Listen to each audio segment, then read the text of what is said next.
Hello.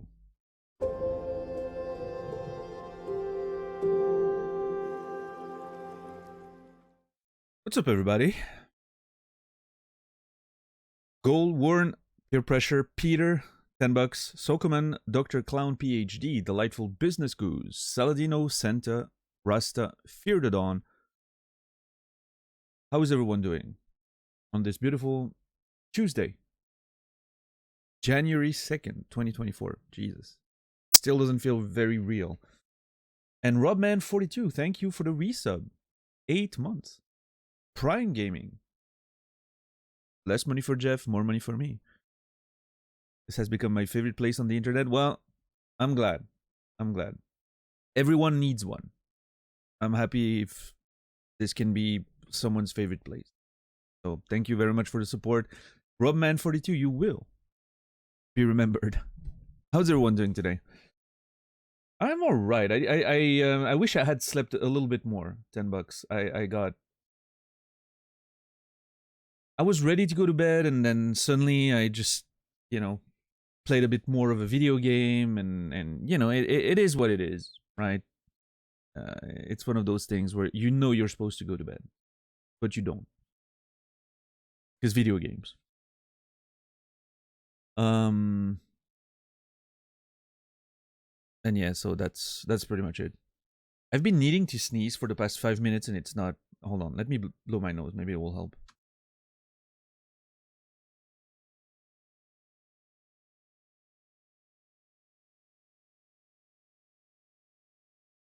Too disturbed by wrestling, I understand. Well,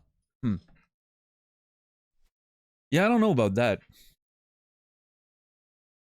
A lot of people that I usually don't see really talking about wrestling were talking about wrestling yesterday. I'm very surprised about. Because I thought Raw was trash. I thought it was one of the worst Raws I've seen in recent memory. What an awful, awful show. I don't think bringing back some old legend makes it any better if it's wasting 40 minutes of the show.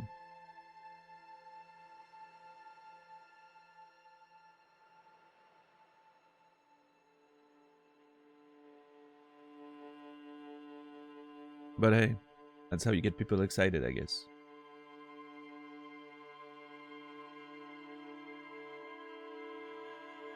I'm very much looking forward to NXT, though, tonight. I think NXT is doing the best work in WWE right now, as a, brand.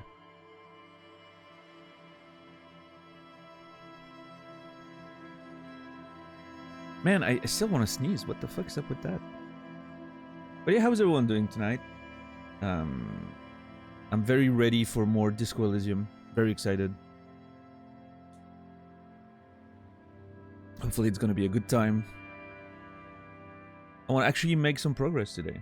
Not something I say very often, but we're at the beginning of day 3, so it's time to get our shit together and solve that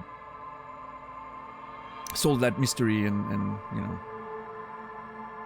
get that body down and whatnot.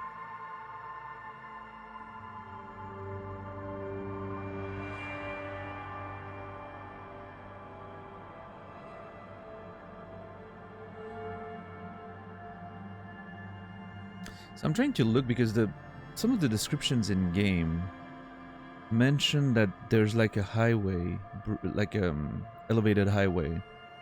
I think maybe this.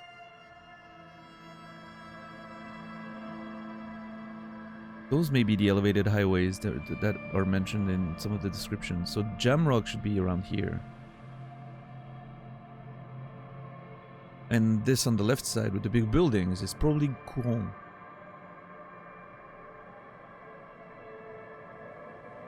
No, wait, Grand Couronne is east of Jamrock. That doesn't make sense.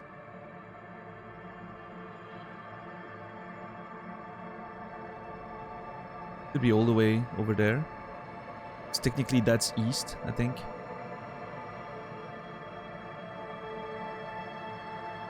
This is north, like this relative way. This is west. What's up, Captain Dax? back to work. Well, good luck with that.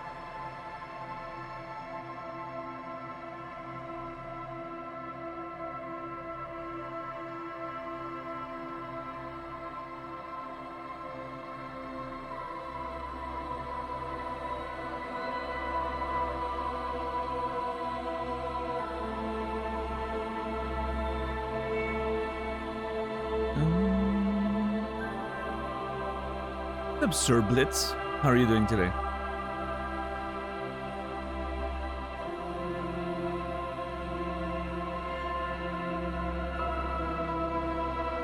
Wait, Sir Blitz, haven't you been around before? Hold on, I'm confused.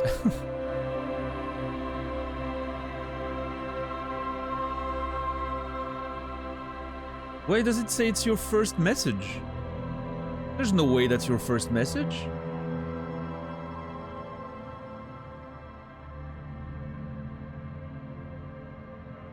Is Twitch broken?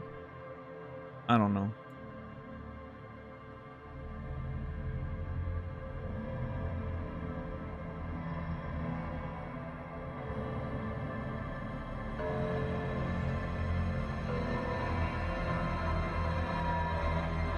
It's another account? Okay. How many accounts do you have? Holy crap.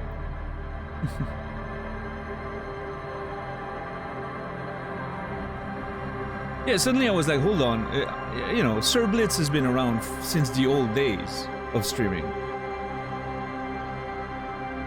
So is there many different Sir Blitzes? But no, you're the actual one.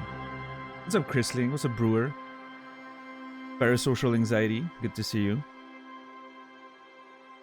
Parasocial Anxiety, you made the list of my favorite Twitch usernames. I did an addendum the other day after the stream. I believe you should be in the list now. I'm waiting for $10 to confirm it, but...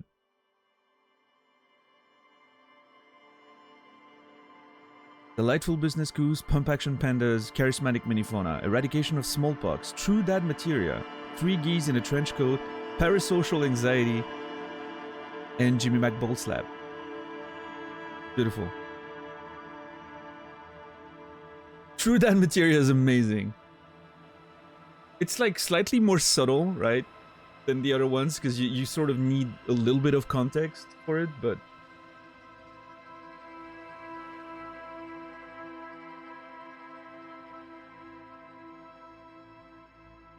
It's such a great one. True Dad Materia.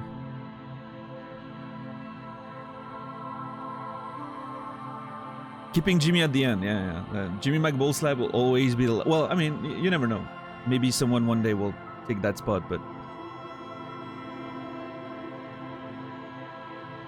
You need Jimmy McBullslap to be at the end of it all. Since the Middle Ages, Sir Blitz, yeah. You were here since the Middle Ages of streaming.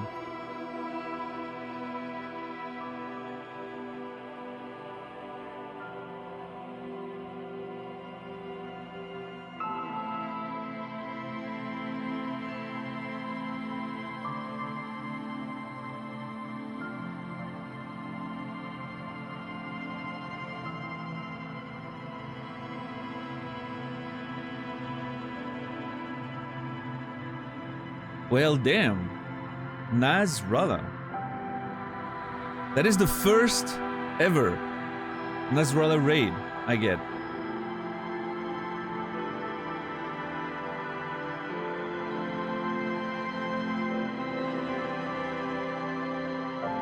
That puts the score to 1 to what, 500? I'm kidding, Nas. Of course I'm kidding.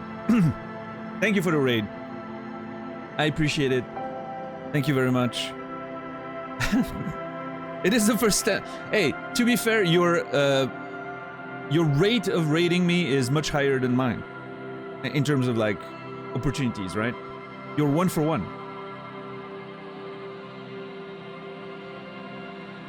100%. Literally 100%. What's up, Sir Kale, Cassie, Rico? You're batting 1,000 right now, yeah. Oh, for sure. So how was Dave the Diver? I was actually lurking while eating breakfast, while you were fighting a shark trying to fend off two little lionfishes or whatever. You were getting wrecked. You almost died, but interesting combination of games. Yeah, what I've seen of Dave the Diver is very, very exciting. I like the idea of it. The whole sort of roguelike-ish diving parts, and then the you know, restaurant management stuff. Very cool.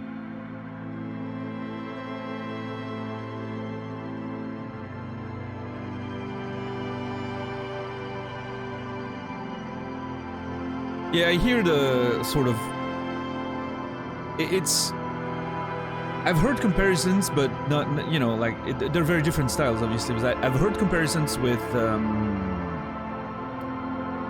Papers, Please, in the way that, like, the game never stops adding elements and you know, little bits and pieces of gameplay or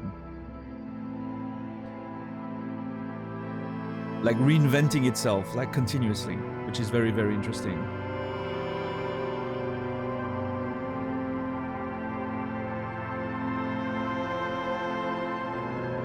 If you ever meet Naz in real life, don't ask him to pour you a drink. Oh boy. What did he do? I must have missed that.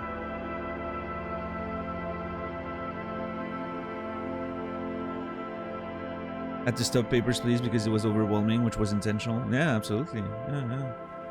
But yeah, if you're not following Nasrallah, I recommend giving him a follow right now.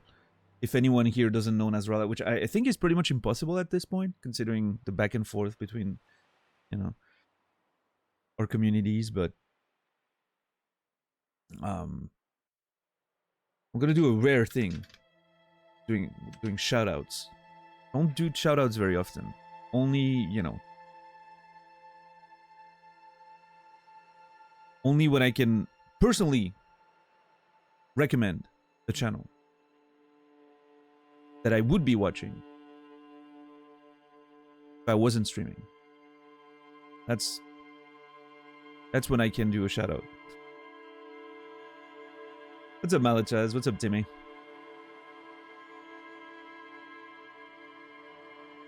Yeah, $10. I'm... you know what? It's made me kind of want to play it too. Yeah. Maybe, I don't know, maybe, I'm not sure if it's something I should keep for stream or off stream. It's gonna be an issue going forward. Like, if going forward, I'm gonna do the crazy Disco Elysium straight into Baldur's Gate 3 for, like, the remainder of my existence, apparently. Considering how large of a game Baldur's Gate 3 seems to be. Keeping games for stream is gonna be an issue. I don't know. I'm gonna have to think about this one.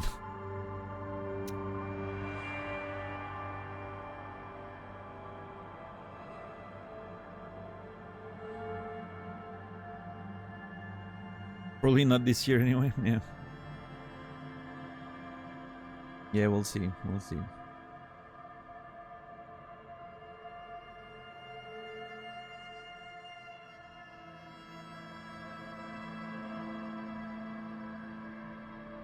Yeah, parasocial anxiety, well...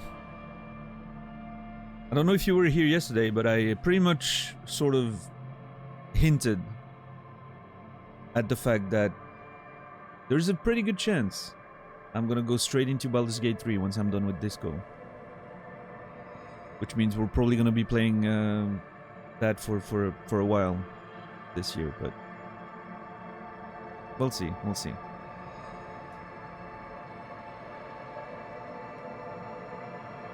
Going to lurk and get some lunch. I'll be watching. Well, bon appetit, as they say. And I'm going to go in game. I think. I actually am very excited to play the video game.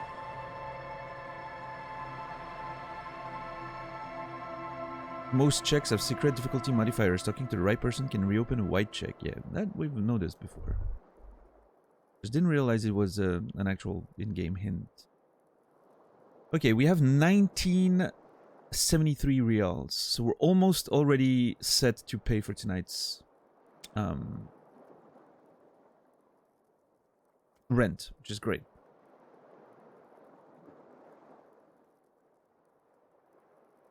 Why is Twitch doing predictive text? Wait, what?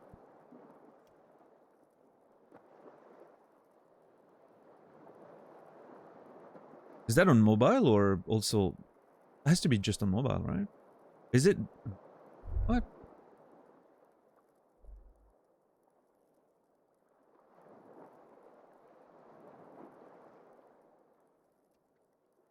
Just added words to your sentence?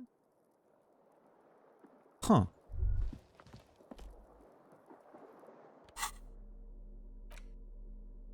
Alright, let's see.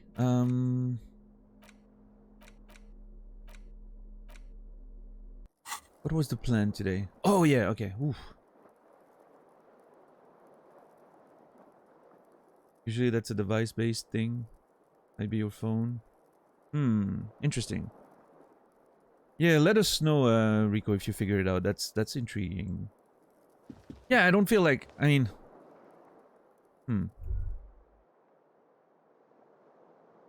What the hell is that painting? Hold on. Throws phone out of window, yeah. What the hell is that painting on the wall there? It looks like one of those, No, actually, it doesn't look like those. It looks like the thoughts. Yeah, exactly. It looks like some of those thoughts paintings.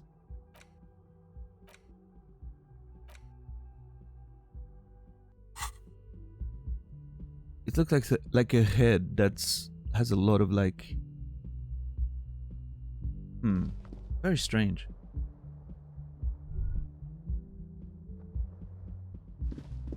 Okay, Kim's not with me right now. Oh, he's probably downstairs, right? That's where he was last time.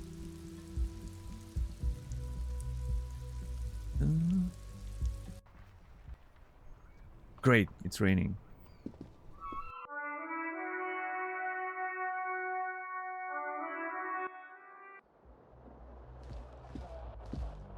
Soon we won't need to chat. GPT will do it for us.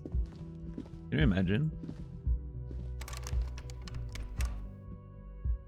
Like predictive AI just figures out the way you talk and chat and just does it for you.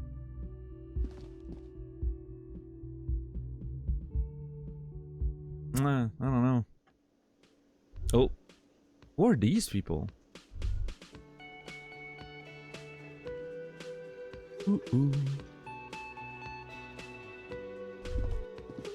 Good morning, Kim. How are we doing, Kim, this morning? Yes. No, that's it. Wait, hold on. I think we're good. Yes. What about me? No, okay. Good. I wasn't sure if maybe he had new things to say. Who are these people? The woman in an RCM patrol officer's uniform winces as she notices you. Oh shit. They're part of the RCM. What are we doing here? What's up, Reiki?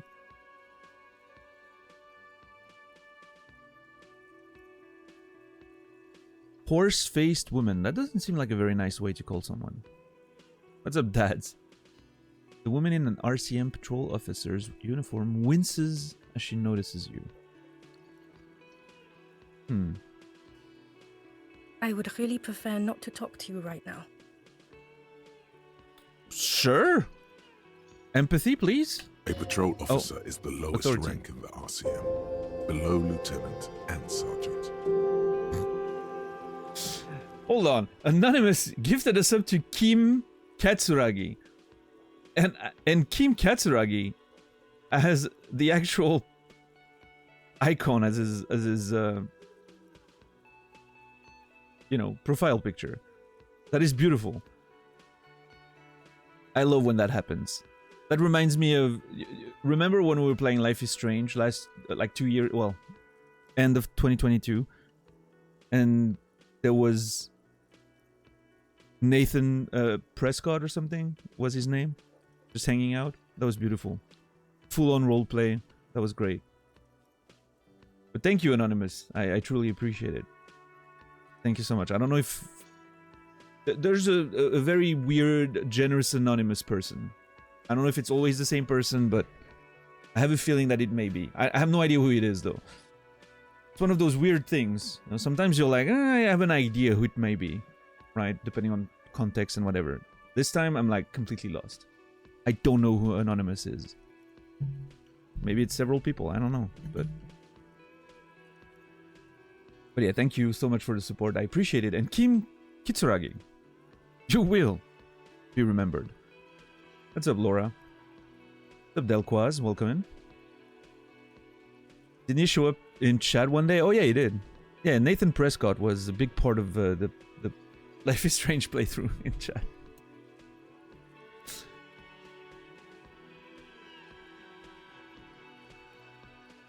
A non-insignificant part of the playthrough, at least. I'll put it this way.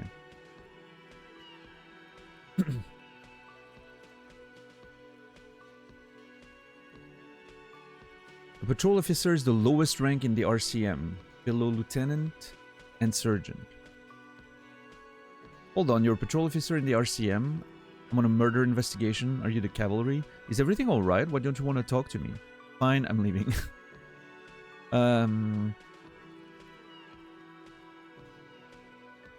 Hold on, you're a patrol officer of the RCM?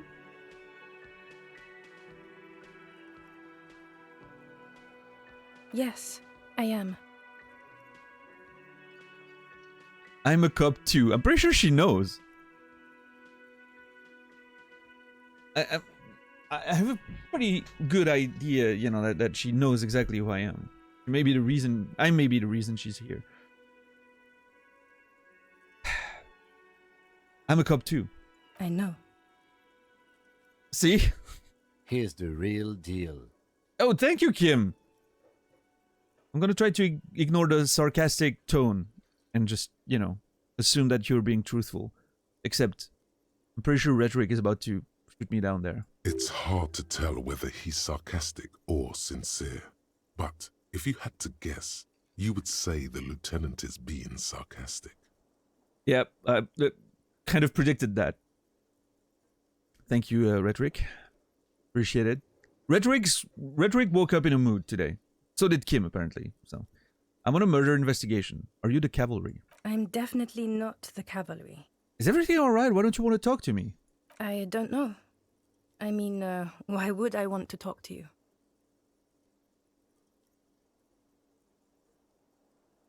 We're colleagues! What is going on? Why would you not want to talk to me? Have I wronged you? I've done that to a lot of people. It's cool to see another cop. I thought Kim and I were the only ones. I mean... I don't know why. God, I don't know why. I'm just trying to do my best. Let's just do this by the book. Why? I bring word of the end to come. Again, that prophetic, apocalyptic stuff.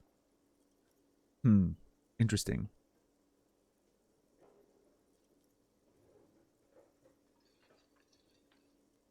Why would I don't know. I'm just trying to do my best. But you're not trying your best, are you?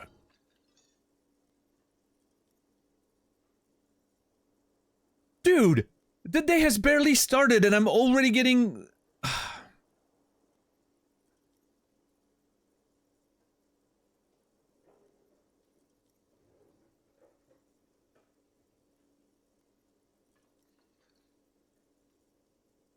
What's wrong with me in the mornings in this game? Every single one of my morning has been a mess. Literally first thing we did in the game was struggle with our tie. And then the woman in the whole class here, right? And saying stuff to her that I wish I could forget. Second day, we start hugging people for no reason. And now we're literally getting...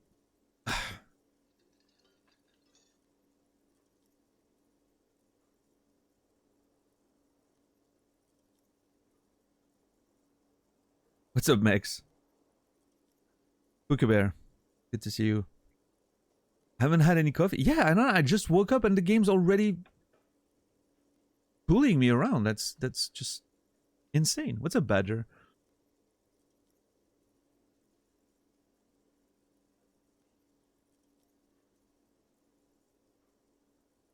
Who's that dude? He reminds me of someone, but I can't tell who. That portrait sort of reminds me of someone.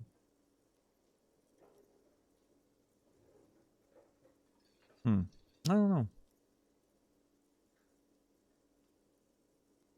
He says with a flash of anger. Calm down. She says to the man, then turns to you. Something changes in her. It's pity. Pity comes over her. Yeah? Okay, fine. Let's talk. What did you want? Why is everyone acting so weird? What's up, Harmon? What does one talk about with a fellow officer? It's Jamrock Hobo's profile picture. Oh, maybe that's where I saw it. Maybe that's why it's familiar. Goal. You may be right. Thank you.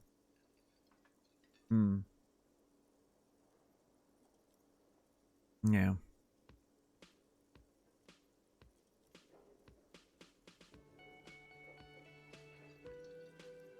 Ooh.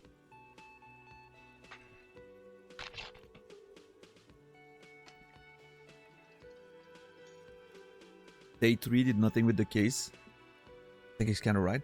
What do you mean nothing with the case? We've made tons of progress. Look at all the things we've accomplished. Amazing work. Like asking a gardener about gardening. Finding our shoe.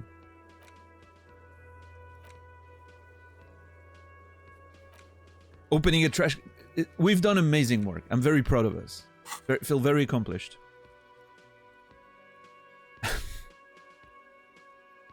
Stealing drugs from a... we...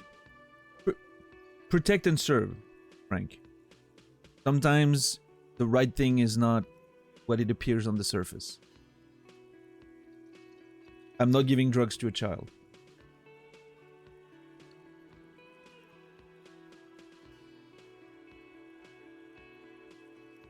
Exactly, $10. People don't know.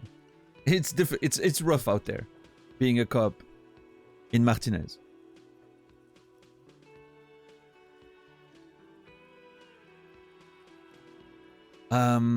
What precinct are you from? What precinct? What is wrong with these people? I'm just having... Oh my God. Dude, I'm just trying to have a nice little conversation. Getting to know you.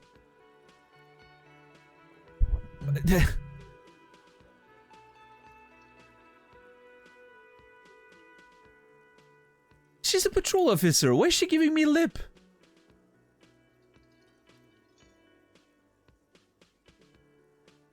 Am I from?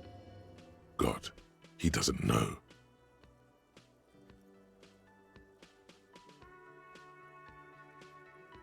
What do I not know, Esprit de Corps?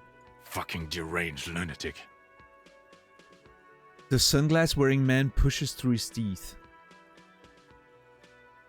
Okay, I don't need rhetoric to tell me what tone that was. I get it. You're getting an intellectually unsatisfying vibe from this conversation. Maybe you're doing something wrong. Dude, I know conceptualization. That's what I've been saying. That is amazing. The game knows exactly what it's doing. I love that.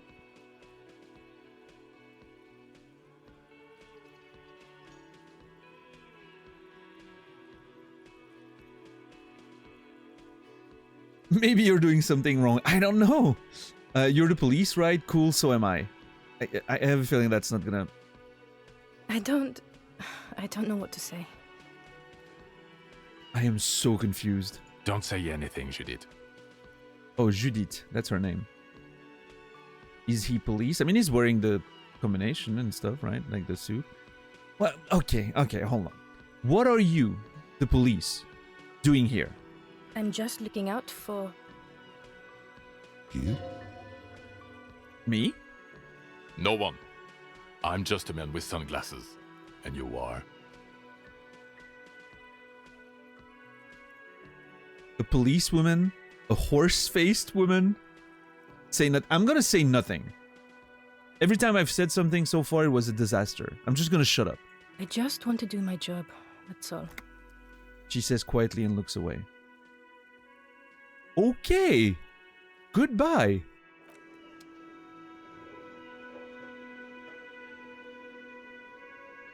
Okay. It takes a lot in a game full of weird conversations and strange characters for this to have been like the weirdest conversation we've had. I am so weirded out by this whole thing. What is wrong with these people? Off to a great start, I know. Wednesdays are rough in Martinez. It seems like it, yeah. Jeez.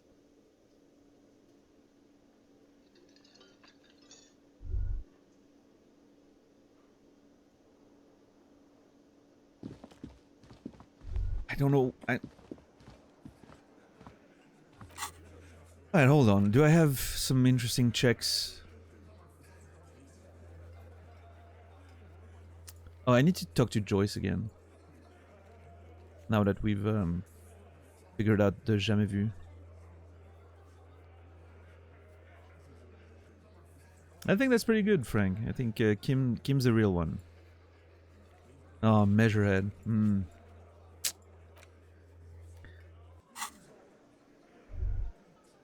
The Hardy Boys are eating the sauce early. Yeah, look at them. They're really they're going. Evra isn't paying me enough for this. Yeah, Monica's titties are big. Hold on, what kind of conversation are we having up there?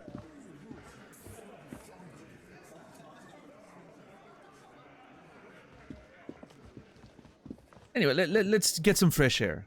After all of this, I need fresh air.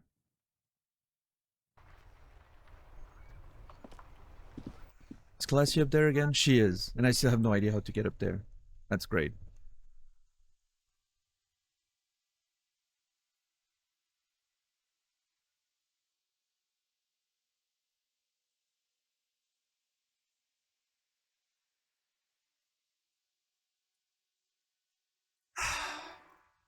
I can smell the you know, the ocean, air, and bird poop. The fresh coastal wind on my skin, it's all there. And the dead body fermenting behind them. The whirling in rags, yes. We really have to figure out how to get that. It's been 3 days. Jesus. Well, I mean, 10 days overall, right? Almost. It's like the body's been hanging for almost a week before we came, so. Alright, I have a skill point. I'm trying to keep it open. Even though I really want to do my actual art degree, I'm trying to keep it open just in case I need to unlock one of these for, Measurehead's racial theory, which again, I'm trying to find a solution to avoid taking that route. Because internalizing Measurehead's racial theory seems like a bad idea, but...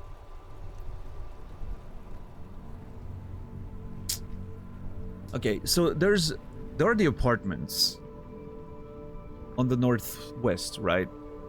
We have to talk to the smoker and the squatted apartment. Figure that out. And we need to talk to Joyce again. There's a check that we need to try to do. I'm not sure if... We also have... Oh man, we also have drug investigation. Man, it's a whole mess. I don't know what to do. There's so many things I need to figure out. Also need to call back the precinct for the armors. To identify the armor's owner. Hold on. Investigate the drug stuff with the lorry men, the lorry drivers. Okay. It's 7:40, we're already out and working. I think we're doing great. A much better start than yesterday. Hold on. Is the woman still here looking at her books? She is. I'm not gonna go there this time, though. I'm afraid of what can happen. I'm gonna, you know, I'm gonna make sure I stay on the job today. Yesterday, we didn't stay on the job and it was a mess. You see a set of steering levers, a radio microphone, a pull-out toolbox, and the soft glow of the fuel preheater gauge. I feel like Harry today is really set on getting, you know, getting straight to work. Let's accomplish some things today. Pick up the radio. This is Precinct 57. How may I assist you? Did you find out more about the owner of the armored boots, Elise? Sorry, sir. I still haven't heard back from the database people. Oh. Try calling again later. Is there anything else I can do for you? You said tomorrow. It is tomorrow. What the hell? I'm done for now. 57th, over and out. Sorry, Alice. It's not your fault. You're just a middle person. Her voice disappears into the void. In the cabin, you see a set. Yeah. Close the door. See, when I'm trying to work, the game's not ready for me.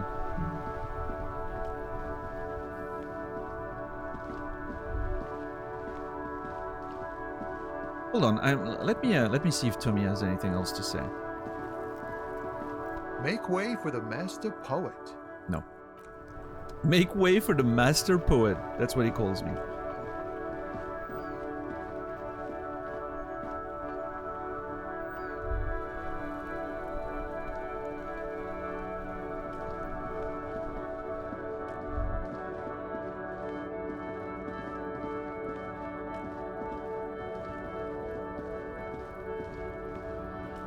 Looking for something, Hunt? Come to tell me to fuck off again? You're lorry man, right? What's your stance on drugs? Let's see. Drugs? They're shit, man. I don't let anything pollute my body. He takes a long drag on his cigarette. Right. Why not? You know where that shit comes from? Sarah Miriza, Safre, Ilmara. They take the money from our local junkies here and then use it to outcompete us in the manufacturing sector. That man is against drugs because it's coming from a different country, which is incredible. What a beautiful.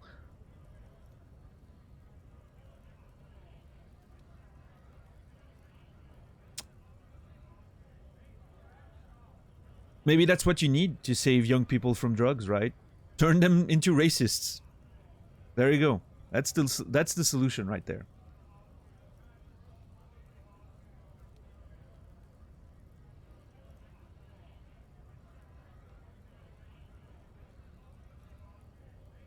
Racism against drugs. New campaign.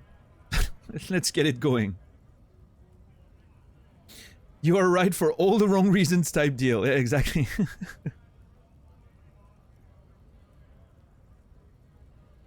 No foreign drugs for me. Stick to homegrown heroin. Yeah, just buy local. You know? Locally made drugs and alcohol and cigarettes. Yeah.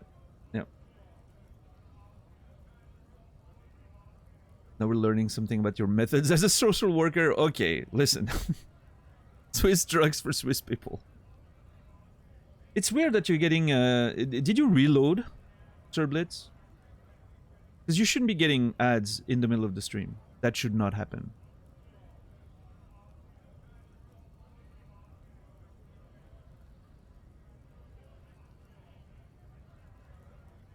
Oh, well, I mean, if he's in an ad, he's not hearing me right now. But...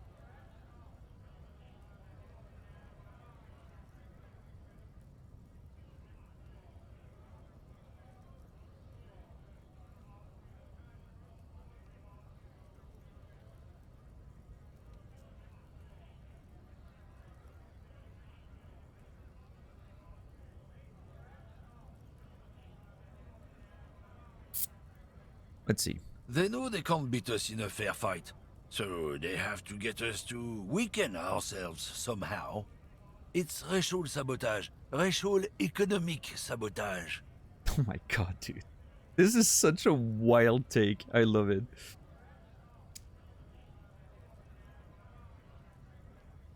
I didn't celebrate too much, Sir Blitz, but, you know, it is what it is. Wait, hold on.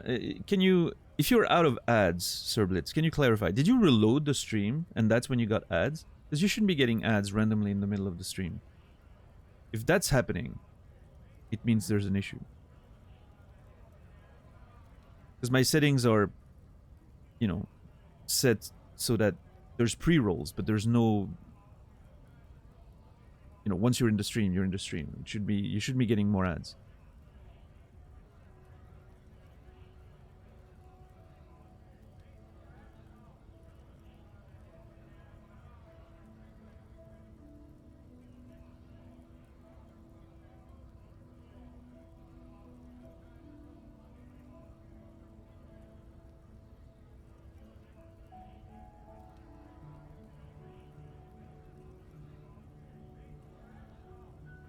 Yeah, I don't know.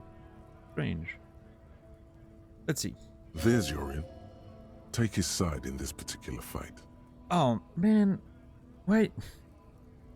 Why is this game trying to make me take the side of racists? Is that a test game? Am I gonna be on some list?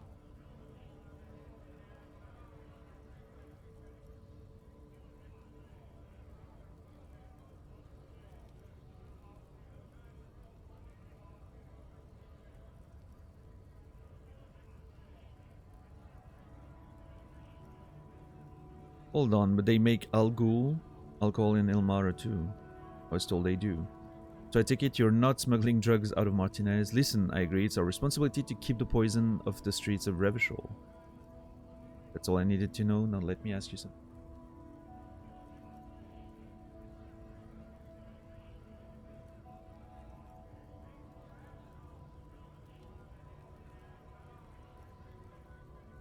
Take his side in this particular fight.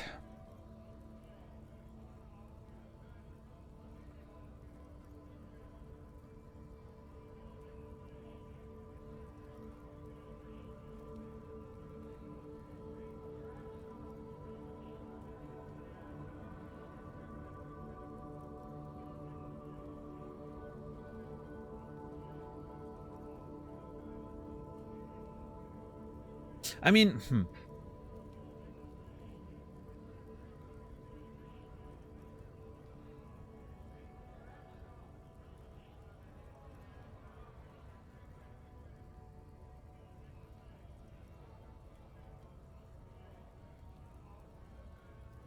Getting an answer here is harder than seeing that thing in the distance of the whirling in rags. Yeah, I don't know. Could be a language barrier. I'm gonna assume it is.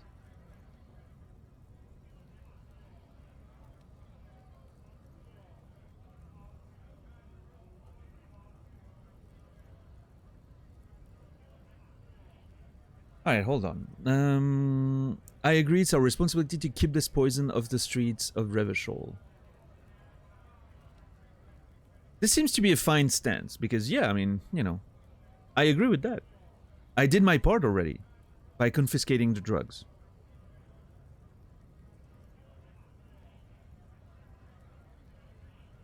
What's up, Facehugger? How are you doing today?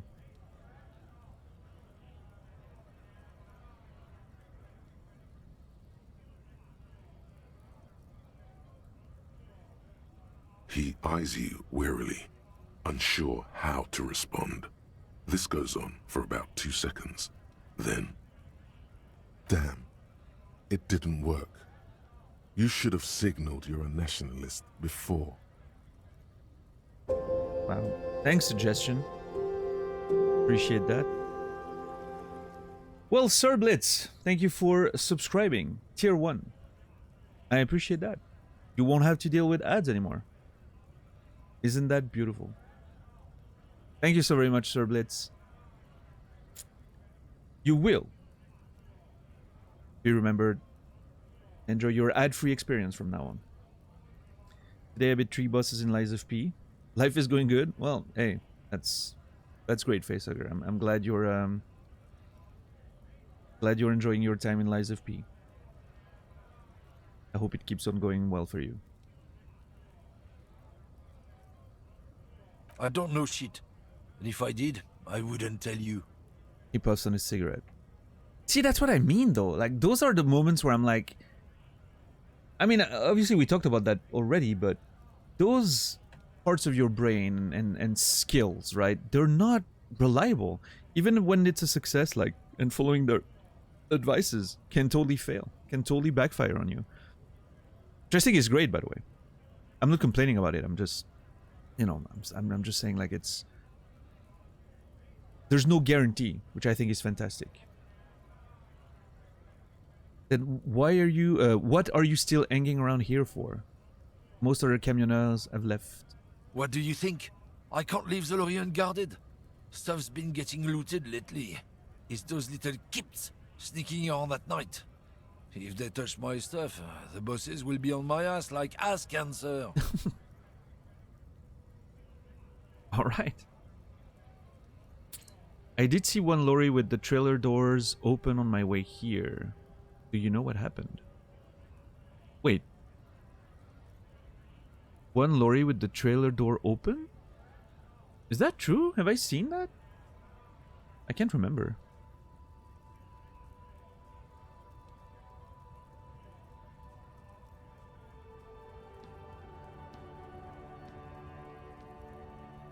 I'm gonna say nothing here. He's talking. Let him talk. The man pulls on his cigarette furiously, Damn it. probably still thinking about mosquitoes and ass cancer. God damn it.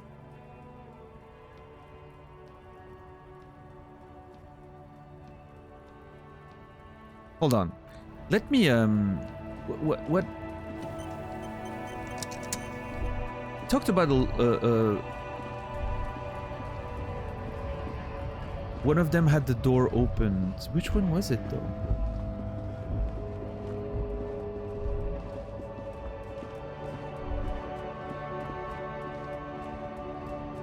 Bell driver.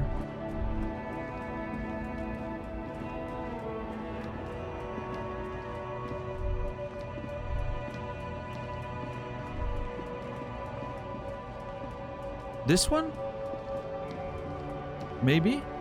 Yeah, this one has its door open, but we haven't been able to, like, really look at it, right? That's why I'm a little confused. Like, there's no actual observation of this. Maybe that's what we meant.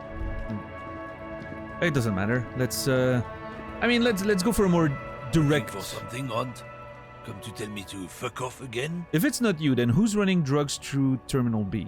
Isn't it obvious? Fucking Sealang. That beady-eyed South Samaran. His little side business is a scam. I wouldn't be surprised if he was peddling drugs as well. Okay, so... You know, casual racism aside...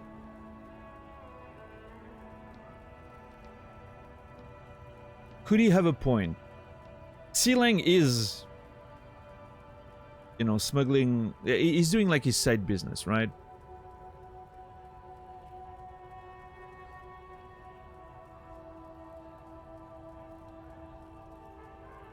I'm just not sure...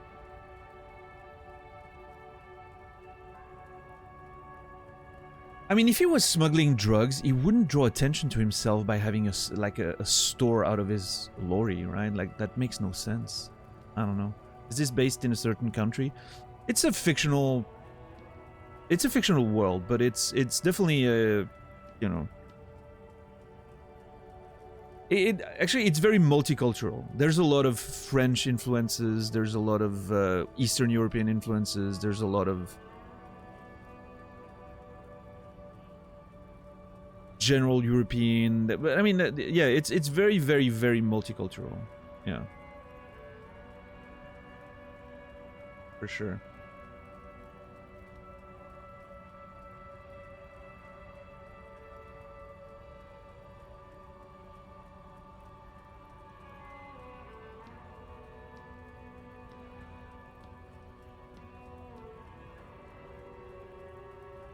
Wait, the street vendor south of here, that guy's a lorry driver? Of course he's a lorry driver. What? He tell you he's just some simple businessman or some shit?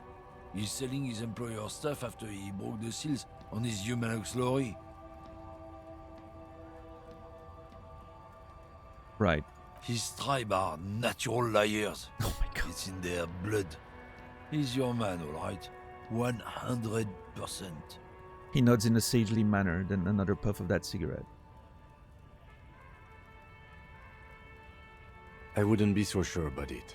Not until we've heard what Sealang himself has to say. Guess we need to pay Sealang a visit then. Guess so. He grins, contented with himself. Alright, well. I'm gonna take one shot of magnesium. Want to make sure I keep my volition high enough. So morale needs to be maxed out. Alright, let's try to talk to Sealang, I guess. This isn't really going anywhere so far. But hey, it's only 7:46 in the morning. Perfect. Oh shit, hold on, it's Wednesday now. We can... Oh my god. We can open up this...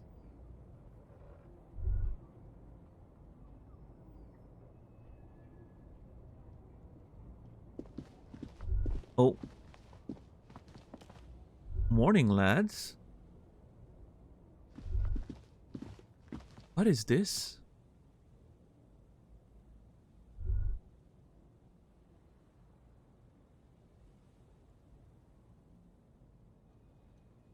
Fixing the world one waterlock at a time.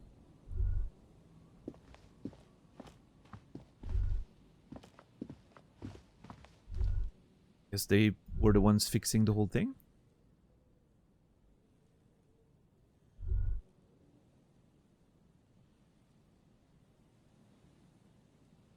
Good job, boys. Now, who wants to flick it?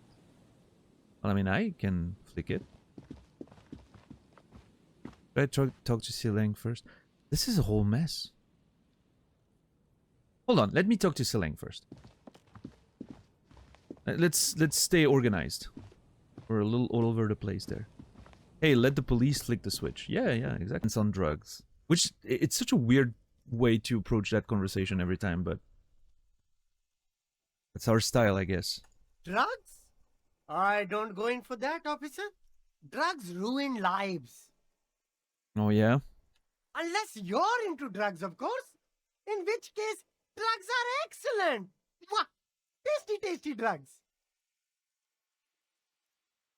Aha!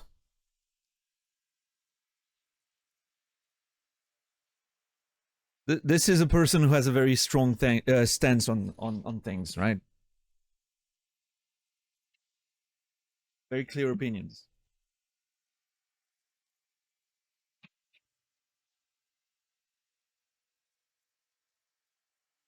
What a reasonable fellow. What's up, Friar? How are you doing today?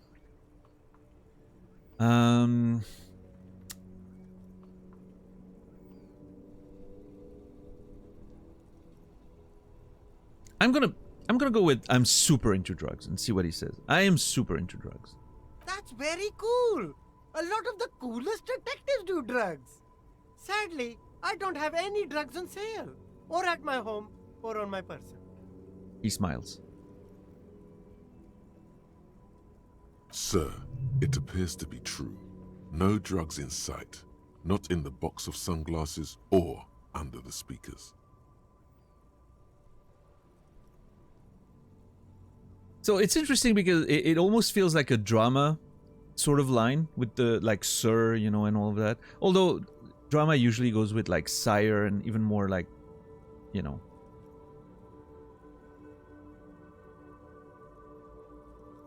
Even more respectful and all that, but perception says there's no drugs. Alright. What if I switch on him? I actually don't like drugs. That's cool. Especially after you already said you're into them. All the coolest detectives in the movie do drugs. And I'm very conflicted about it. Still, No drugs here. That's incredible.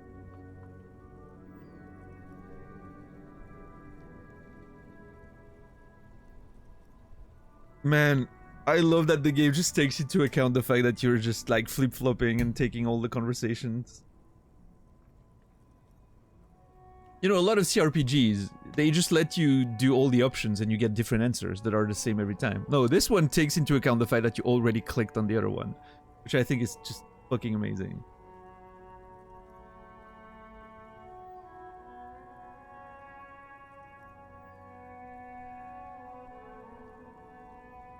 Alright, we're looking for a lorry driver who is transporting drugs out of the harbor. He or she is in this traffic jam. That's even cooler. You investigating that and all. But I am not a lorry driver. I'm just a street vendor. I don't know anything about that. Alright, Rhetoric. Please help. A blatant lie, Oh, sire. drama. Yet he tells it with such conviction. We'd believe him if we didn't know better. Alright. Thank you, Drama, but you are a lorryman. Another driver has identified you and your lorry. Who said that? It's the fat racist, right? I bet it's him. He has an agenda against me because I'm an immigrant who works harder than he does. He's a hater. You know, I will say, he makes a pretty good case for himself with this retort. So you admit you're a lorry driver? No, I just said I work harder and he's an asshole. I think Kim got him. Well, good job, Kim. Okay, maybe I'm a lorry driver too. A little. But that's not the most important thing about me. That's my day job. This is my dream. He spreads his arms. What's your guys' favorite voice or skill in the game? I think, interesting. I think my favorite skill is maybe Shivers. Shivers is amazing. Yeah, I think my favorite skill goes for Shivers. Inland Empire is great, but Shivers has a little bit of extra flavor to it. I like it.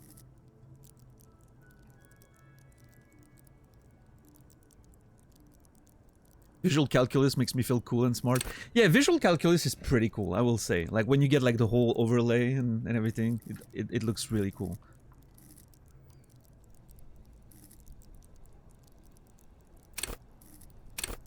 But yeah, Inland Empire is great.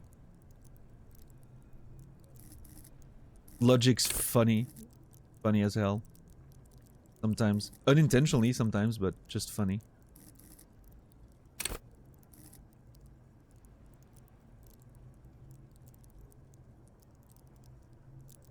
Which one was the one that called me out by telling me to not be so indecisive? Was that conceptualization? I can't remember.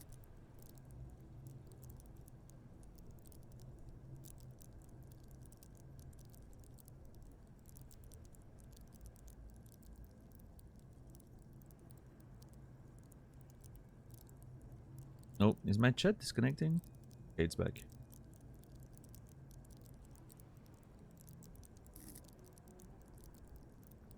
Yeah, Dax. I mean, it comes down to there's a lot of elements, right, Dax? Like, what did you max? What was your experience? What were your choices? It's really a game that depends a lot on those aspects, right? Yeah, parasocial. I feel that. My Inland Empire in real life is pretty strong.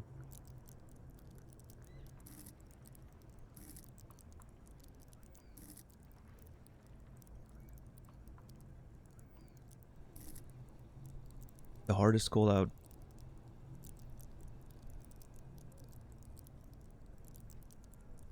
Oh yeah, that's the one clip.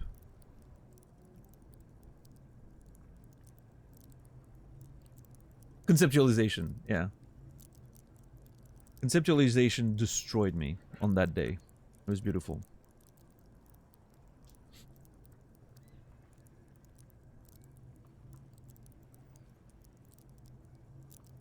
Yeah, Dax for sure. I have a feeling at some point in the future I'll be replaying this game by going like with a completely different approach.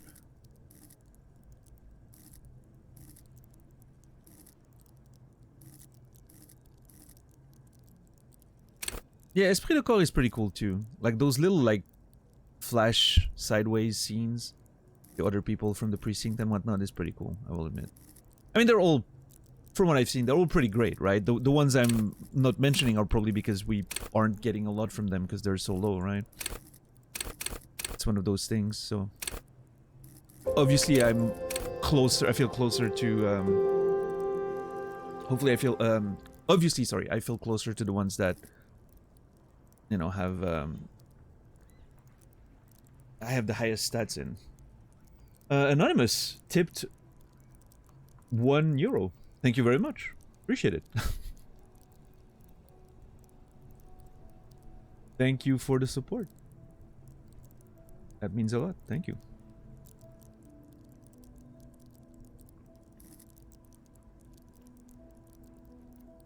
Yeah, $1.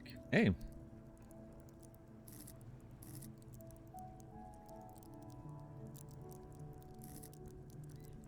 $1 goes a long way.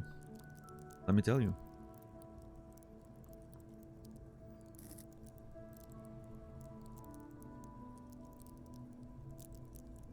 Every buck counts. Yeah, that's true.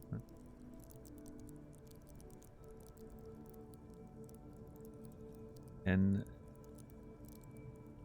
each buck is very appreciated. For sure. I do have a skill point available, yes. I'm keeping it intentionally available.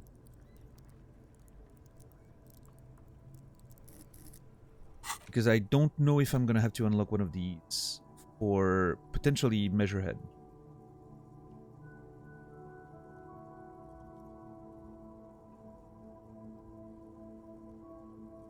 Because if we're gonna have to internalize racial theory, it may be one of, you know, it may be something I need a thought cabinet spot for. I'm not sure. I'm sort of keeping my options open at this point. What's up, Rilel? How are you doing today? 5% of a night stay at the Whirling? That is true, yeah, that's accurate, yeah.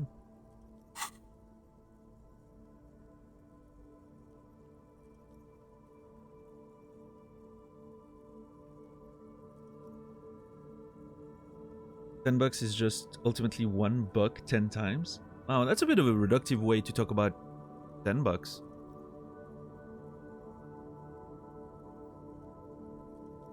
I don't know. Sounds a bit reductive to me. No, it's... $10 is more than just the sum of its parts, okay?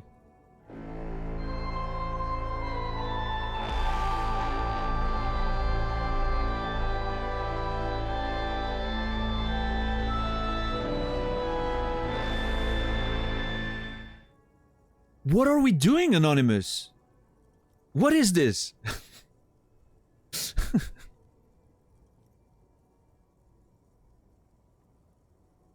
I am so confused, Rasta. Anonymous, thank you so much for $80. That is a large amount of money. Jesus. Thank you. I appreciate it. Even, I know my voice sounds very aggressive right now, but I appreciate you, man. Thank you! I'm just so confused. Usually, you know, it's one of those things. I'll explain. It's one of those things. Usually when you have, like, anonymous people, like, you know, donations or you know, people gifting sub, you kind of have an idea who it might be, right? You have sort of a, you know, an intuition or a context or... You know, stuff has been happening in the community for like a few days, and you sort of have an idea of who it may be, right? This time, I am so confused. I have no idea who it may be. I was thinking about it yesterday. I was like, is it the same person, or is it like different people? Because you never know, right? It might be like suddenly it becomes like sort of a joke. Like everyone goes, hey, anonymous, you know? Because it's funny. The confusion's funny. But I'm like, I'm so confused. I am so confused. I have no idea who it could be. But anyway, you're watching, and you're watching, probably, Anonymous. Thank you so very much for the $80. And if you're if it's the same person every time, you're incredibly generous, and I'm, you know, I'm running out of adjectives to say and vocabulary to say thank you, but it's really, you know, it means more than I can say. And if it's different people every time, you all are crazy. And I love you. Thank you.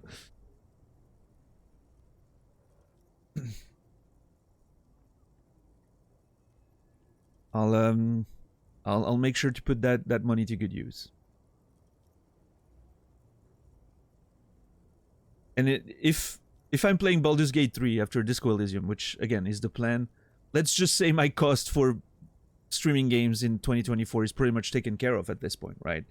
I already had generous people already gifted the funds for Baldur's Gate 3, but I'm more than covered now, regardless of what happens. So that's great. That's good. Having the stream budget covered for the year pretty much is like day 2 is usually a pretty good thing. So.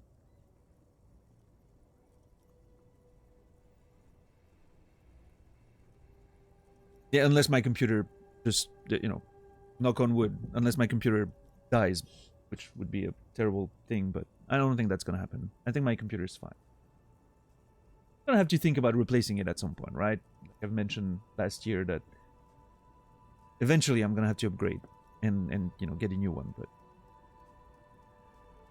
you blame Saladino? Yeah, JC, I don't think it's Saladino, because Saladino, you know, Saladino was doing it very openly and extremely generously as well. So I doubt that Anonymous is Saladino in this case.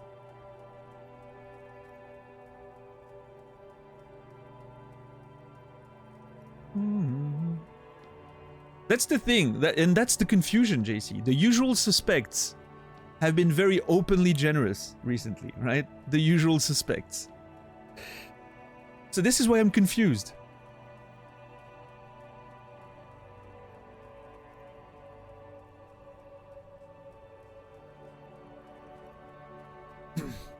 But hey, I'll take that kind of confusion. It's fine. Not everything needs to be answered, you know? Sometimes the mystery is part of the fun, right? As a fan of Lost, you know, I can definitely appreciate that. A good mystery is always great. Who recently won the lottery? Exactly, Santa.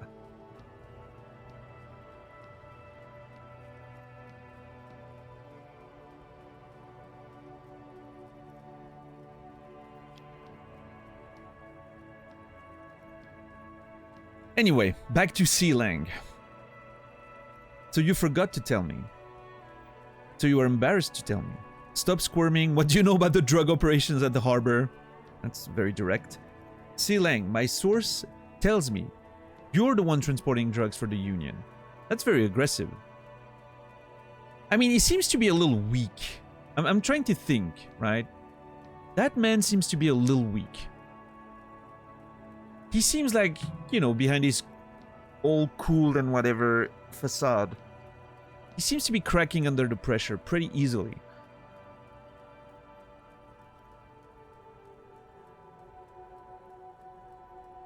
Yeah, exactly, Rilel.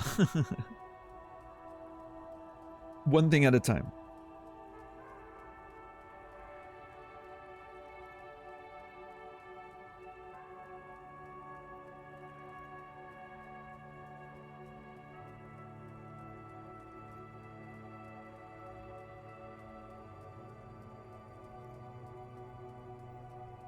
Wait, is that an actual thing? $10? Interesting.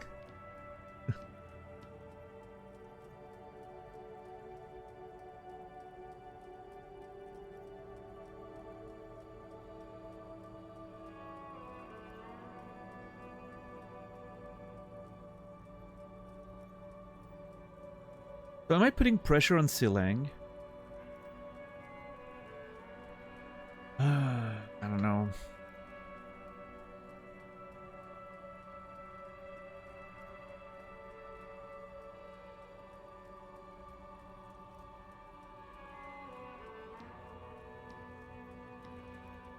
So I was completely unrelated, kind of, but I was looking at the demo of Baldur's Gate 3. I loaded up the demo again yesterday, just to look at the UI. Because I was thinking, okay, if I'm gonna, you know, after Disco Elysium, if I'm gonna stream Baldur's Gate, where am I putting my camera? And I was looking at the UI, and Baldur's Gate 3 UI is pretty busy. I'm not sure where the best spot for my camera is gonna be, because where the camera is right now is the minimap. We want to keep that open, right? I'm thinking just under the minimap, but there's like a bunch of text coming up, right, with the actions. But I think there's a chance that I could position myself just under the camera and still have the text appear, right? And I mean, ultimately, I think the text is maybe for streaming. I think the text log, right, is not maybe that important. It's like you can see what's happening.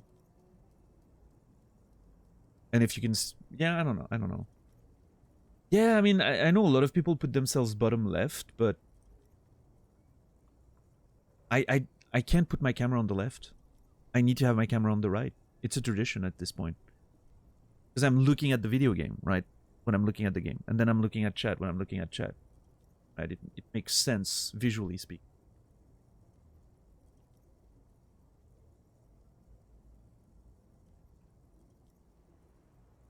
No, I can't flip it. That is not how it works, Puka Bear. I tried. It's weird for everyone. No, but I think just under the minimap and above the like text log is gonna be fine. Yeah, it should be fine, Robbins. I agree. And if there's really like important stuff appearing right there, I can always, you know, do that, right? That's a thing I can do. If we need to really look at the text and whatnot. An anonymous gifter. Gifted a tier 1 sub to anonymous gifter. I am so confused right now. Real life is more confused. Oh my god. Hold on. Am I actually...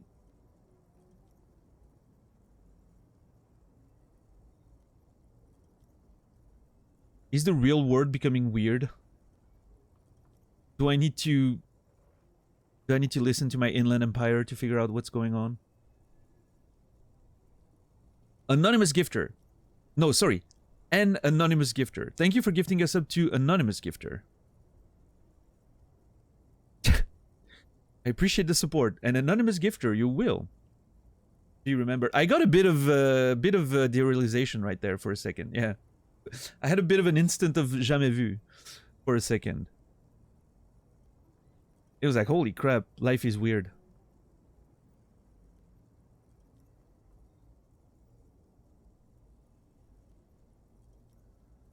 But yeah, Robbins, I agree. I think under the camera should be fine. All the way at the bottom, there's like a bunch of... There's a few like menu reminders, like, you know, which button to press and whatnot.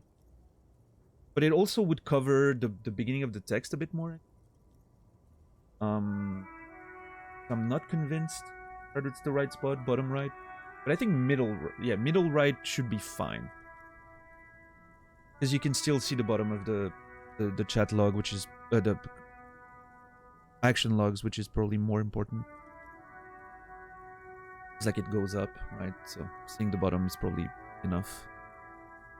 We'll figure it out. Again, you know, it's really hard with those games. It's never perfect because the UI is very busy and it's taking a lot of space. And I like the inventory, for instance, your character sheets on the left side, so the right side. So for that, I'm gonna have to, you know, disappear and whatnot when we look at stats and some. But it's fine. I can do that at the press of a button. So why not top left? I'm not going on the left, sir. I need to be on the right because when I look at the game like that, you can see me looking at the game in the camera, right? I'm looking in the right direction. And if I'm looking at chat, you can see me turn in the direction of chat based on the layout of Twitch, right? And flipping the camera doesn't work. I have an irrational thing about it. You can call it irrational if you want. For me, it's a matter of consistency. I don't like being on the left side or flipping the camera, or it doesn't, you know, it's part of the whole...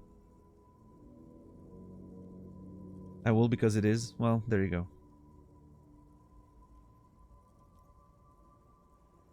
chat is left with the new mobile layout and the overlay chat? It is? That is so weird.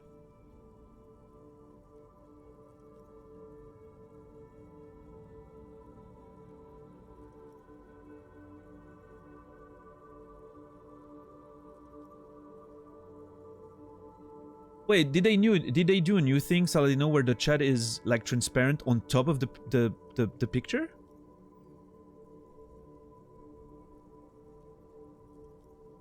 Wow, I haven't seen that. I don't think my app has updated yet.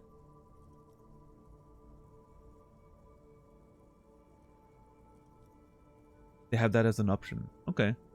Well, I mean, it doesn't matter. I you know, again, to me, like, if if it's gonna be different on different platforms, my reference is gonna be the website. Chat is on the right, so that's it. Yeah, maybe I didn't see the option then, Laura. Yeah, maybe that's it. But yeah, no, I don't know. I like having my camera on the right. It makes more sense.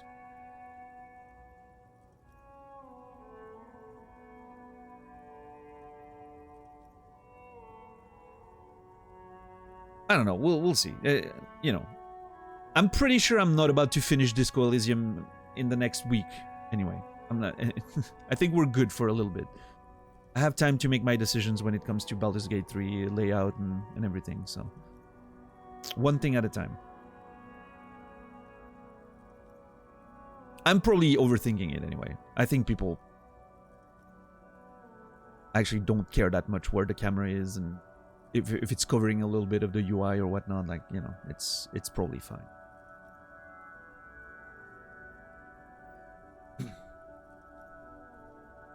But I'm pretty particular about things like that. I don't know.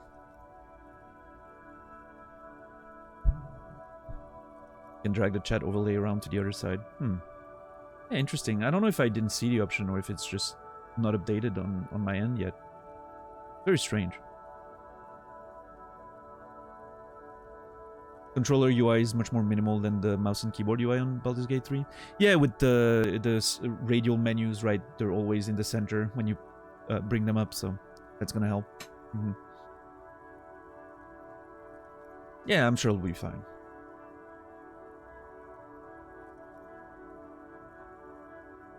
I'm pretty excited about the plan, I will say.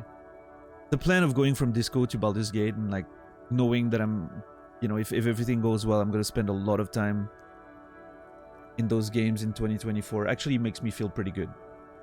Less you know, thoughts about what to play and all that anxiety that comes with it. Just play the, you know, play the good games and just stick to them.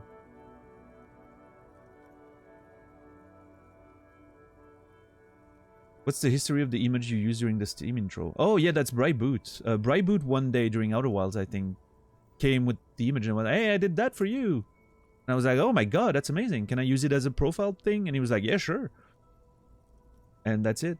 That's the story of Bryboot's art on the channel. Yeah. He also did Wankifer during Hollow Knight, which was like Wanky, like the mascot elephant as Cornifer. Beautiful picture as well. I don't have it anymore on the I cleaned out a little bit my overlays and whatnot, so I don't have it there. I saw that, Saladino. Yeah, they warned us about a year ago, almost, actually. So I knew it was gonna happen. It dropped support, but it should be working for the foreseeable future, according to what they said. I'm just, you know, I'm just gonna not update, I guess, and just keep my Steam versions available. That's probably what I'm gonna do. It's fine. I'm not too worried about it.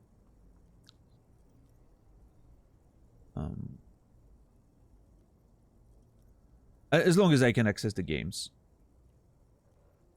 And if I can't access the games anymore, and I have it in my Steam inventory, I'll gladly download a, you know, another version of the video game to play it if I ever want to, right? With no remorse at all. And I don't use the Steam features anyway, like the overlays and whatnot. I don't care about those. I've never used them. We'll see. We'll see. I'm still on Windows 7, yeah, Robbins. Initially, it was for I didn't want to disrupt my workflow for writing. I have a lot of software that's like legacy stuff that may not run on new machines. So initially, that was my reason. And then with the stream and everything, like I got so like there was a phenomenon of ossification around my workflow and systems and installs and, you know, all of that. Sort of, you know, it got to the point where I was like, if I'm going to have to upgrade everything, it's going to take so long. I'm just not going to do it. And now I'm sticking with it until I plan on getting a new computer at some point in the next couple of years. Right?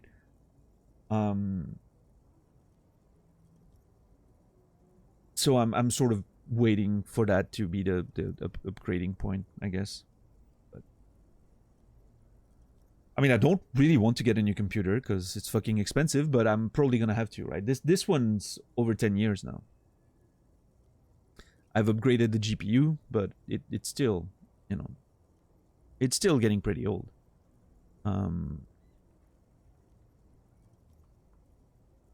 Yeah, eventually I'm gonna have to upgrade, right? But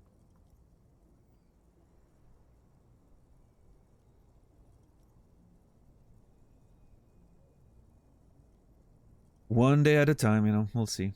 But yeah, Windows 7 has been, for the most part, it's been fine. I haven't been locked out of a video game as of yet.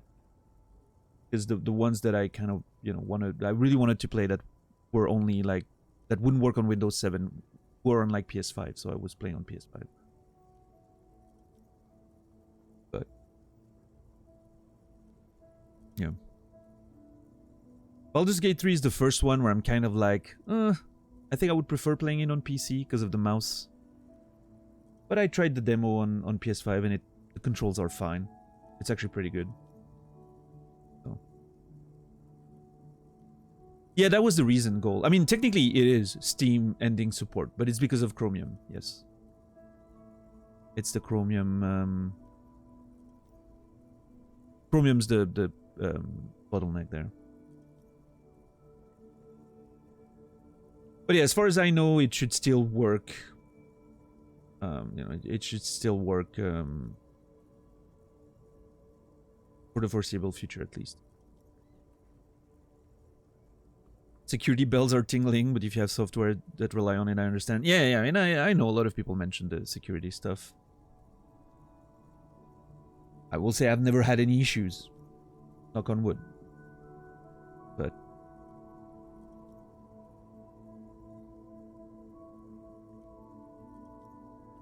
what's up, Elf? What did you miss? Not much. We've, as you can see, it's still very early in day 3.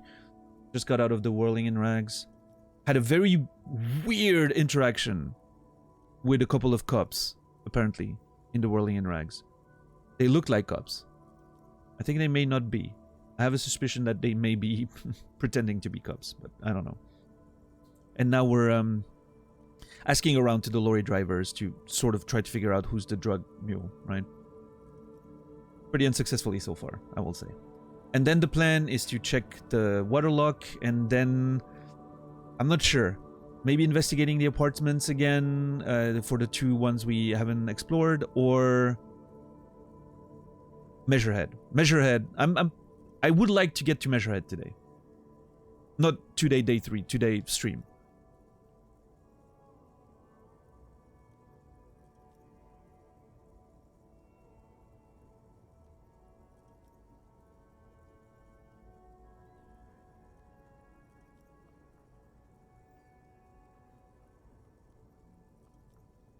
Alright. So maybe he's a lorry driver too. That's not the most important thing about him. That's his day job. This is his dream. So you forgot to tell me? Exactly! It's such a small part of my life. It's in the rear view mirror now. I'm climbing out of that hole with ingenuity. Oh yeah, Silang. Okay, stop squirming. What do you know about the drug operation at the harbor? Nothing. I told you. I'm not a dumb guy. I don't get involved with that crowd. And what crowd is that? Crowd! You know, the drug crowd? Kim is killing it today with the questions. Kim has been on point this morning, I will say. No, he wasn't talking about an abstract crowd. It was that crowd. Yeah, he seemed to be talking about someone specific there. He doesn't want to talk about them. He's afraid.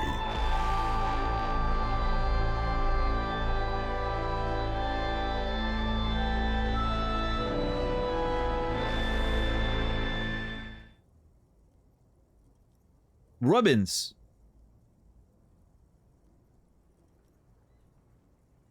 $10 gifted subs to the channel. That scared me. Sorry. The sound alert is a lot louder for me than it is for you. I'm mentioning that every time, but that's true. 10 gifted subs to the channel. Thank you so very much, Robbins, for the 10 bomb. Happy birthday and thanks for the content. It is not my birthday, I will say, but I appreciate I do appreciate the support nonetheless. Thank you so much, Robbins. That means a lot. Thank you, thank you. You didn't even grab a sub for yourself. What the hell? You can't. I can't have you run around with ads. What the hell? Happy birthday. It's one of those. I'll talk about the happy birthday thing in the future. I have a funny anecdote about another streamer about that, but oh my god, dude. Lads, please.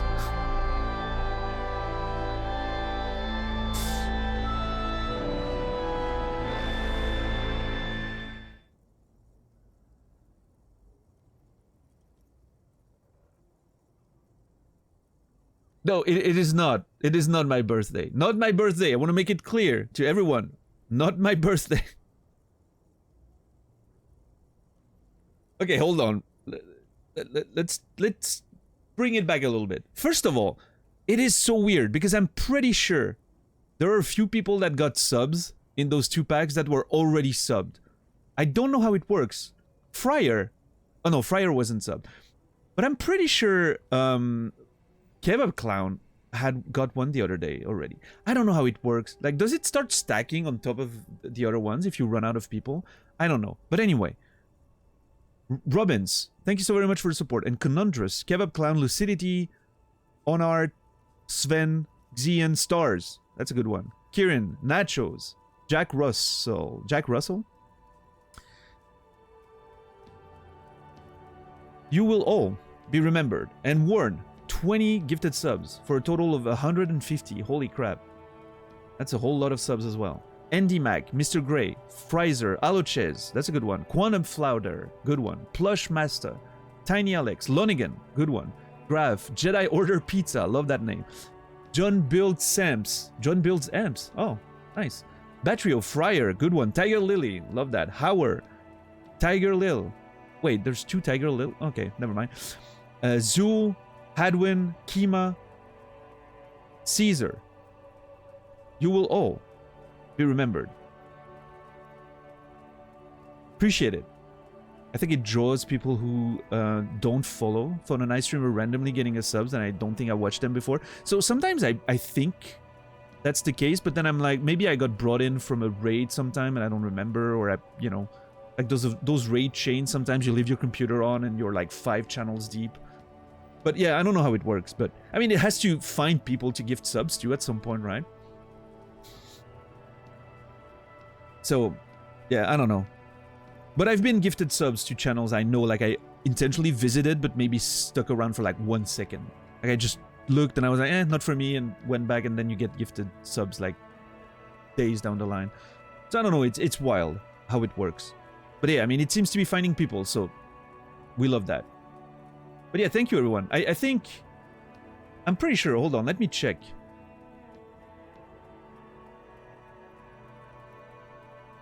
Oh my god. We have officially reached a new milestone for subscriber points. We're the highest we've ever been right now.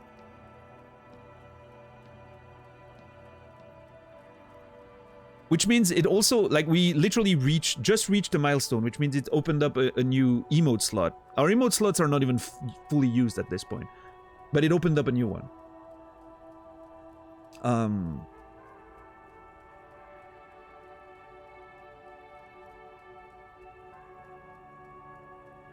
So yeah, this is the highest we've ever been.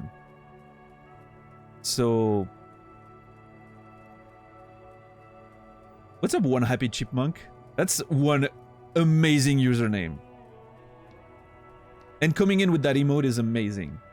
One Happy Chipmunk is a great username. I love it. And you were worried about streaming Disco? Hey, I mean, you know, if there's one thing I learned, Rasta, is that I have no idea what I'm doing. You think you have Twitch figured out somewhat, you know, from experience and time and all of that. And then it's the games you think are gonna do great, don't. And the ones you are worried about are the ones that do great. I don't know, it's weird. I have no idea. Maybe I shouldn't be excited for Baldur's Gate then. You know what? Baldur's Gate is gonna be terrible. It's gonna fail. That's what I should be saying right now.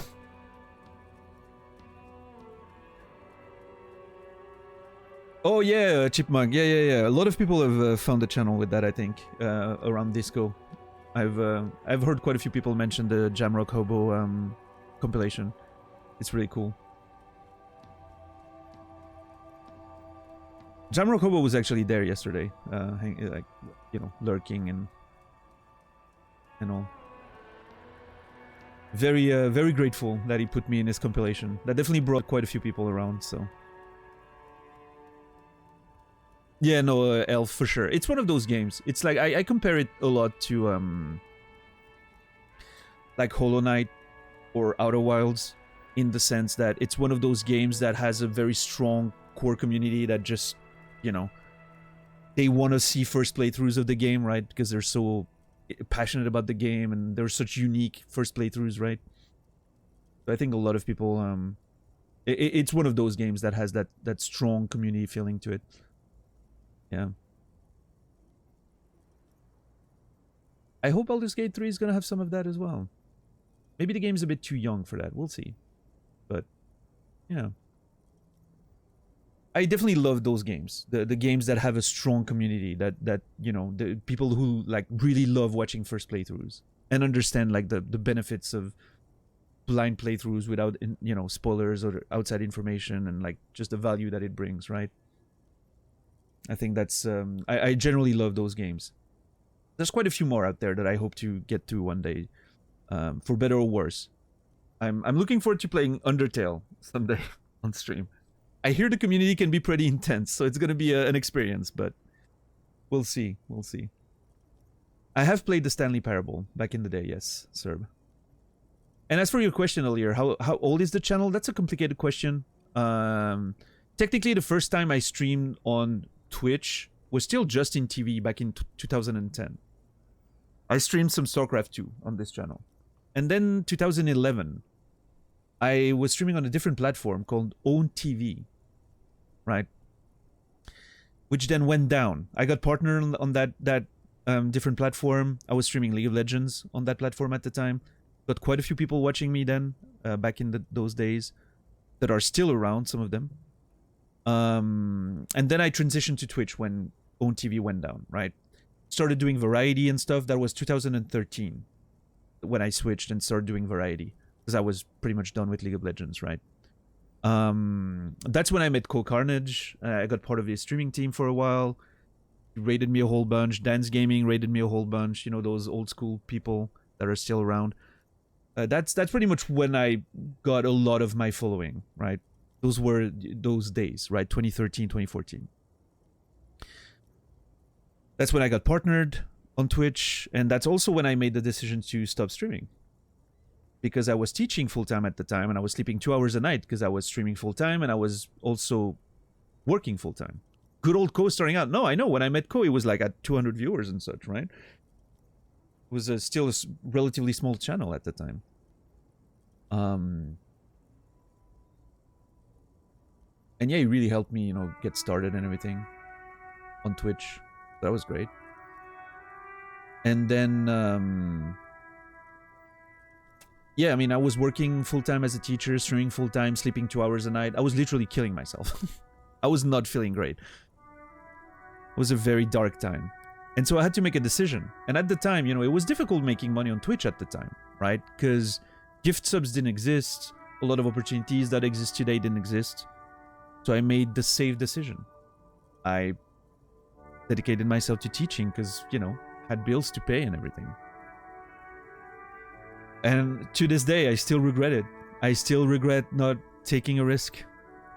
Because a lot of the people who started alongside me, you know, that were even smaller than me, that started a bit later, like Burke Black and, you know, people like that. I remember rating Burke Black when he had like 10 viewers. You know, it was like starting out and I was like already bigger. You know, I was at the time I had like 100 average viewers or something like that.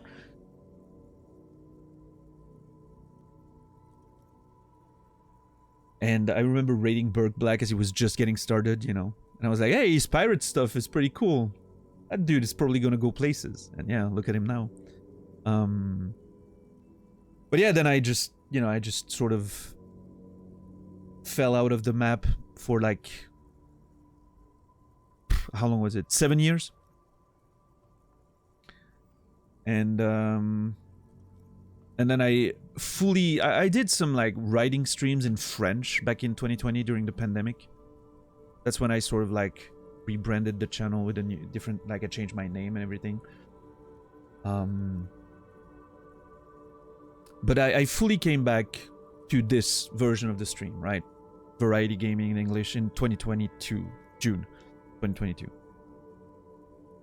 And, you know, since then, there's been ups and downs. Obviously, 2023 was a bit of a rough year for me. There was not a lot of streaming between mid-February to... I was going to say July, but yeah, like, I mean, the irregular schedule lasted almost until December, to be quite honest.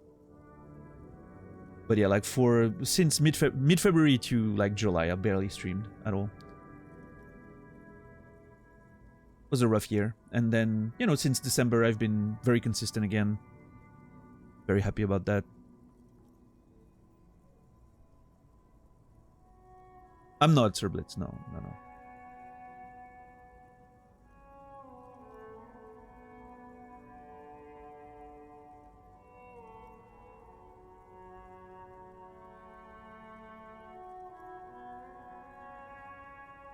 Undertale plus follow-up Deltarune would be great with your cooking. Yeah, I mean, I think it would be interesting. I've heard some like rumors about the Undertale community, so I'm a little worried about that, but we'll see, BQQ. I'm excited about it. I hear they can be pretty intense, but I'm sure it will be fine. It's alright, Sir Blitz. It is what it is. But yeah, rewinding back to the anecdotes about the happy birthday stuff. I don't know if you guys have ever watched back in the day, or if you remember Elohim, the streamer. I think he's streaming again a little bit these days. But Elohim had a whole thing where everyone would wish him happy birthday like literally every day. And he was getting so many subs because of that. It was just like a joke, like an inside joke. That it was just like everybody was just wishing him happy birthday every day. Like it became almost to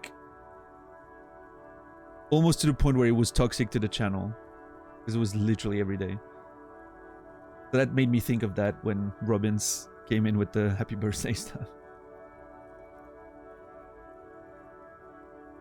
You survived the whole night community. Those are pretty bad on backseating. I mean, okay, for me, Hollow Knight was fine, actually. I mean, there were, you know, the mods had to work a bit more intensely, right, with Hollow Knight than a lot of other games, I think. We also had a lot of people around during Hollow Knight. Like, it was insane. Like, that game popped off for me for a few months.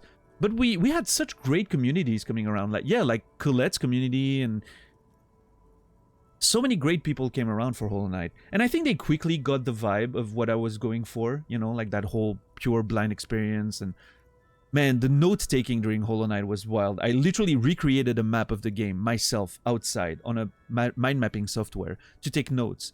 And it was insane. Like every time when people would see that, they were like, holy shit, that dude's cooking. And yeah, I think they, like the community, like the Hollow Knight community quickly got what I was going for. And they really got it. They started a separate channel in Colette's Discord to talk about my playthrough. That's wild. I didn't remember that. If someone mentioned it, I didn't remember it. That's really cool. But yeah, that playthrough was great. Honestly, I had a fantastic time during Hollow Knight. And, you know, we tend to have good mods here when it comes to knowing what to delete and whatnot. And those bad actors, right, Chipmunk, usually don't last very long here. We turn them into a little bit of entertainment for a few minutes, and then we just... That's something I've always felt very strongly about. I'm not going to keep people around just because numbers or whatnot, right? If some people are ruining what I'm going for here, we're showing them the door. Because I feel like the quality definitely for me matters more than quantity. So. Oh, no, I saw the question, but then, you know, I got carried away with like tangents and whatnot. Sorry, Chipmunk. I don't upload my stuff on YouTube. However, everything is saved on Twitch in nicely organized collections. If you look under the channel in the video tab, there's a collection, like drop-down menu, right?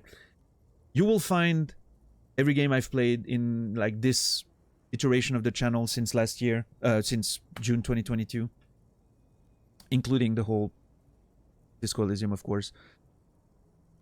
I know Twitch's, you know, VOD watching and player and whatnot is not ideal, but yeah, I haven't taken the time to upload everything to YouTube as of now. Maybe I will one day. I should. But is Hollow Knight in there? Yeah, everything is. There may be a couple of VODs here and there that are broken because of Twitch. There's nothing I can do about that, unfortunately. Twitch sometimes tends to break VODs. But I think for the most part, we're good. Like, it may be like one VOD here and there, right? But yeah, for the most part, I think the whole Hollow Knight stuff is in there. Yeah.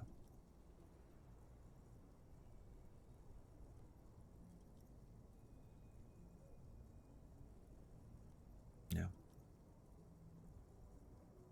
Yeah, that was those were the old days, Sir Blitz. We had a whole school theme around the channel. That was funny. Yeah, these days I'm not so much about themes and whatnot anymore. I'm just sort of being myself, I guess. A little louder version of myself, I guess. I'm usually not as that talkative. I'm actually pretty quiet in real life. If you knew me in real life, I'm usually pretty quiet. But here, obviously, I have to be the one talking, right?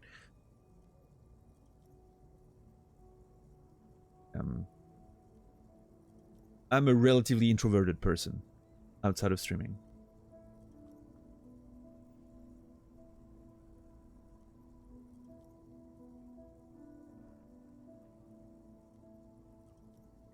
Yeah, I agree with Rico there. Those would be my recommendations as well. If you have desire and time to watch VODs, Outer Wilds and Hollow Knight are probably the best things you can watch on this channel.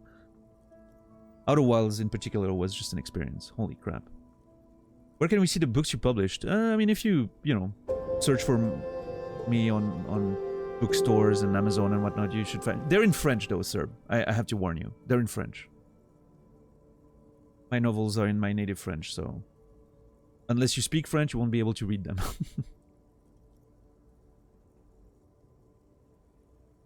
But yeah, they're traditionally published, so...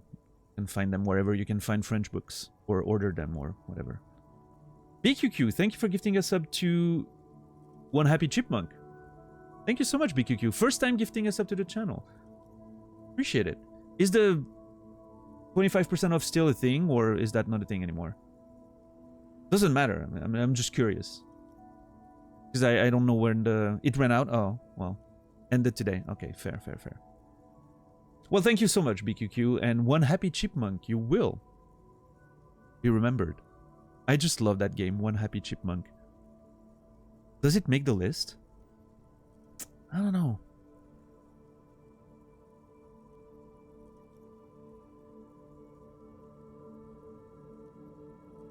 I think One Happy Chipmunk gets in the honorable mentions. It's over since 7 PM in the EU. Are you telling me the thing ran out literally at my starting time? I'm gonna have to contact Twitch about this. I feel like this is a personal attack.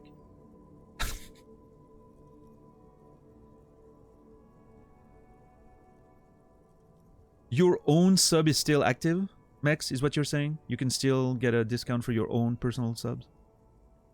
I mean, that's always a thing, isn't it? No? Like your first sub on a channel is discounted or something? I don't know. I'm confused with the things they're doing these days, but... Hey, thank you, BQQ. And thank you again, Warren, Realms, Anonymous, and everyone. It's been... Man, the past few days have been crazy, let me tell you. It's insane. And someone mentioned that earlier. I think it was Dax, right? I was pretty down on like the whole streaming thing like a couple of months ago. You know, it had been a rough year, and I had been very inconsistent, and I had that sort of feeling that I completely, you know, killed the momentum of the channel last year that we had at the beginning of 2023, and you know, we were, you know, basically, you know, the channel was sort of dying out a little bit, right? Game selection probably had a thing to do about that, and obviously my mood was very low, which doesn't help, right? People don't want to see someone who's always depressed, but yeah, I mean, obviously, you know,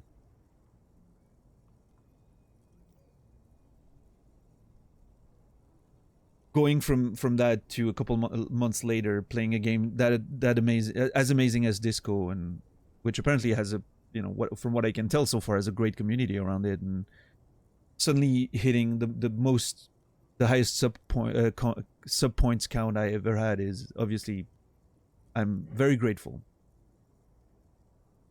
I don't really know what to say, except, you know, as always, I will do my best to earn that in the future. One of my favorite streamers uploaded a playthrough of Outer Wilds in the last couple of days. Heard so many good things about it. Oh, you should absolutely. If you spoiled yourself the basic premise, that's fine, goal, I think. That's fine. As long as, you know, you only know as little as you can about it, I would highly recommend trying to play it. There's people who don't take to Outer Wilds. It doesn't work for them. But if it hits, if it hits, there's a high chance that it's gonna be one of your favorite games of all time. From what I've seen, when it hits, like, I've only seen really people saying like it wasn't for me, but I know it's a great game, but it just wasn't for me, or people who are like, oh yeah, it's one of the best games I've ever played. I haven't really seen a lot of people being like, yeah, I played it, it was okay. It doesn't happen too much. It's either you don't take to it and it's just like, yeah, that wasn't for me, or it's like, oh yeah, that game was just amazing. And you should definitely play it if you have the opportunity to do so, for sure. Such a great video game. And then, yeah, watch all the VODs of people doing it as well. It's so amazing. Yeah, that's true, Max. There's a lot of offers these days, which is great. And then you have the rest of your life to wish you could play it fresh again. Yeah, that's true, Rico. There will never be quite something like Outer Wilds for me, I don't think. Hey, if there's ever another game like Outer Wilds for me, you know, I want to play that game. But yeah, I mean, you know, I'm sure that, like, it's one of those things. I think Disco Elysium is going to end up sort of in that same realm with Hollow Knight and some of these games, right? The ones that you're like, it was truly a unique experience, like nothing else. And you're always going to remember it, and you're going to wish you could play it again for the first time. I think it's going to be in, like, there's a good chance Disco is going to end up in one of those categories, so. How are you today, White Wolf? Hope you're well.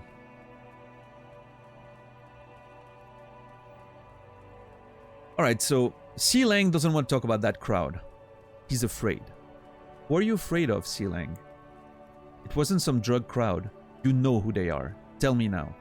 You're wasting my time. Tell me who the fuck is transporting drugs out, the drugs here. Okay, if you don't know, then I'll tell your employer you've been selling his stuff. Oh my god, I didn't read the options. I should have read the options first. I could have been thinking about all of that in the background while having a conversation. Oh man, I don't know where to go with this.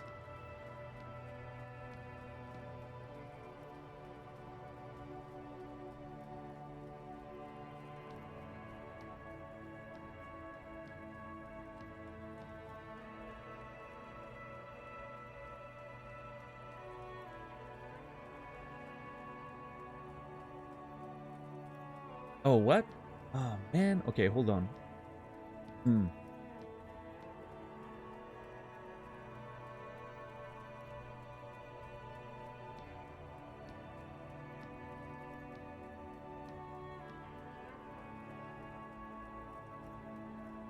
Sorry, I was just thinking, I actually misread. We're not quite at the milestone I thought that opened a new emote slot, which doesn't matter because, again, I have 4 of them that aren't filled, I think. Even more now that they've opened like new animated slots and whatnot. But I just noticed that I misread the information. We're a few subs off of that. But we're still at the highest ever. That is still true.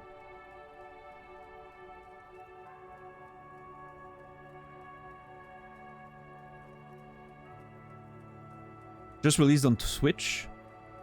I'm confused, $10, because I'm pretty sure when I played Hollow Knight, people were saying that it released on Switch at the time. Was it just announced at the time, but hadn't released yet? Because I'm pretty sure I remember people mentioning it. So I'm very confused.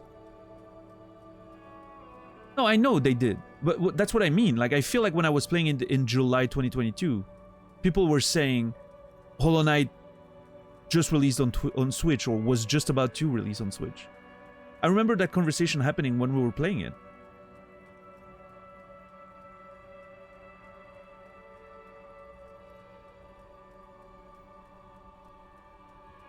Yeah, sorry. Again, Outer Wilds. Sorry, if I said Hollow Knight, I'm mistaken. I meant Outer Wilds. When I was playing Outer Wilds in July 2022, I feel like we're having that conversation about it releasing. Is Echoes of the Eye a necessary part of Outer Wilds experience? No. You can definitely play Outer Wilds without the DLC. I think the DLC is pretty good. You can definitely... It's definitely something like you can decide to play it later if you really like the base game. Now, if you can get them for cheap, I think it's good to have them both in there and just not know what's DLC and what's not, and just like explore, and it's part of the experience, right? It took me a little while to know what was the DLC, right? I was at some point I was like, okay, that's probably the DLC what I'm doing right now because of the structure, but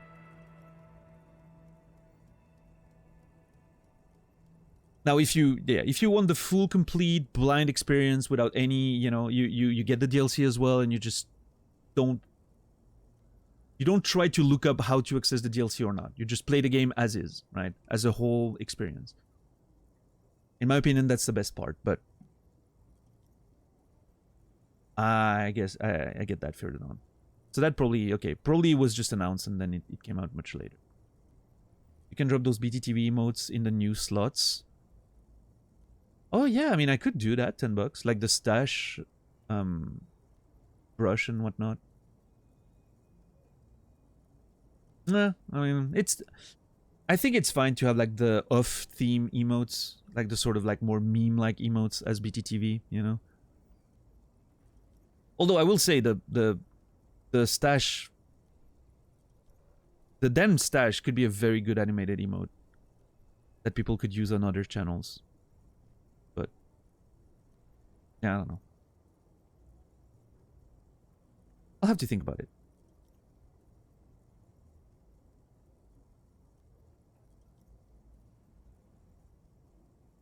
Might be flagged for suggestive content, yeah.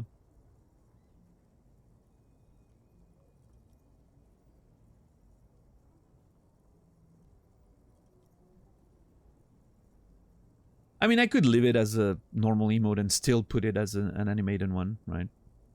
Make it tier 3. That people who want to use it on channels that don't have it on BTTV,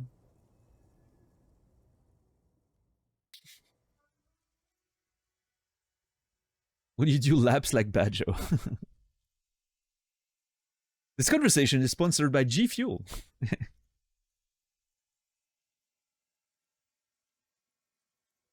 Yeah, no, I'm sticking to my principles.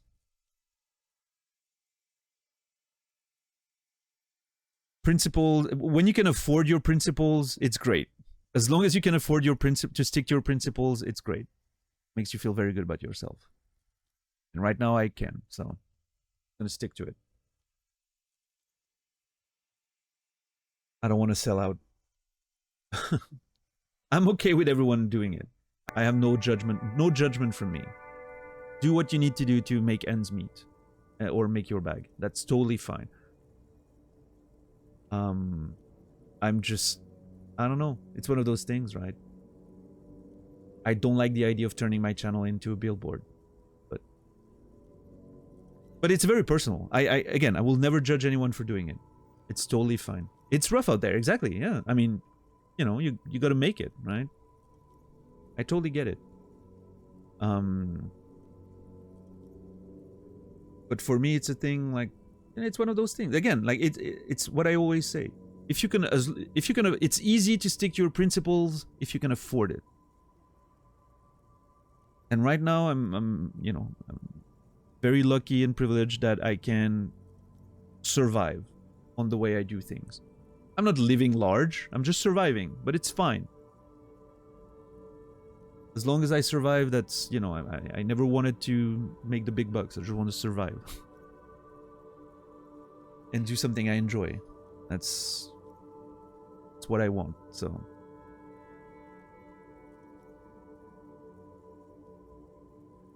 For now, I'm good sticking with my principles. I remember Dance Gaming going really hard on the corpo stuff when its mom got sick. I understood that completely. Yeah, and even without, you know, even without that, I get it. These are my principles. If you don't like them, I have others. Love it. I don't think hype trains are selling out. I don't think so. No, I'm being facetious about it, of course. I don't think hype trains are selling out.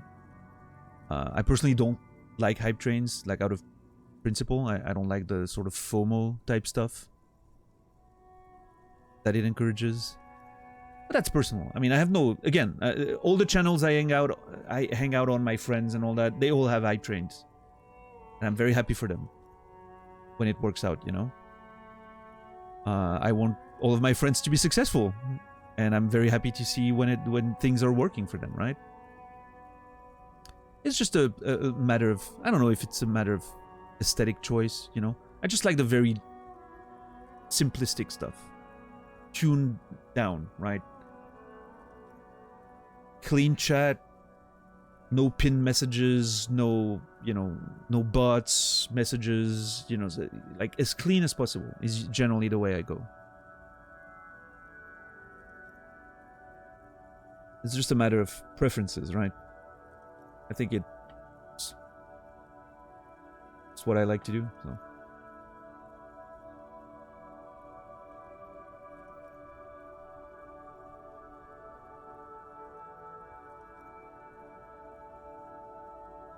Suddenly I get weird ads for niche pet snacks and tours to Antarctica?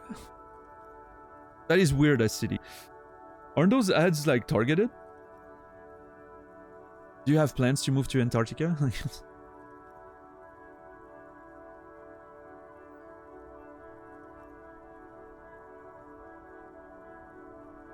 It does add to the atmosphere of the channel. Yeah, for sure, Goal.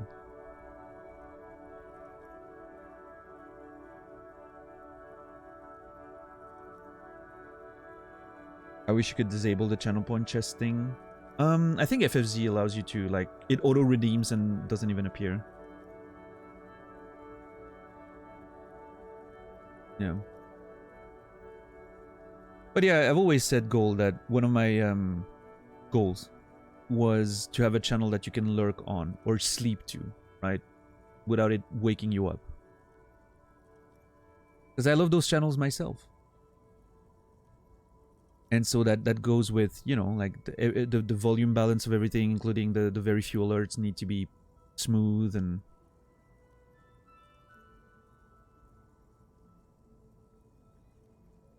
I like that approach, right? Little bit of minimalistic stuff, low-key, right? That's usually what I go for. Remove everything that isn't, like, necessary sort of approach, right? I don't know. Anyway. Let me keep investigating Sealangs here. What are you afraid of, Sealang? Wasn't some drug crown? You know who they are, tell me now. You're wasting my time. I think I'm gonna go with empathy. Even though I don't know, like the attitude of that guy leads me to believe that empathy may not be the way.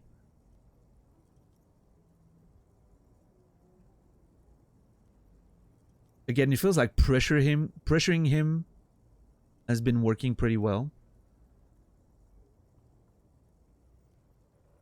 So maybe I should trust my instinct and just keep pressuring him. But empathy has also been working pretty well for me so far. Okay, let's go. Who are you afraid of, Silang? Look, there's bad people doing bad things here. That's all I know. Please don't get me into this mess. I've spent 15 years working my way up.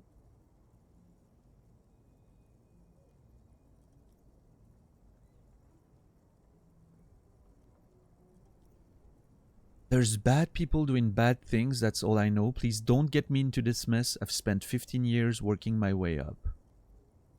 I think drama is gonna have some input there. Here we go. Oh. There's a tiny bit of truth on the table. Zoom in on it. Let's zoom in on the truth. If you don't want to get into this mess, raise your voice. You have to give us a reason to move on. We're buddies, Silang. Help us out. No one will know it was you. I'm gonna go a bit aggressive. I feel like he's not very good under pressure. Let's go. You have to give us a reason to move on. It's a she, okay? The other drivers call her the lady driver. You're better off staying away from her. The way they talk about her, she's no lady. Oh, come on. What is other drivers who talk? Is the lady driver the old woman back there? Point to the pale driver. Dazed out. Strange. Come on, not her. She was cool. I mean, she was weird. But she was cool.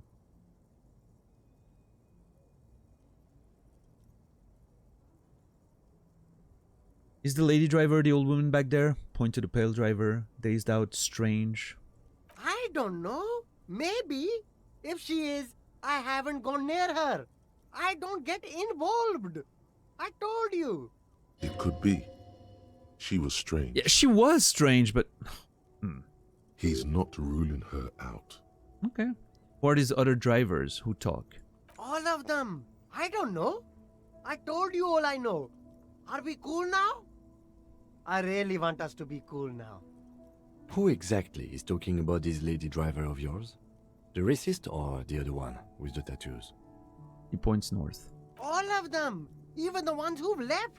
I don't hang out with them. I don't remember who has tattoos. Okay, Silang, we're cool now. All right. I scored. Let's cap this off with a purchase. You can walk away from here with funky sunglasses, detectives. Both of you. You deserve it. We're not gonna go there, Silang, but thank you.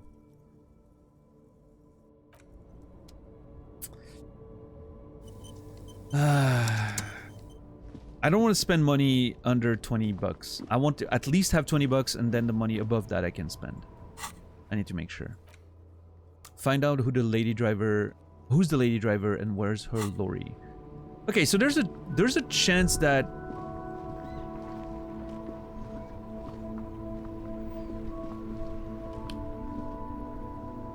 she's not actually the one, right?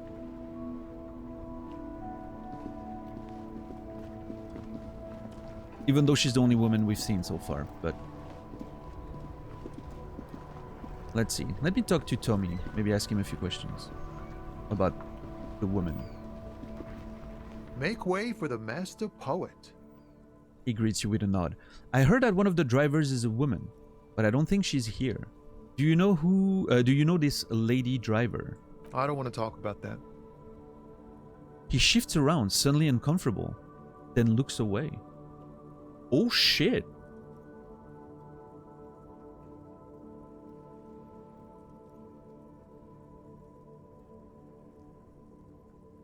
Do you know something? What is it? I don't mean to pry, but I need your help. She may be involved with the drug business. Man, I was hoping it isn't going to be her. All I can say is, she isn't around here anymore. She isn't some evil drug trafficker. And I don't know where she is.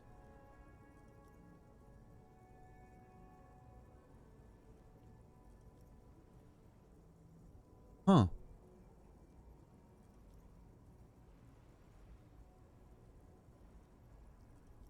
I asked you who's conducting the drug trade. You said you didn't know. Now you're saying you do? Who's this person? What's her name? Who is she to you? What does she look like? I mean...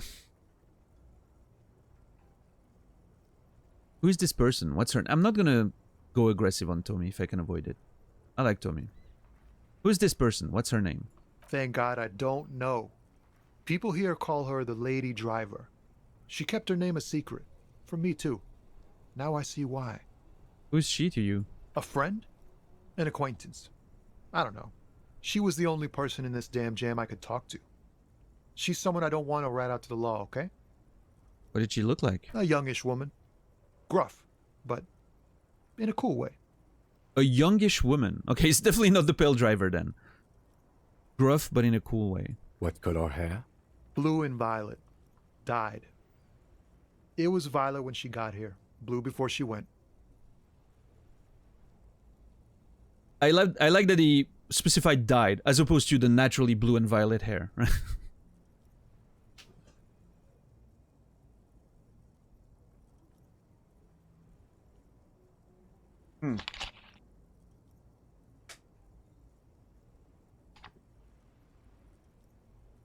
Okay. Well.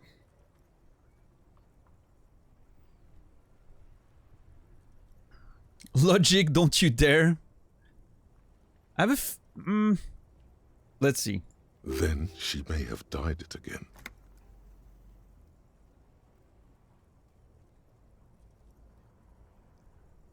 Thank you, Logic. I appreciate that.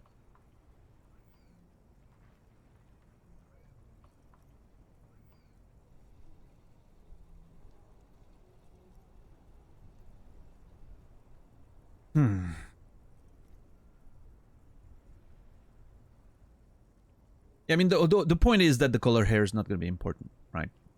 Because she can... If she dyed it twice, like in a couple days, maybe.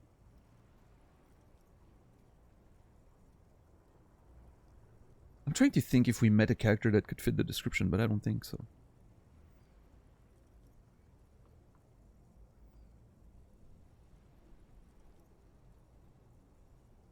I'm not gonna go on Tommy's bad side. I don't want to be aggressive with him. When did she leave? Move on. Damn, I don't want to... Please just let it go. Whatever she did, it can't be that bad. She's not a bad person. I know that much.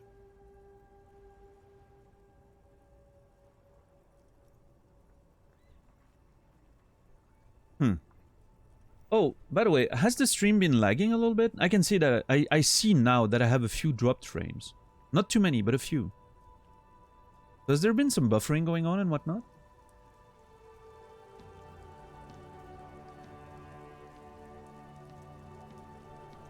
It's been lagging? A little bit earlier, it's fine now. Slightly. What's up, Whimsical? Yeah, I don't know when exactly it happened. I didn't notice it at the time, but... yeah. Well, if it's not too bad, that's okay. Yeah, I mean, if chat isn't suddenly like popping up with Fs and whatnot, it's usually okay, right? But yeah, I mean, it's Twitch, right? It's just Twitch. Right, Santa. Yeah, Twitch has been very unreliable recently. I don't know why. It is what it is.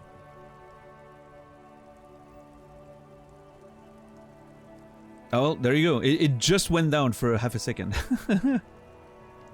I had to talk about it.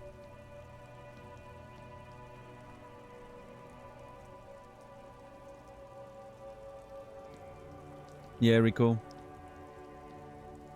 Yeah, I mean, I would recommend everyone to pause and play again, like refresh, if you want to, because I feel like a lot of you might be a lot behind when it comes to the stream because of those little lags. But yeah, what's up, Infamous? How are you doing today? Yeah, I don't know. Let me know if it becomes like unwatchable or something. We can't just let it go. It's part of a police investigation. I'm doing good, Infamous. Thank you. Yeah. It's part of a police investigation. Yep. That's how it always is with you, isn't it? I mean, All part of the investigation. The girl's troubled. If you hunt her down, she may not survive it. I can't have that on my conscience. well, I understand that, Tommy, but if she's smuggling drugs, you know, like... It won't come to that. We won't pursue her on this. This is information only. I don't believe you. Wow.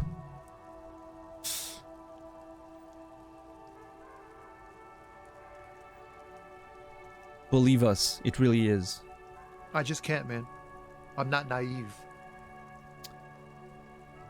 Well, I mean, you're naive enough to believe a person smuggling drugs when they pretend to be like this nice little girl who, you know... I mean, I'm not... maybe he's right? I mean, I'm not saying that she's necessarily a bad person. Far from that. However, from my experience, people can be really good at deceiving others and making them feel like they're these weak people that need to be protected when it's to their advantage.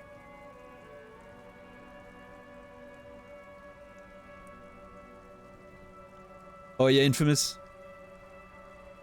I mean, here's the thing. Here's how I see it when it comes to ranked games. I have that these days with like Magic the Gathering, right? I'm playing a lot of Magic the Gathering arena.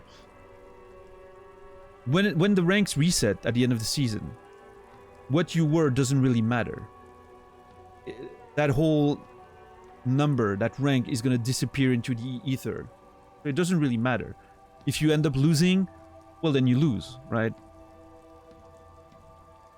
Where's the issue? You can't go lower than your current rank, right?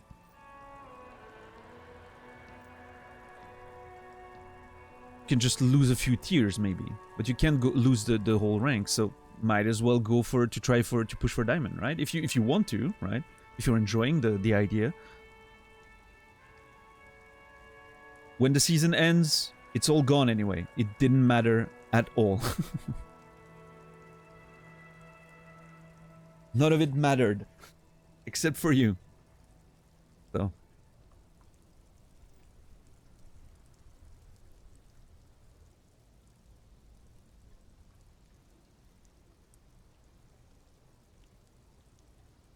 You said she's troubled. How? She's got the darkness in her. That young person's darkness when you think it's all over. And you're looking for a way out. She's got the darkness in her, that young person's darkness when you think it's all over and you're looking for a way out. That is dark, I will say.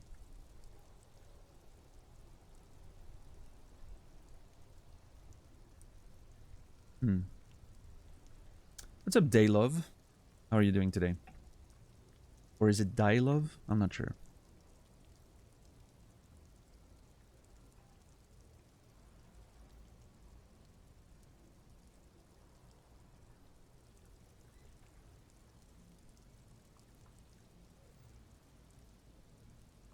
Always get nervous when I get close to a new rank. Yeah, because you're afraid of failing. That's normal.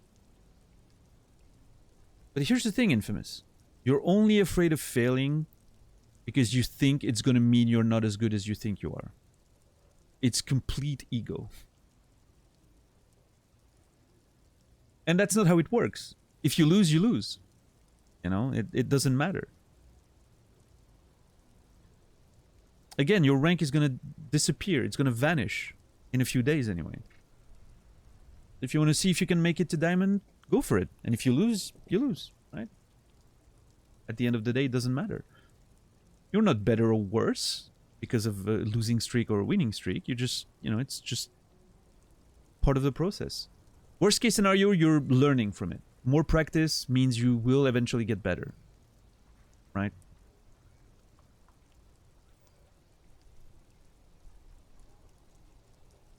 Accept the challenge or accept mediocrity. I wouldn't go that far, Mac Ace, but I think, you know, sometimes it's fine to be okay with what you have and not try to go any further, right? Sometimes it's fine. It's not always about becoming better, but it's like they love them. Good to see you. Thank you, and good to see you. Our biggest fear is that we can't be greater than we already are. Yeah, I mean, it's the fear of success and the fear of failure are often the same thing, right? Yeah, I get that, Infamous, but believe me, like, here's the thing, and you know, again, if you started playing seriously only this first time this season, maybe you don't remember that, but once the season resets, it literally didn't mean anything where you were. You already secured whatever rank you have now, right? I don't remember in League what's before Diamond, if it's Plat or if there is a new one before that now. But okay, Emerald. You're not gonna get lower than Emerald, right? And it doesn't matter if you finish high Emerald or low Emerald. It literally doesn't change anything. Nobody's, you know, it's not like you're a highly, you know, visible person and everyone's gonna be like, oh my god, he only made it to low Emerald. And nobody gives a shit, right? You're the only one who cares about your rank. Which is the way it should be, right? You know you can get to high Emerald. You know with a few more wins, you could get to Diamond. If you don't make it, that's fine. Again, when the season resets, it's not gonna matter at all, and you can try again next season. So, I don't know, if I were you, you really want to play and you want to try to make it, try to make it. And if you fail, that you know, you're gonna learn something from it, and next season you can try again. It's all just numbers on a screen. It really doesn't mean that much at the end of it all. If you have fun trying, go for it. But I get it. I get the ladder anxiety, right? I totally get it. But yeah.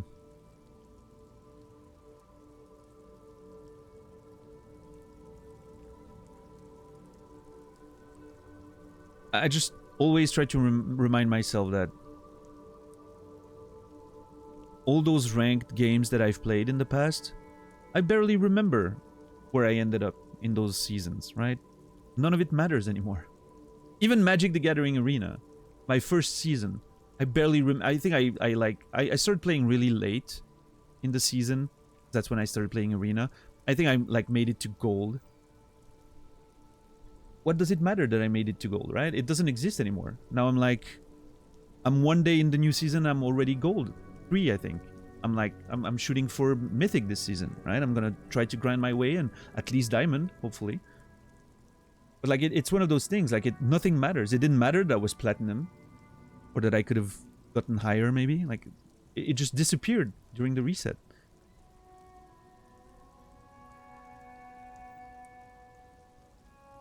There's no like lasting stamp on my forehead like, oh, this man only made it to, you know, Platinum.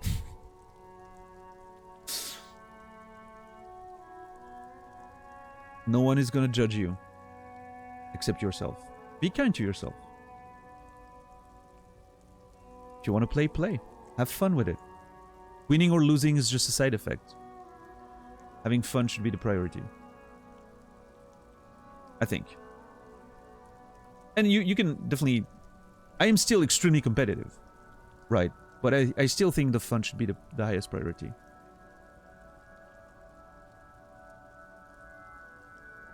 What's up, Lord Dav? How are you today?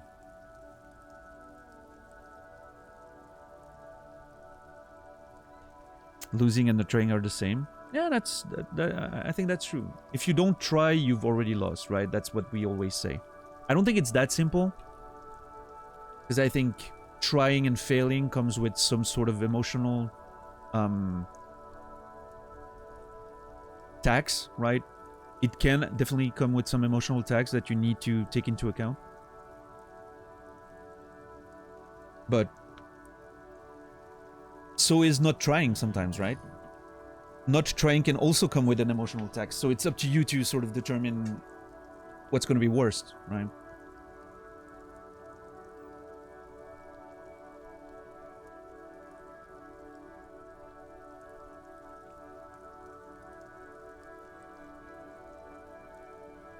Like, do you feel worse if you tried and failed? Or do you feel worse if you didn't even try and failed anyway?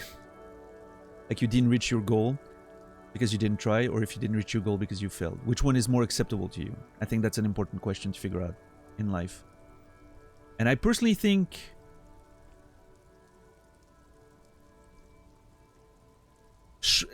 I'm in one of those weird spots, personally, where short term, I feel okay if I didn't try. Like, it makes me feel worse if I try and fail, short term. But long term, I don't remember if I try and failed. It's not gonna stay with me. Because I'm probably gonna try again. And maybe succeed later. But if I don't try, that's something that sticks with me, right?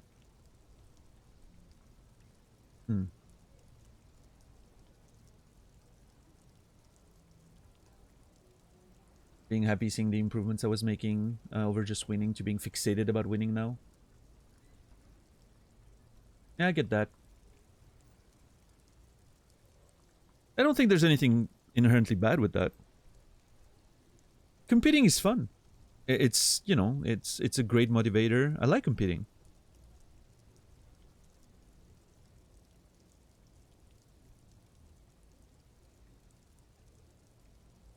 But personally, the way I look at it, and again, I'm, you know, just give up and never fail or succeed. Yeah, just give up. It's easier. At least you didn't fail. The way I look at it from like playing card games recently is, and that's what I'm doing with Magic the Gathering Arena, is I'm really focusing on playing a deck that I enjoy.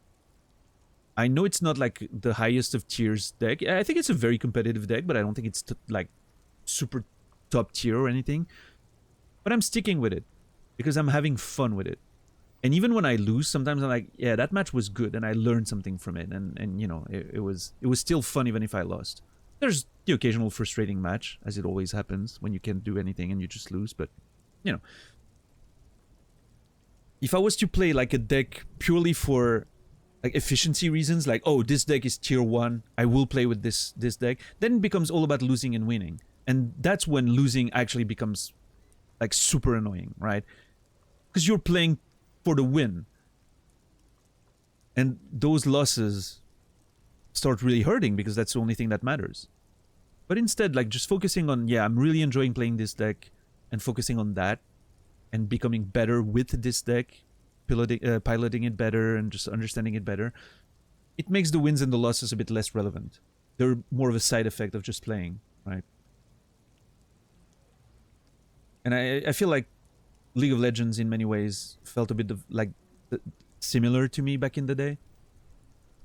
I was just playing the champs. I was, you know, picking based on the situations, of course, because that's part of the game, but I was still sticking with champs that I enjoyed, right? I wasn't just picking good champs because they were good. I wanted to enjoy my time playing. Which, when it comes to League of Legends, is very difficult, I will say. Enjoying your time playing League of Legends is... it's an art. I don't know how people do it. When was the last time I played League? I think 2015 I played some ARAM. That must have been the last time I touched the game. The last time I actually properly played, like, you know, ranked and competitive, was probably 2013. Yeah.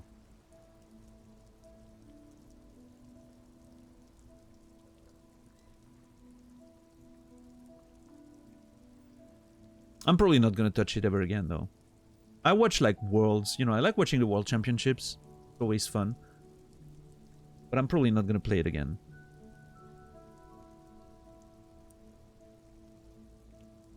I was Diana main. Mid lane, Diana main. Loved it. It was awesome.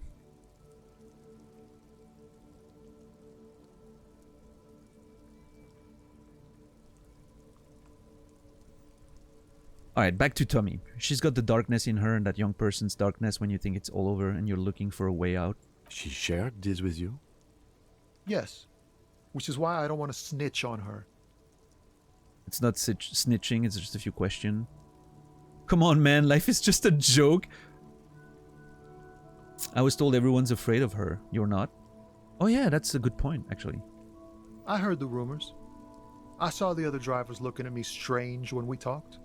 And she told me, too, that she's had a violent life. But I wasn't afraid of her. More like for her.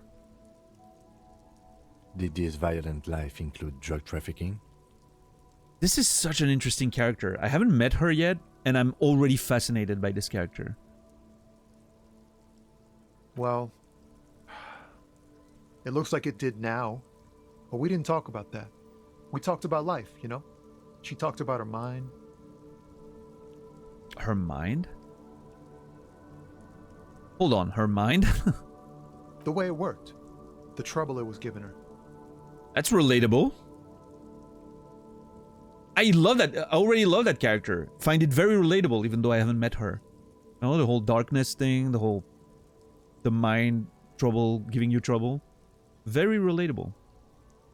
I like Tommy, man. I like the voice actor. I like the way he's written. I really enjoy that character. I think he's awesome. Diana is your permaban. Yeah, is she good right now, Delquaz? I haven't seen her played in like Worlds when I was watching, so I figured, maybe she's just not that big of a deal right now. But I guess in solo queue it's different, right? Because you don't have like the whole coherent team play and everything. So a lot of assassins are probably better in solo queue than they are in like competitive play. Yeah. Do you know about the drama regarding the company that made Disco? I don't know all the details, but I've heard of, you know, like the original creator not being really in control of his world anymore. I haven't looked into it too much because, you know, I'm trying to avoid, of course, looking up stuff regarding Disco to avoid potential spoilers and whatnot. We'll talk about it, and I'll look into it, and we'll talk about it once the game's over. Yeah, we'll go into details of that story. I wanna inform myself on it and see what's going on. I feel like this is a conversation for, you know, post game. Yeah, great documentary on it. I'll look into that again, like when I'm done with the game. I'm gonna be very interested. I'm very interested in the, you know, gaming industry, so like publishing side of things. So yeah, I'll definitely look into it. Right now, I'm just, you know, I'm more interested in focusing on the playing the experience and not letting sort of business stuff affect the experience too much, right?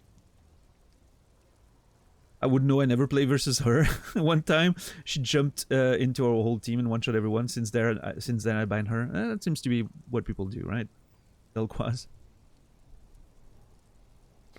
The guys that made the documentary were nominated for Content Creator of the Year at the Game Awards. Oh, really? Interesting. Yeah. I'll definitely look into that once we're done with the game, but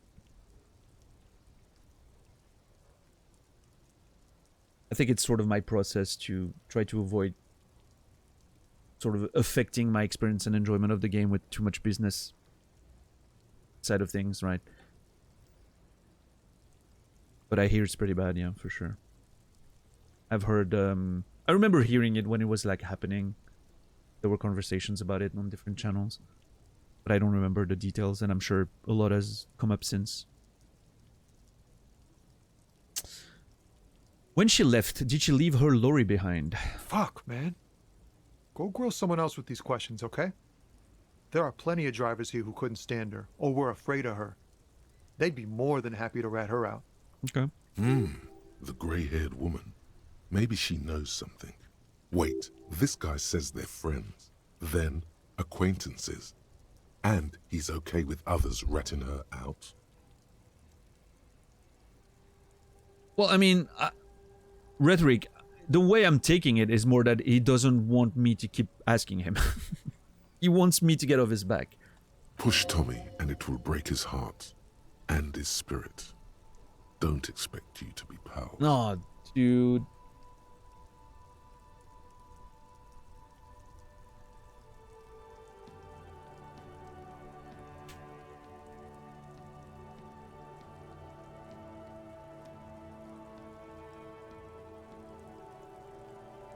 So you're alright with others ratting her out? You just don't want your hands dirty? Put yourself in my shoes. I need this for another investigation too. It's important. I can't blow it. She's a suspect and I need you to tell me where she is. Or I can't finish the investigation. Force, tell me. Or fine, I'll drop the matter for now. Find another way.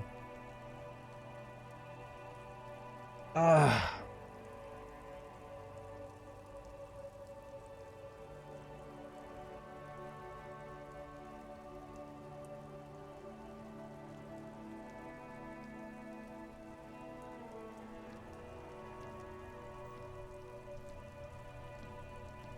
So there's one thing that Disco does that a lot of CRPGs don't do.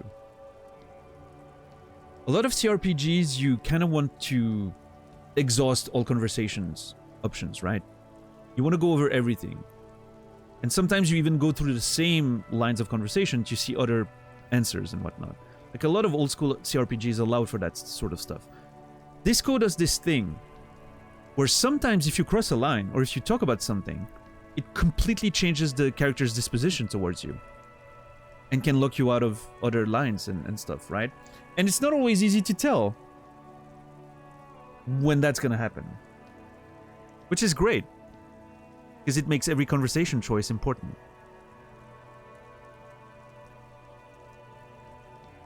So as much as I would like to question with number one there, I am not sure I want to push Tommy too much. He's already quite tired of this line of questioning, I think.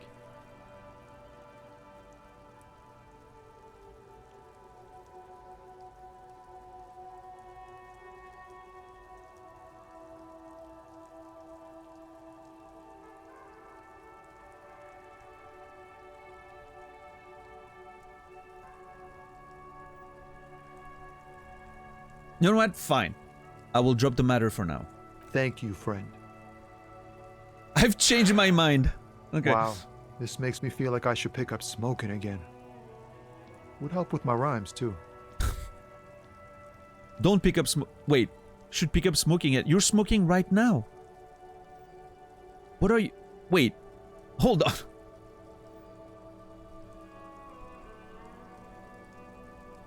I mean, it could be talking about other sorts of smoking, but he's smoking right now. Anyway, that's all for now. Bye. Okay, that wasn't the most pleasant conversation.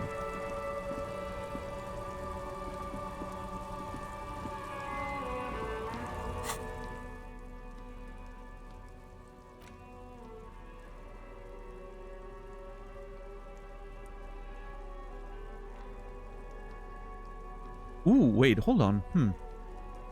I feel like I should be...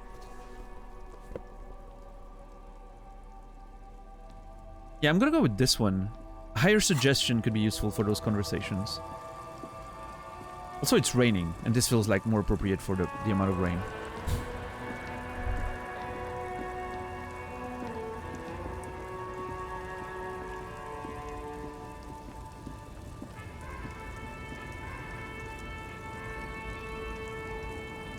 Great example right there. Any other game with that inconsistency would elicit a video games are bad diatribe.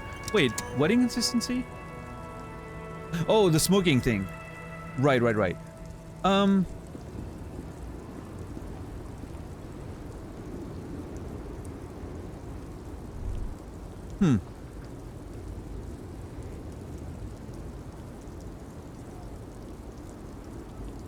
mean... Part of it is because, you know, smoking in this context could mean different things. It could mean smoking, you know, something else than tobacco, right? Which gives some leeway to the situation.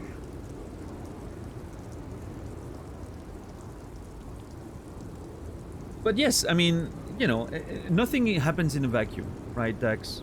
I'm sure you know that firsthand. Other substances that enhance your rhymes. Yeah, you mentioned, you know, like it could help with my rhymes, which, you know, I don't know how tobacco would do that, But yeah, I mean, it's definitely, nothing happens in a vacuum, Dax, right? If a game's already grinding your gears, and then you see more and more stuff like that, it's gonna, obviously it's gonna be another, oh, here's another one of those things, right? If it's just a one-time, like, little inconsistencies here and there, and I think game genre also matters when it comes to this.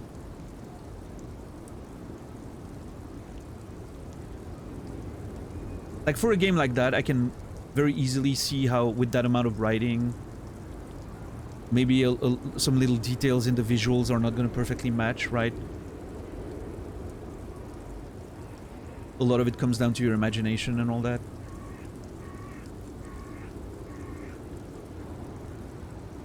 But, yeah.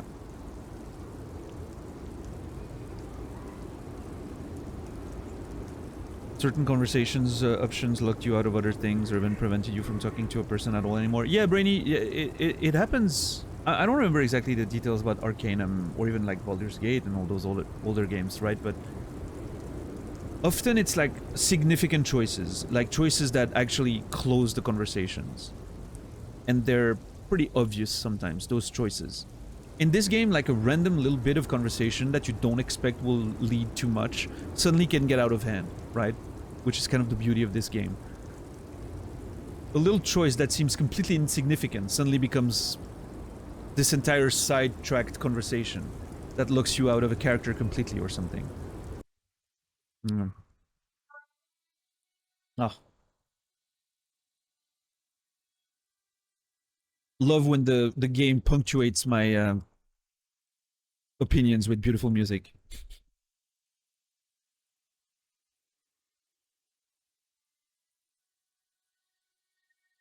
Lowman, you caught me at an opportune moment. This awful weather keeps me awake. You can entertain me with your questions. Alright, Pale Driver. Are you the lady driver? Did you just call me a lady, Herife? I did. She clearly doesn't think she's a lady. Don't repeat it. Thank you, suggestion. I was told of a woman driver. You're the only woman here. I'm not that either, Herife. I've gone too far from it all to remember what was between my legs. It doesn't work like that on the long haul. I've gone too far from it all to remember what was between my legs. It doesn't work like that in the long haul. Such an interesting sentence. So you're not the driver everyone is terrified of. I'm only terrifying to small children, and to those who used to know me. Yeah, it's not her. Believe me. Oh, I believe you, Drama. I didn't think it was her. Why are you scary to the people who used to know you? Because they can no longer recognize the person I once was. There's an interesting accent. Yeah, it feels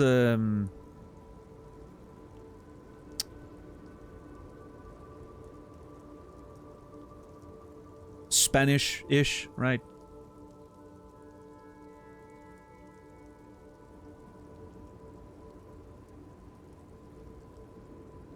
I think she's from Mezque, which is I think like sort of the Spanish-inspired area of the game. Based on the names, also she mentioned culturally and the way she pronounces words, putting like E's before S's, right? Like a lot of Spanish speakers do. Because they no longer recognize the person I once was. Why are you scary to the people who used to know you? Because they can no longer recognize the person I once was. That is such an insane line. I absolutely... wow. I'm getting goosebumps with that line. I'm not kidding. I actually have goosebumps right now. Why are you scary to the people who used to know you? Because they can no longer recognize the person I once was. It's such a throwaway line in the, like a little, you know, bit of conversation. But it's such a profound line. I love it.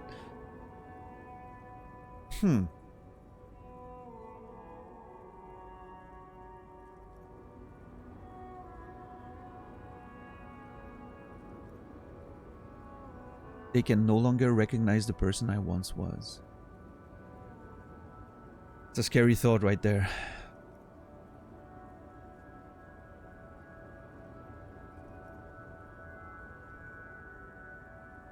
Very relatable. I like that.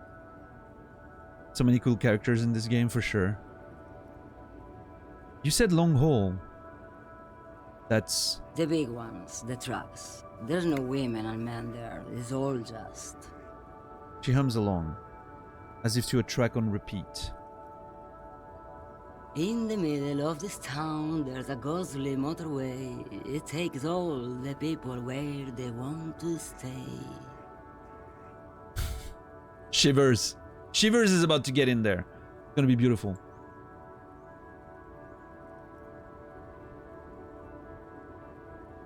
Most people, reminds me of something I heard. Most people don't live through a decade of their lives. They live 1 year over and over 10 times. Most people don't live through a decade of their lives. They live 1 year over and over 10 times.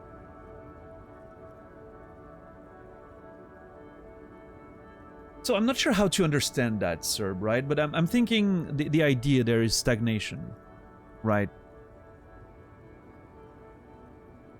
Our lives are very influenced by the passing of season and you know, like important moments of a year, the holidays, the birthdays, the whatever, right? All those yearly moments that our entire lives seems to be organized around, right? And so there's, yeah, a feeling of stagnation there. Doing that the same year over and over, which I understand, right? There's nothing worse than looking back 10 years and being like, I feel like I'm in the exact same place. Right?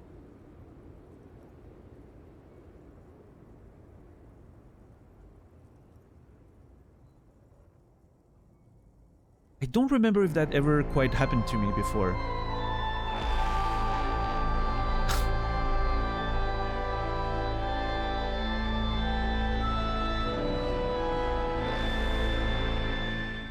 I heard birthday. Well, Jesus, Robbins. Again, not my birthday.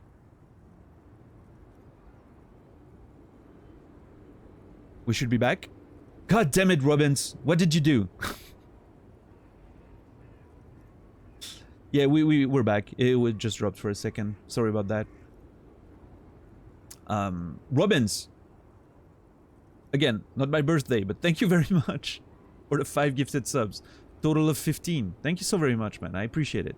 And Keith, Felipe, Tanko, Matt, and MLWXNB. Mulwuxenb. You will all be remembered. Thank you so very much. Appreciate it, Robbins.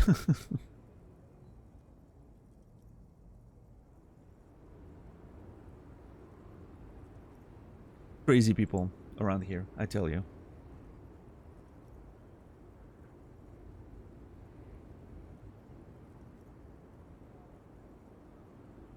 There are decades where nothing happens. There are weeks where decade happens. Lenin. Yeah. No, that's true. That is true, Rasta. I found that to be very accurate in my life. Not gonna lie, I love some stagnation in my life for once. Just a little bit. I get that too. Routines are pretty positive for me. When I'm in a good headspace, I love routines. It makes me feel very good, very stable. Love that. But, yeah. What's up? Arachizi? Arachizi? Just wanted to jump in and say I've been going through the VODs and been really enjoying the playthrough. See you all in a couple of days once I'm caught up. Hey, good luck. I understand. There's a lot of you out there trying to catch up on the VODs. Really, good luck with it. If you skip the nonsense conversations here and there, you should be able to catch up pretty quickly. But yeah, I'm glad you're enjoying it. Thanks for stopping by. I truly appreciate the words, and I'll see you in a few days. I'm still gonna be here. I don't think Disco is gonna be over anytime soon. So see you soon. Thank you. I love that idea of so many people trying to catch up on the VODs and like slowly like people, you know, catch up with us, and there's more and more, you know, people actually in the live show because everyone's just racing to get there. It's kind of a fun thing. It's a bit of a vibe. I love the nonsense conversations. Hey, I'm glad. You're definitely on the right channel then.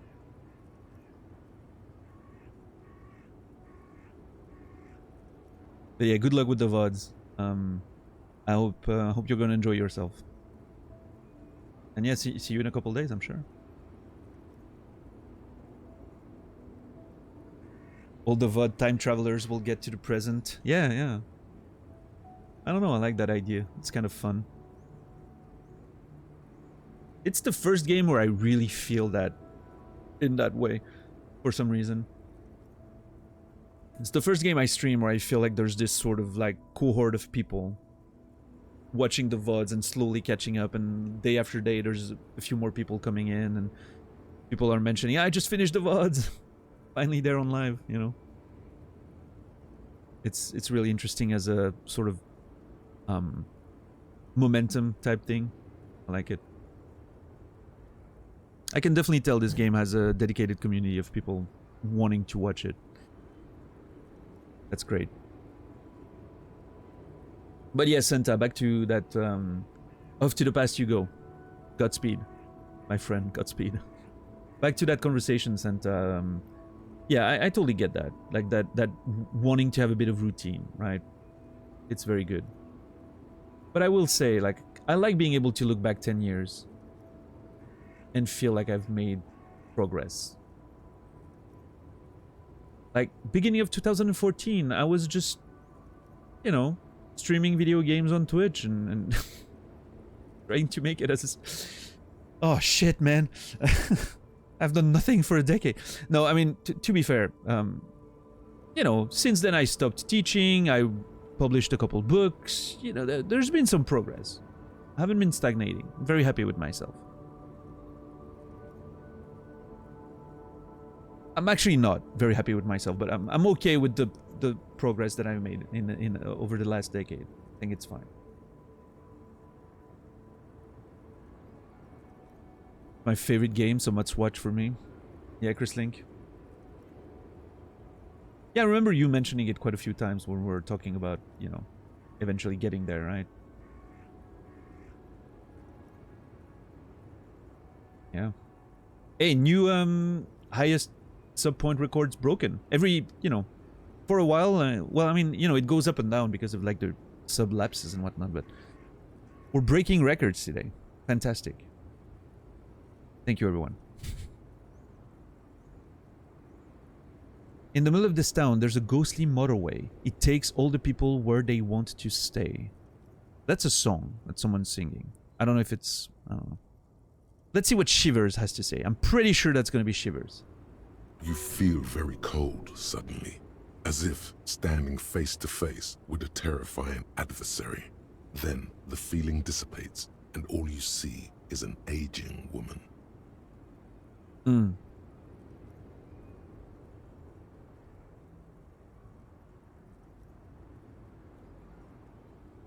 the background, a quiet song seeps from her cabin into the air. You don't hear any vocals.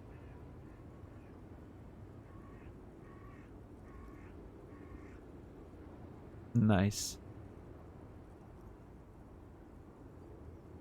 Which would mean those lines are, you know, hers, right? Those are her words, not a song that she's been listening to. There's something very apocalyptic about this.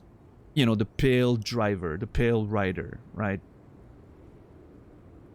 And she's talking about like the ghostly motorway, you know, which it could be like sort of a bringing people to the afterlife or something, right? That whole concept of, which again, I'm gonna say it again. This is my big theory right now, is this whole place is some sort of weird purgatory, right? The themes are fitting. I'm just not sure that, you know, I'm not sure that's the way the game wants to go, but the themes are fitting, for sure. The more I hear about this weird world, the more I seem convinced that I may be onto something. And if it's not like literally what it is, there's definitely some thematic approach that circles around the idea that, you know, sometimes life feels like that, right? Feels like a purgatory of some kind.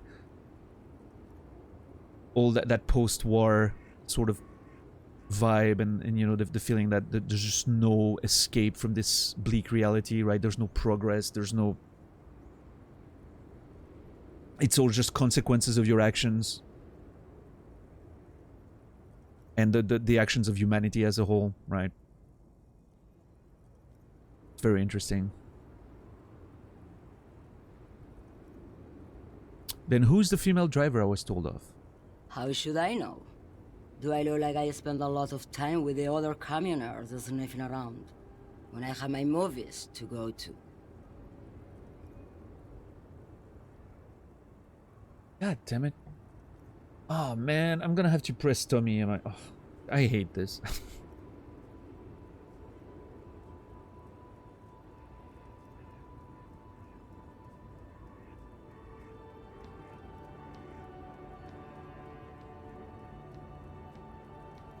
I mean, she did mention movies, right?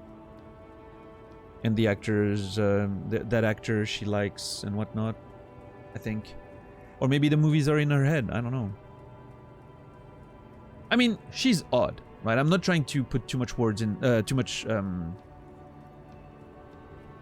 meaning behind like the actual words she's using. She's an odd one.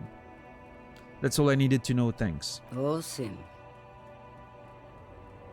The woman stares at you, her mind elsewhere now, on other matters. Something in her is pulling towards some unknown rest state. She twitches, like a sleep kick. Okay. Well, shit. I should talk to the racist guy again about the woman. I don't think we've addressed that with him.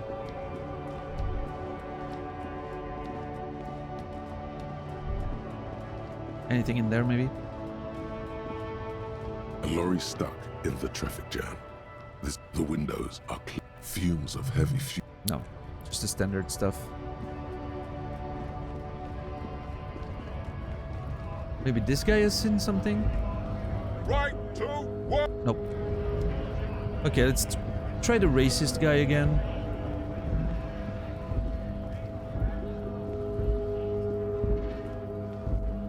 Looking for something odd?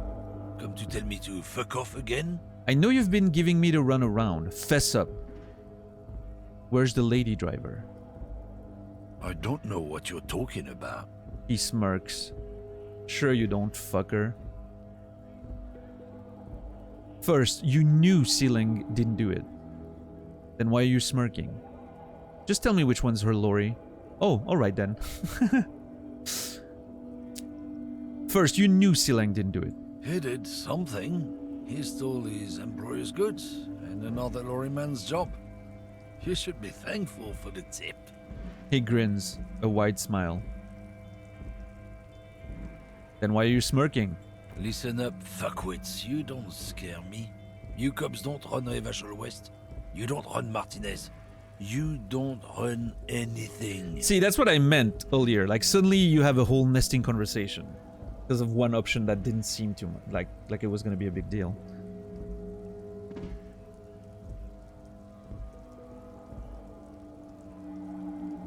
So who does? The lady driver? Question mark? I don't think that's true. Okay. I am very annoyed right now because I'm getting a shit ton of notifications on my phone from the PlayStation app telling me that some games I have on my wish lists are on sale.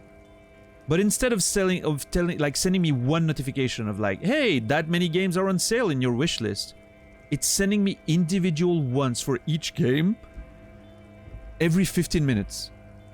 I have 100 of games on my wish list. Literally 100 games on my wish list. Maybe more. It's all the games I want to keep track of when they go on sale and whatnot. I'm gonna get notifications for hours at this rate.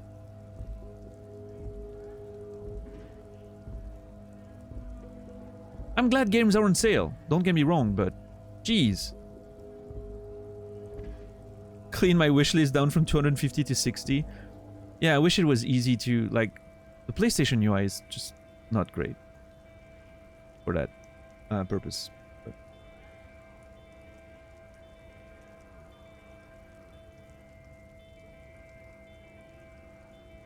Dead Space Remake 60% off right now. What the hell? Did it go even more on sale than it already was? Oh.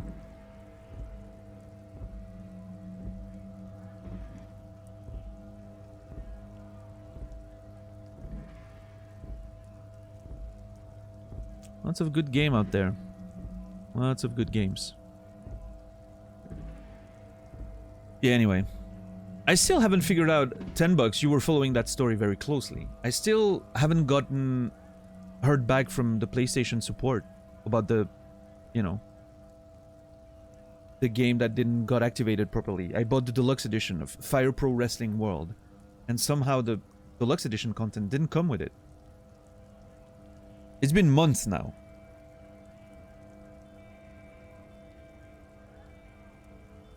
I've been going through some annoying interactions. Back and forth. Where they kept asking me for the same things. At some point I was like, you know what? Fuck this. You clearly aren't, you know. You clearly aren't able to fix my issue. Please refund me. Thank you. And then the last thing I heard about that was, well, no, actually, I first got another email said, oh, have you tried this and this and this? I'm like, yes, we've been over this 5 times if you read the history of conversation. I'm not doing anything more. I've tried everything. Please refund. And then they were like, oh, we've forwarded that request to the appropriate department. And I haven't heard back since. It's been almost a month at this point.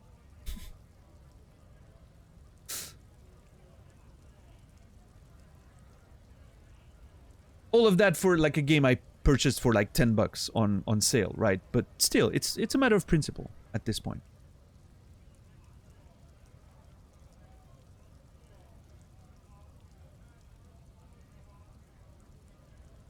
It's just, it blows my mind that they can be so incompetent in their customer support.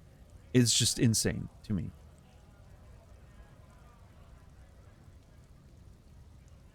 But it is what it is. You can get away with it. You're gonna do it. It's by design? Oh yeah, probably. Le laissez-passer A38. Yes, Raquel. It is what it is. Yeah, Max, for sure. But I mean, so is... On that front, so is Sony. With, like, for a game you buy but don't install, you can just, like, immediately refund it, right? But... on that front, it works. It's when things don't work the way they're supposed to that it starts becoming a problem. But yeah, Steam's refund policy is great. I like it.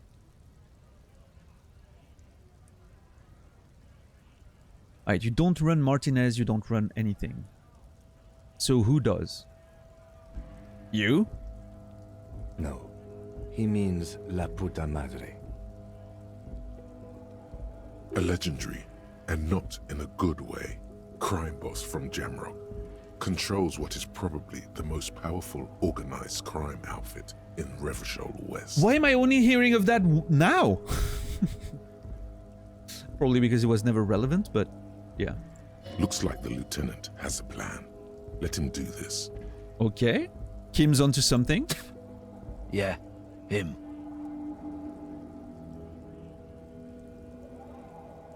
Cross your arms and nod. What are you doing, Kim? Let me handle it. No, I'm fine. I'm gonna let Kim run away with it. Cross your arms and nod. I'm okay with that.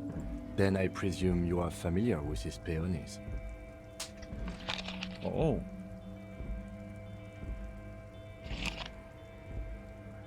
He pawns, huh? Yeah, they're his little bitches. He's got them all over the unions. Not just the unions. He has peonies everywhere. Some say he even has them in the RCM. Dirty fucking peonies who'd do anything for him. Multi-ethnic drug addicts. Okay. The lieutenant adopts a rodentine quality. Be cool, sire. He's getting into this. Oh, I'm letting Kim do his job right there. I'm fine taking the back seat. In fact, I would do that every time if it was available. You're not peonies. You wouldn't be investigating a drug thing if you were. If you were. What's up, Brendan? How are you today? No, of course not. We are not peonies. But if we were, and one of Madre's drivers were to be stealing from him, then it's a good peony's job to find out who that is. Man! Kim is going hard right now. This is beautiful. Okay, nice. I'm sorry.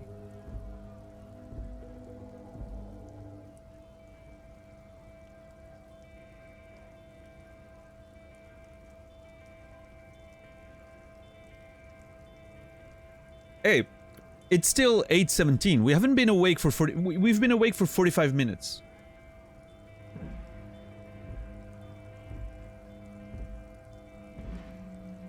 Kim woke up and was like, okay, I'm solving this shit today. Yeah, Kim's just... He's on point right now.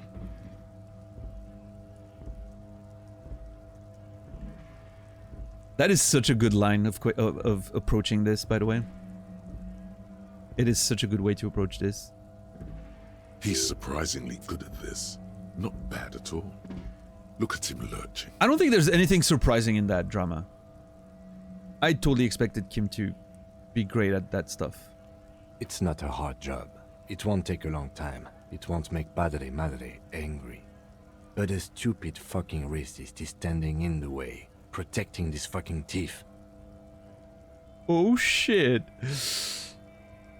Let's go. I'm not scared of you or the mob. I'm under the protection of the Lorrymen and Carters Guild. His eyes dart between you and the lieutenant. You've seen that corpse in the ceramic armor there. Did his shitty little guild protect him? Oh my god, dude.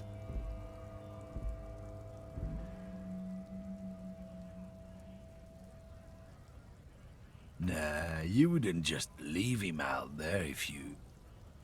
He tries to light a fresh cigarette, but his hands are shaking now. The sentence simply ends.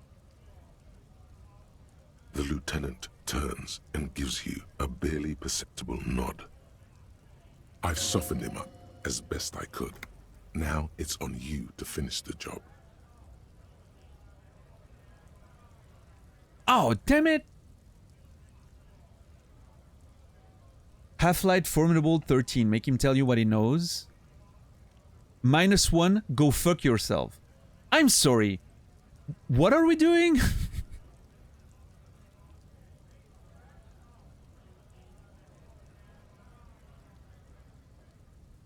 +2 Kim's bluff. +1 so you snooping cabin. Alright, hold on. Let me I have -1 half-light there. Yeah.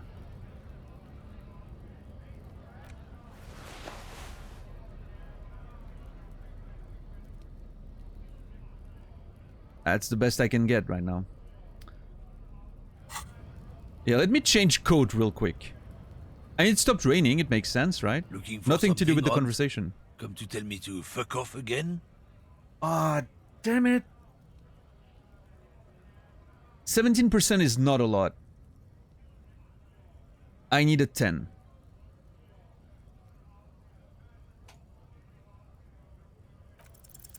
The main thing is to not overdo it, even when you're trying to scare someone. The most important thing is, how does it look on your resume?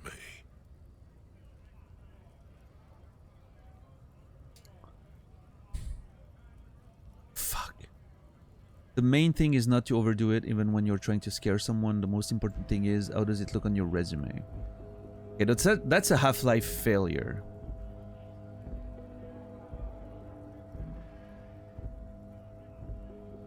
The jig's up. I've got the goods on you. Why don't you and me step outside for a little talk? Look, I'm sorry. Can you just tell me what you know?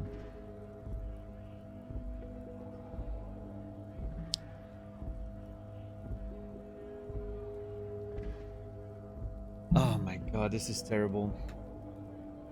I am so upset. Why did it have to be half-light? God fucking damn it.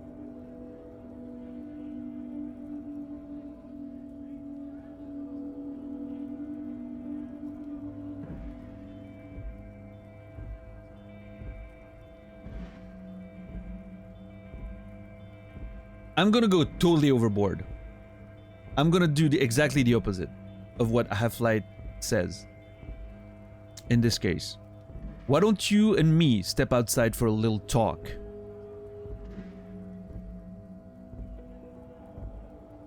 I mean, we're already outside. I know, it's ridiculous, but...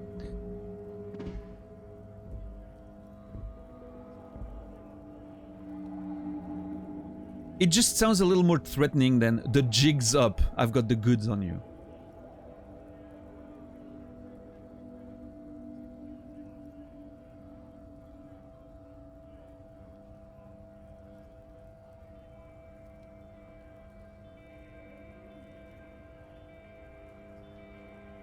God, I don't know what to do. Why don't you and me step outside for a little talk? Let's overdo it. Let's go exactly the opposite of Half-Light's suggestion there. What? What do you think we're doing right now? Okay. Runt? We're outside talking. Oh, or... I don't know what I expected.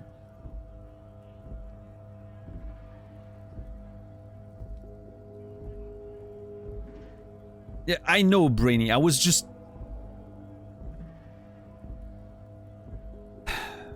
clearly it didn't work out, okay? The lorryman erupts in contemptuous laughter. Damn it, I meant... do you want to find some place private to... No, oh no, dude. And there's no other option.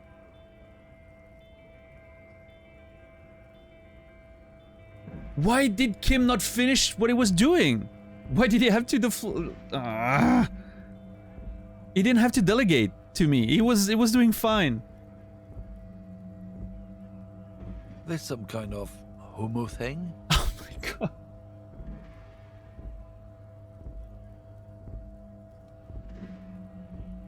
You know what? Why not? Yes. Let's say yes.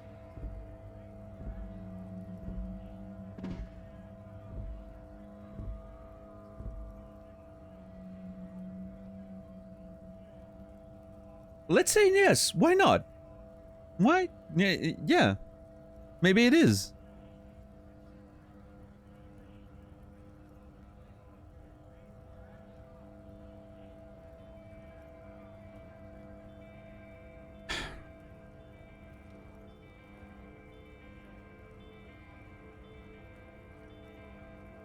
See, Naz, you don't have to worry. You're definitely gonna have a different... You're gonna do much better than I am. I'm sure.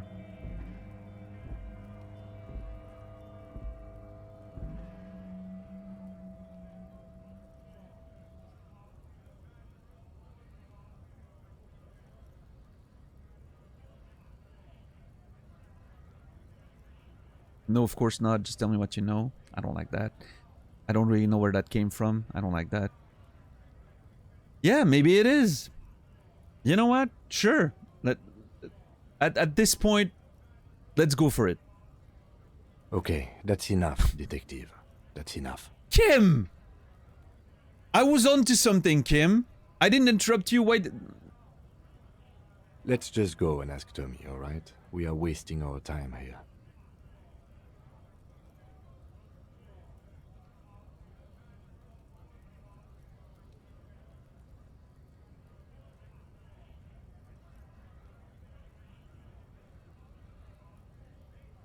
I'm sorry, Kim. I am a failure. I am sorry. You did such good work.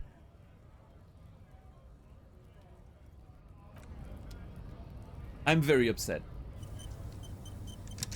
You deserve this.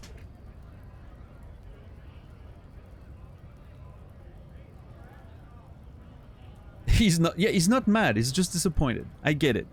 It's fine.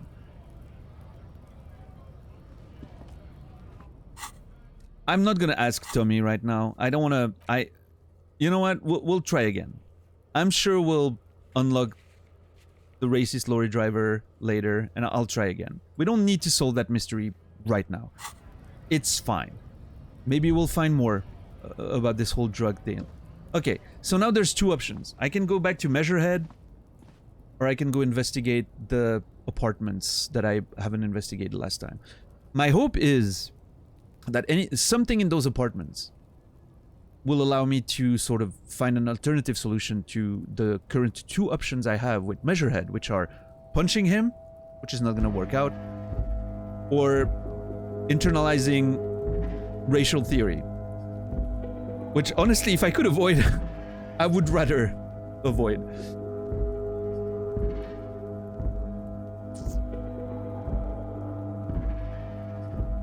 Man, that music is so nice.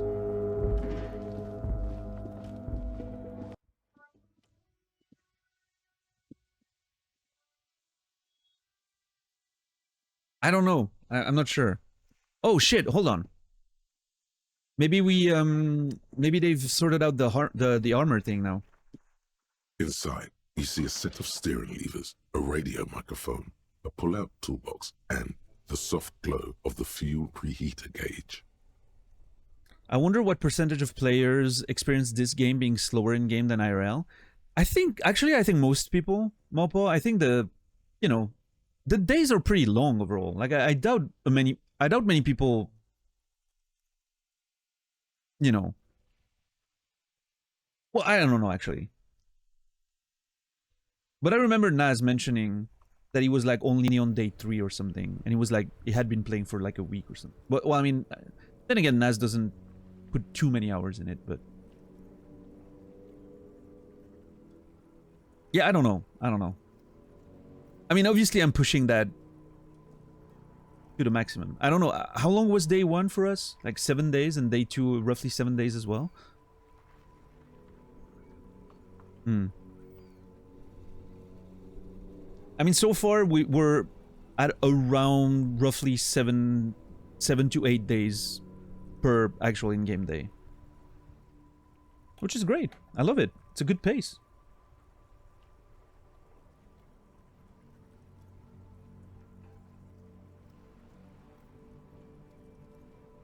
This is Precinct 57. How may I assist you?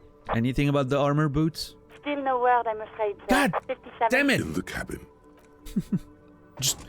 I want to make it clear that I just slammed the phone down. It's not you, Alice. It's not your fault. I'm just tired of the snail pace of the bureaucracy, which I know is a weird thing for me to complain about. Things being slow, but...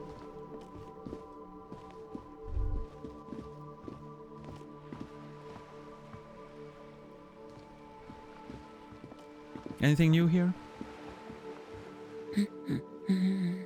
No, I'm just gonna let her be. Let me go see if Annette is still here.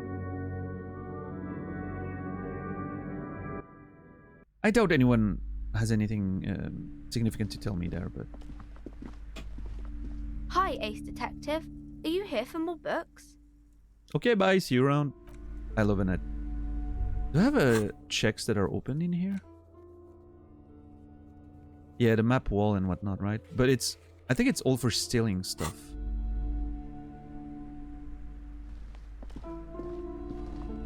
I don't want to steal stuff, but I think that's the only thing there is.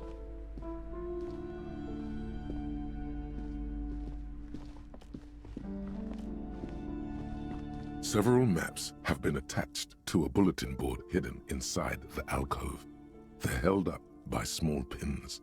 The board has come loose from one corner. The maps look old and faded. Your eye catches a map of Insulinda, a map of Revachol, and a map of Martinez. Storekeep, can I buy these maps? I'm sorry, officer. The map of Martinez is the only one available.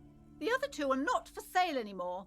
And besides, you could scarcely afford them. They're quite valuable, though they might not look it. The map of Martinez is 90 cents, though. Yes, are you... Okay, this is not the one I thought then. The map wall is something else, I guess. The map wall. No, it is in there. Oh, maybe there was an option to steal the map, but I bought it, but it's still showing up as a potential check. I don't know. Maybe that's what it is. I know, like, a similar thing is happening with the trash container, right? It's still appearing as a check, even though I opened it. I'm not gonna look into it too much. I'm not gonna think about it too much. It's probably fine.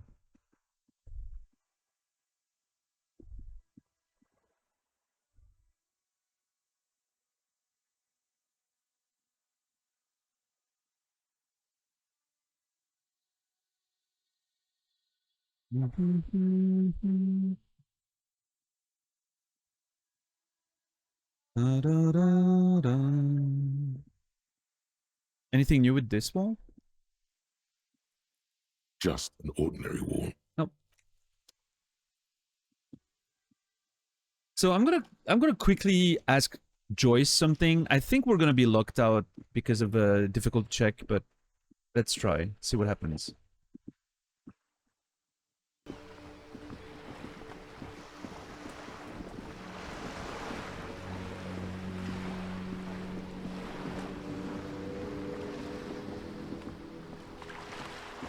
You're back.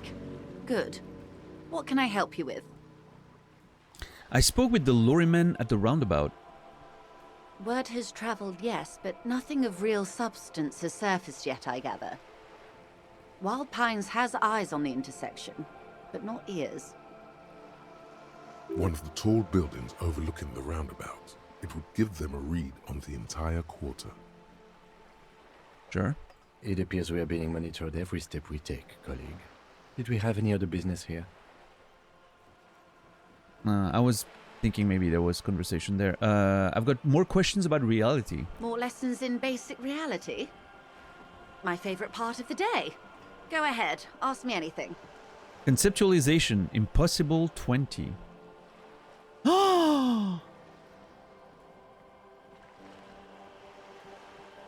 Plus 12. Jamais vu thought completed.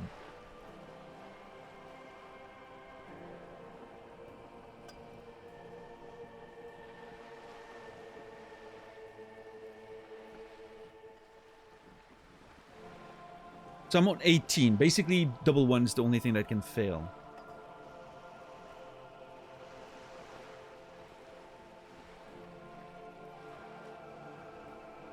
Okay. All right. Okay. Interesting.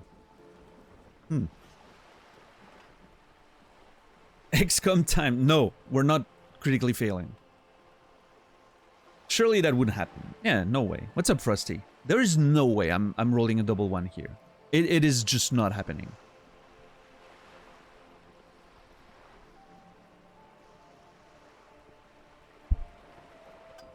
It's fine. We're good. We're good.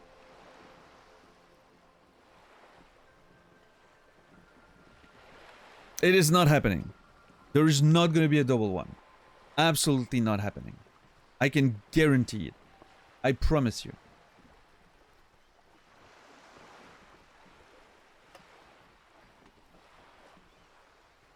You can post champ all you want, $10. It is not happening. J&K, what's up, man? Throwing for content? Nada. How did the mirror go? We didn't get it. The mirror's locked again. If it happens, we need a 1-1 emote. It's not gonna happen. I'm telling you. You guys are just being foolish. It's not happening. Alright, let me roll. Here it comes. What is See? all of this? The scent, the sound, the air. Holy crap. Double 4. Got it. Nice. What's up, Valthios? Oh yeah, if it had failed, that would have been hilarious. That's the reason why I was building it up, right? Just in case. It would have been so funny.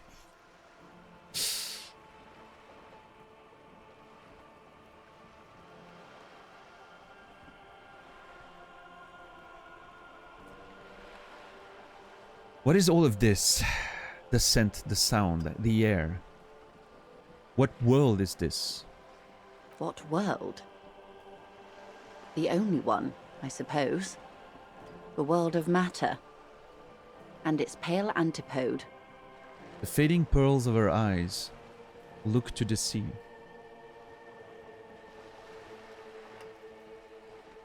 That's a nice one, Sir Kel. Oh, it's a critical role, of course. Why are the emotes elephants? Is there a story behind it? Yeah, sort of a random happenstance. A lot of you have heard the story probably many times before, so I'm gonna try to keep it short.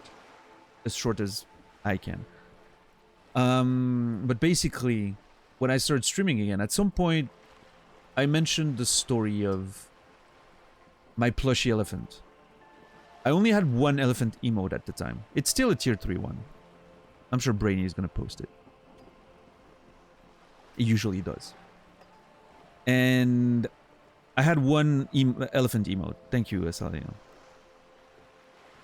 And I think someone asked about it at some point or something, or I don't know how the conversation got there, but I showed my plushy elephant on stream and told the story of how I got it when I was like 6 months old, and you know, it was a gift from my grandmother, and you know, I had it with me my entire life, you know. It's my oldest possession.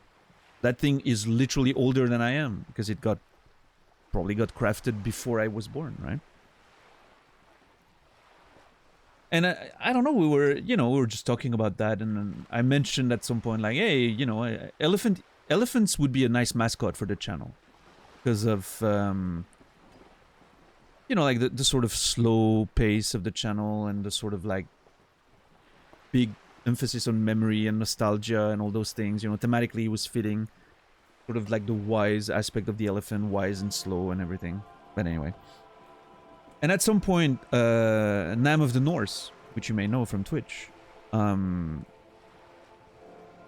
asked me in DMs, hey, would you like to have like a set of emotes, elephant emotes, as a placeholder until you get like custom-made ones or something?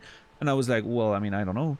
And he was like, because I have some, you know, I have some leftover money on Etsy and whatnot, and I would be happy to gift you a set of emotes. And I was like, well, I'm not gonna refuse, thank you very much. And that's how we got those emotes that were supposed to be placeholders at first.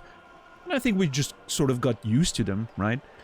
We got attached to them over time, and now it's just sort of, it stayed, right? They're pretty cute. I enjoy them. So that's sort of how it started. It's not a big story or anything, it's just a little anecdote. Must have been back in the Stone Ages. Yeah, back in the 80s, early 80s, man. Different time. Video games were barely a thing. It was a glorious time. You know.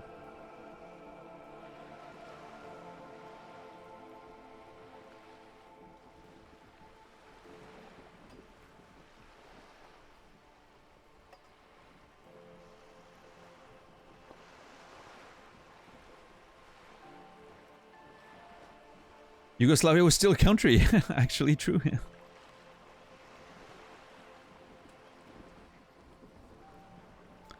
What world? The fading pearls of her eyes look to the sea. The only one, I suppose. The world of matter. And its pale antipodes. The camera of her mind glides over the surface of the water. What do you see? Great bodies of water, forest-covered surfaces, clusters of light where the cities lie. You've seen the montage. We all have. This world is enough. She concludes. There is a term of endearment they coined for it, in the DeLorean century, when humanity was high on this world, discovering more and more of it, these archipelagos included. What is it? Elysium. Tile drop? Oh my god. Okay. So first of all, title drop, right? Second of all, Elysium.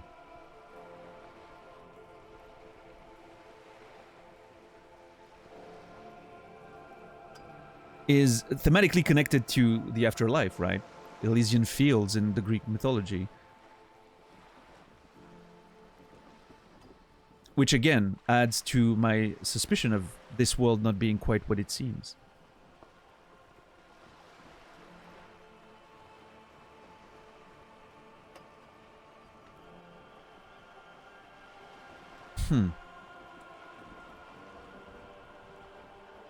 So strange. Humanity was high on this world, discovering more and more of it. Elysium. The world needs a term of endearment.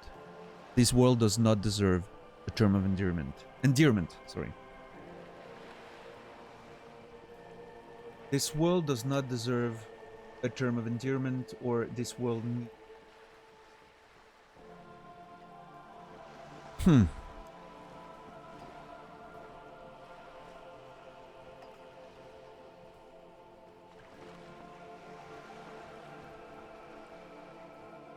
I don't know. I don't think I have a problem with the world. I have a problem with the people in it.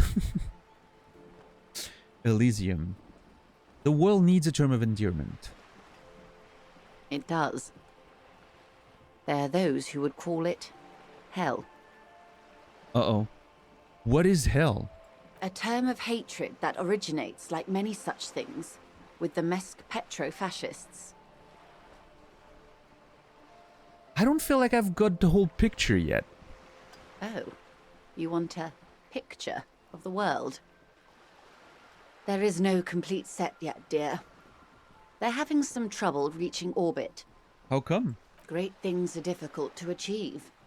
For now, we're viewing the world from the inside, sideways.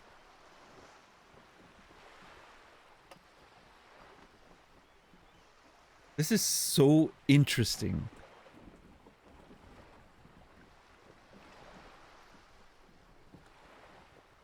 Inside sideways, what shape is this world then? We used to think it was a sphere, but that is beginning to look less and less likely by the day. You wouldn't know it from the tabloids, but the ORG nations have been launching weather balloons into the lower ionosphere since the 30s. Okay. ORG. Occident Revachol-Grad. Thank you, Encyclopedia. There's a steadily increasing trickle of images. Between the big three scientific contributors, they're piecing together a dark grey corona. A dark grey corona? Yes. Pale covers 72% of the surface. There are grey flares and prominences, even arcs above entire isolas. The images are blurry, but if there was a sphere in there, it certainly looks like it fractured a long time ago.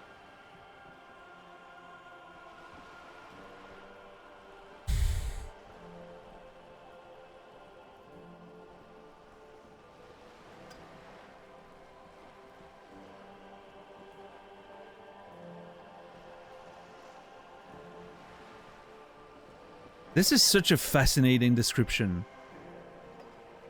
Like it's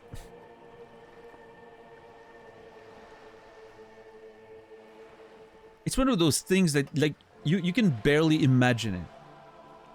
Because it's so alien, so strange.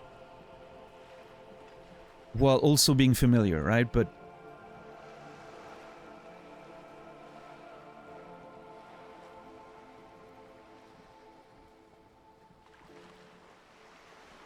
the pale? What do you mean, corona? The concept of the pale is just so interesting to me. They say there is a rarefied envelope of matter surrounding the darkened disk of our planet. That is, if we are still living on a planet. Or, to speak more plainly, imagine vast swathes of land disrupted by nothingness. So, here's the interesting thing, though. There's mention of planets. If we're still living on a planet. So they know what the concept of a planet is.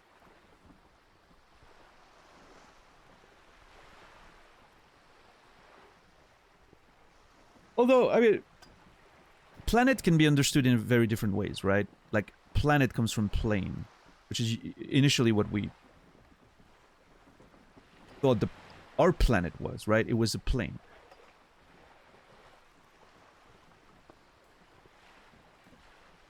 One of the planes of existence.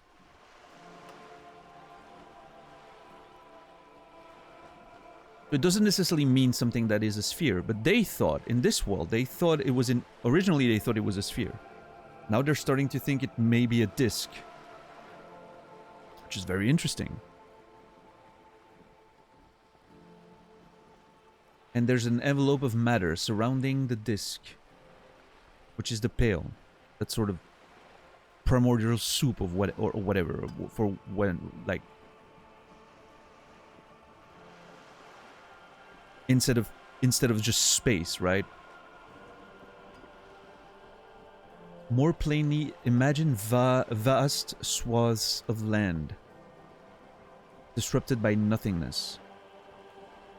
Swathed? How do you pronounce that word? Swathed?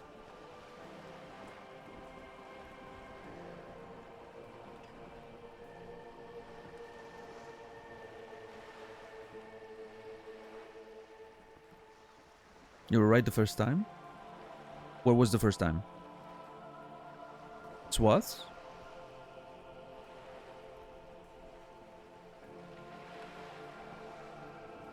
Yeah? Okay. Wait? Well, whatever it is, it's pronounced a certain way. That word. I could ask Google, but... Hold on.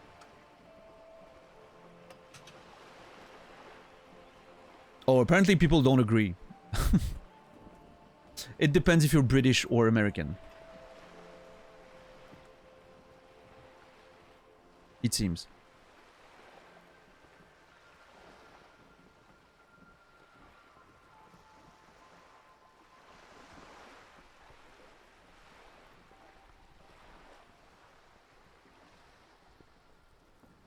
Swathe may be British.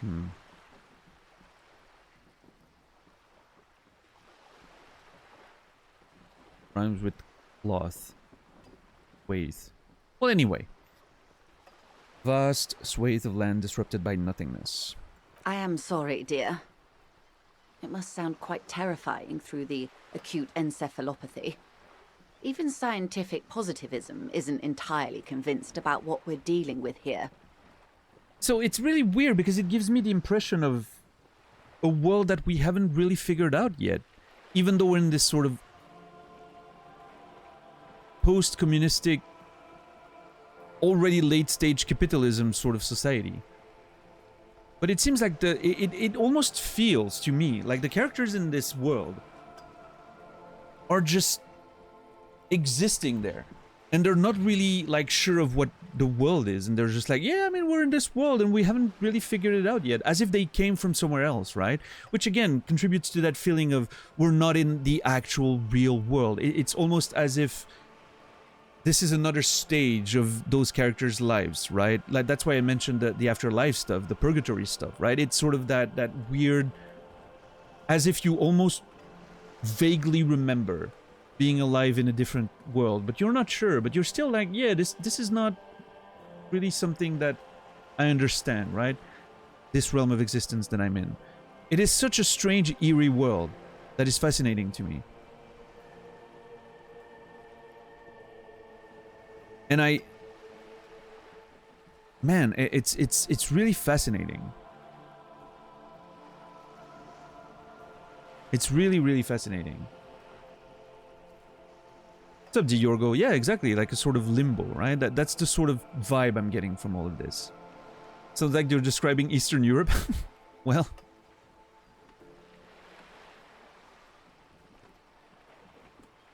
I mean, that's the beauty of it, I guess, Serb. Is that it does have that eerie quality to it, but it doesn't necessarily mean that it's a supernatural experience or like a weird... You know, it could simply be just because that's what the world feels like. in this weird post-war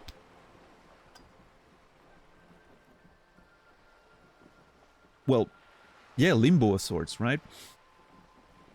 It's, you know, like humanity or the people of this world are just barely recovering from like the trauma and the whole all the issues of the war and the revolution and all that, and it's just everyone's lost. Yeah, it sort of like nails that feeling, which could be completely non-supernatural, right?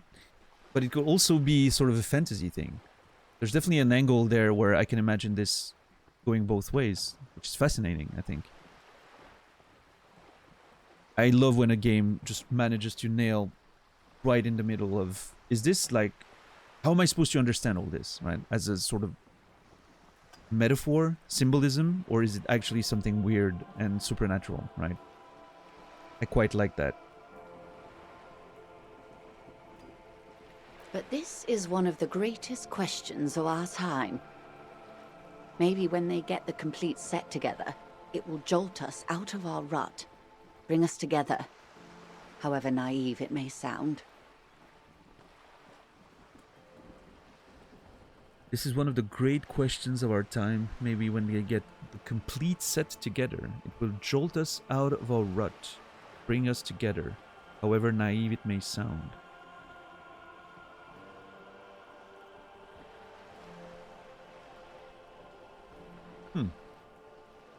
It's a Professor C Major. Welcome in. It's disco, baby. Yeah. I've heard the mention of disco a few times. Kind of stayed away from it, but people are definitely mentioning it. I don't exactly know where disco fits in this whole thing yet. I get the Elysium part of it. I don't quite get the disco part of it yet. We'll see. I'm sure I'll get there. Measurehead has the answer. The only answers Measurehead seems to have so far, from what my experience with it, was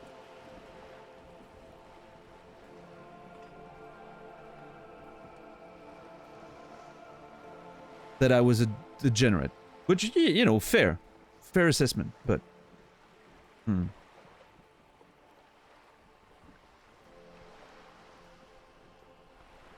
a fractured corona doesn't feel like it's gonna bring everyone together.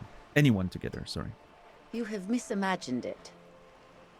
I don't have the power to convey to you the effect and geometry of the images that depict our world from below low orbit.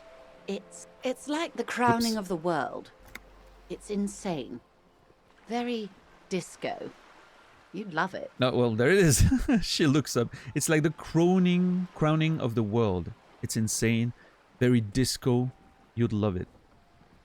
The Disco Elysium. There you go. Speak of the devil, yeah. Well, if you say it's disco, doesn't sound like any kind of disco I'd like to go to. I don't care about disco. I only care about the commune.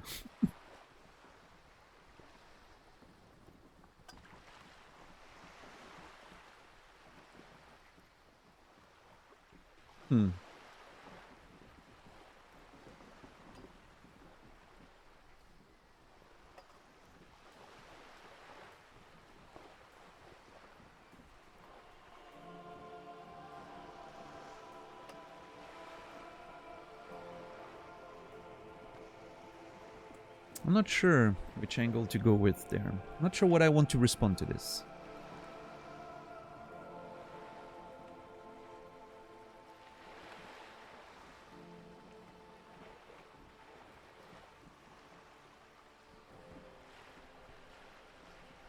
Well, you know what? If you say it's disco, let's go with it for once. See? Everyone finds something worth holding on to in this world, however wasted its opportunities. Shivers? The cold seeps into you. The air is heavy with 80% humidity. In an empire? Suddenly, you're conscious of yourself standing there, on whatever this all is. Your arms hang down by your sides. Fair. The lieutenant observes you both, silently. He adjusts his glasses.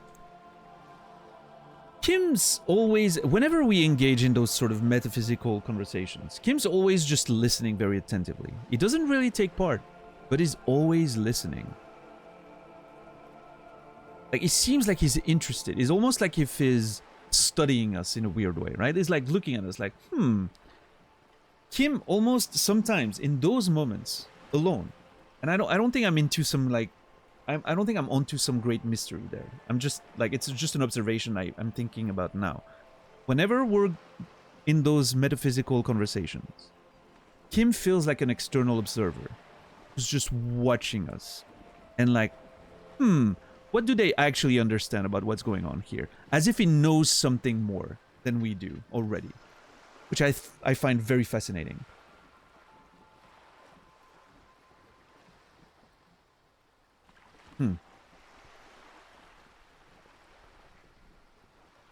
Oh yeah, Soro? Nice, nice.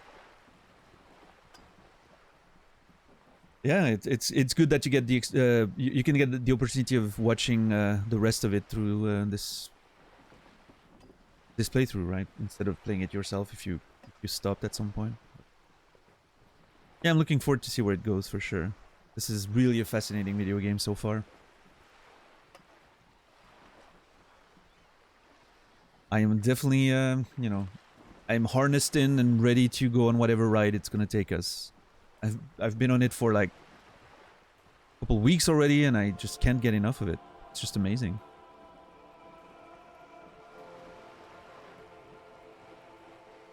But yeah, the whole... I do like the fact that a lot of it comes from the writing in your own imagination, right?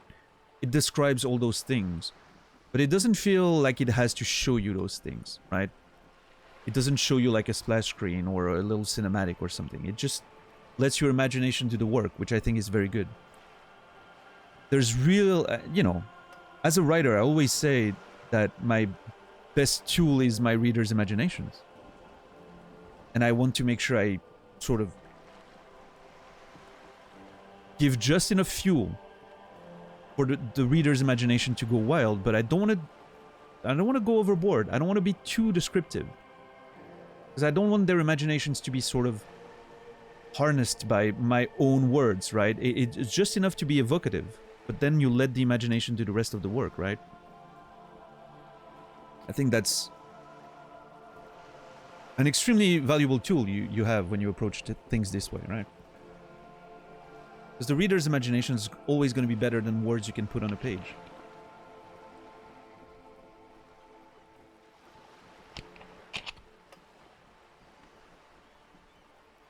And I think this game sort of follows the same philosophy, right? It's very evocative in its writing. More than it is descriptive, if that makes sense. It doesn't go really into the details of everything. It just uses words that mean a lot of things. Which I find... it's really the kind of writing I prefer, so... beautiful. Hey, Noger. How are you doing today? Discoing well? Oh yeah, we're full on disco right now. It is happening. Yeah, Soro. Nice, nice. Hey, I'm glad it's bringing some enjoyment, right? It's why I'm doing it, I guess, you know. If I have a little... if I'm part of your life just a little bit, of your daily routine, and if it brings you joy, I consider it a job well done. So. You said pale. What is pale? I'm really interested in the concept of the pale. The pale is not, technically speaking, part of reality. Okay, that's where my mind gets blown, I'm sure. Yes. Also, I think we've had enough excitement for today. Remember, we have a cadaver to attend to. Kim! Okay, at this point, based on my previous observation, I almost feel like Kim is trying to protect me from something. He's trying to avoid me to question certain things. It seems like Kim's always trying to stop the conversation when it gets to a certain limit. He's trying to prevent me from figuring something out. That's pure speculation on my part, But that's what I'm getting here. I'm getting a bit of that, you know what, let's not look too far into this. Of course, Lieutenant. Let's try something else. No, I mean, I don't want to. I want to know what the Pale is.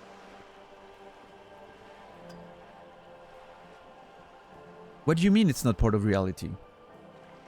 Ma'am, remember you are dealing with a very sensitive and impressionable police officer who is still recovering from a recent medical episode. The Lieutenant's right. Let's change topics. What do you want to know? Anything. I feel like I'm in Lost.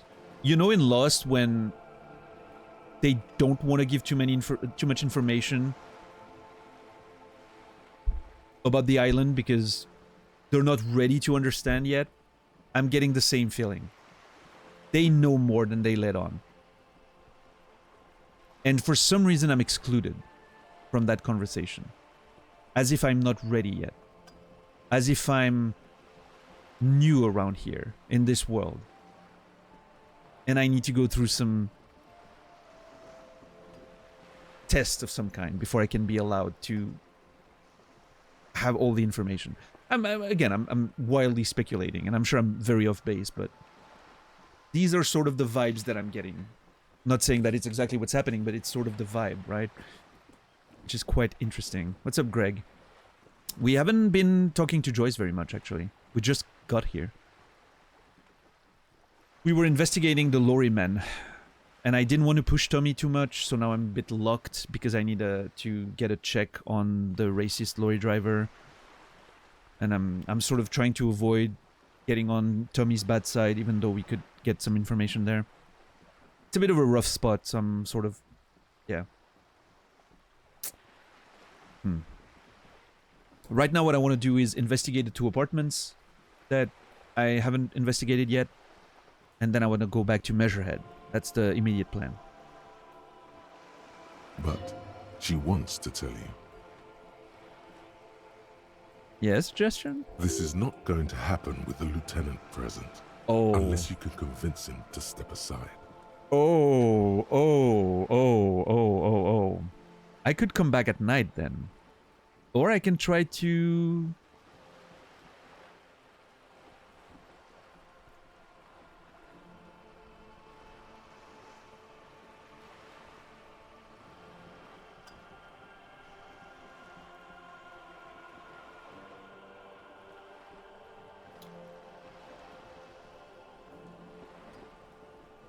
Should be back. Maybe not. Maybe yes.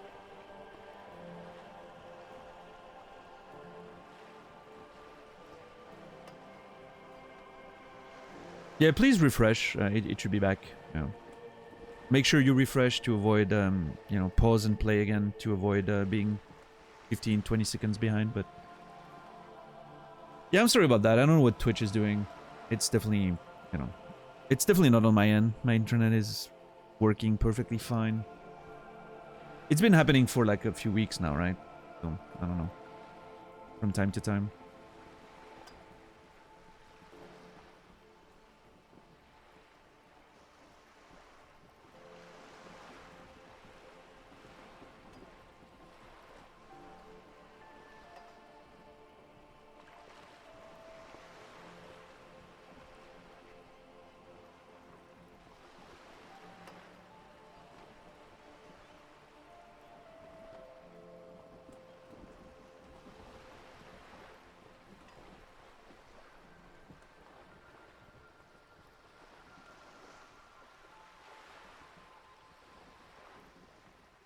Alright, I'm just giving it a second to make sure.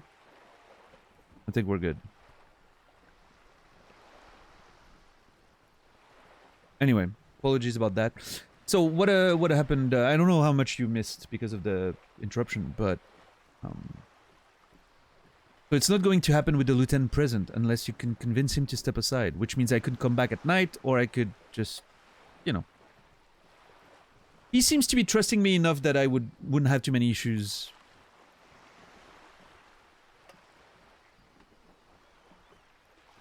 Pushing him away.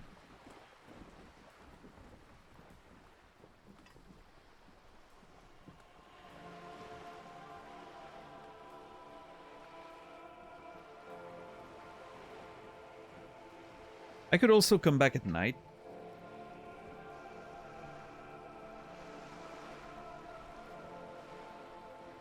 Because, I mean, even though Kim trusts me, and I can, you know, ask him to step away for a second, it could...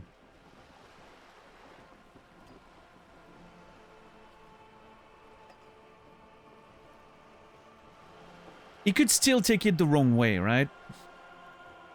He could still be annoyed by it. It could still affect our relationship, sort of. So I don't know what to do there.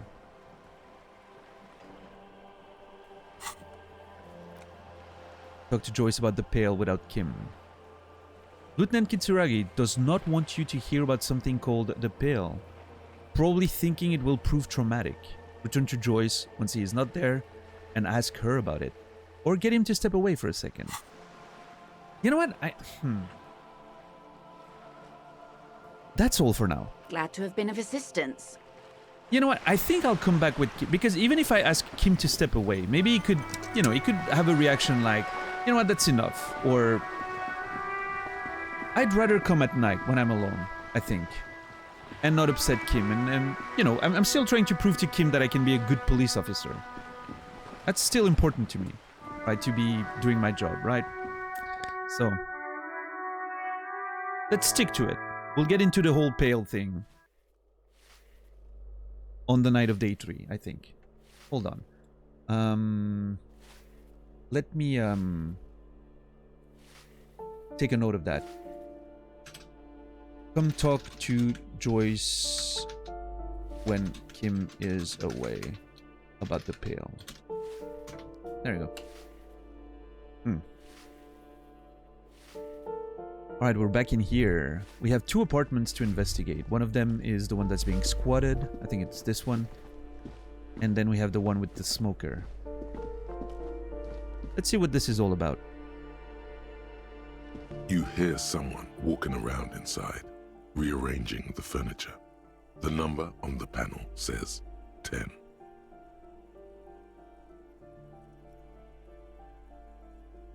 Let me knock again. A poor communard, from the looks of it. The room is barely bigger than a closet. Okay, that's not the right voiceover, but it's fine. This is the police. Open up. Do I have to open the door? Her tone is now getting a defensive edge. Do you have a warrant? I'm not obligated to open the door if you don't have a warrant. Let's go. We don't have a reason to get inside that apartment. No, It's Kim. generally easier to do things if you have literally any reason. I have a reason.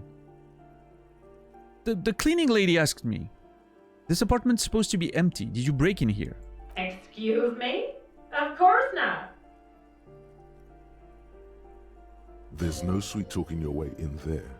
Be official. Oh, I am the law. It's time for a little I am the law, I think. You have plenty of reason to enter. Yeah, thank you, Logic. I agree.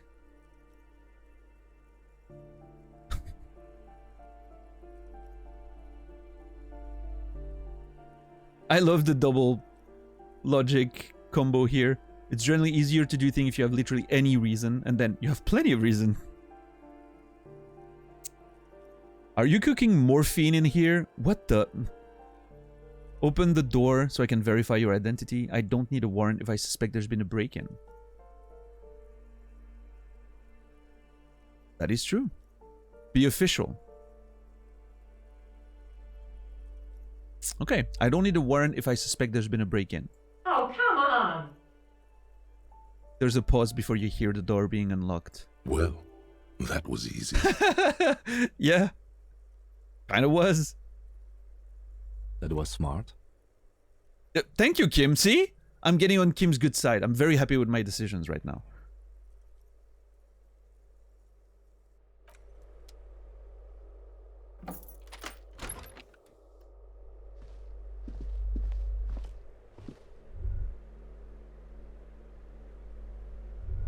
Okay, what is going on here? Black monk straps +1 to indirect modes of taxation? I'm sorry.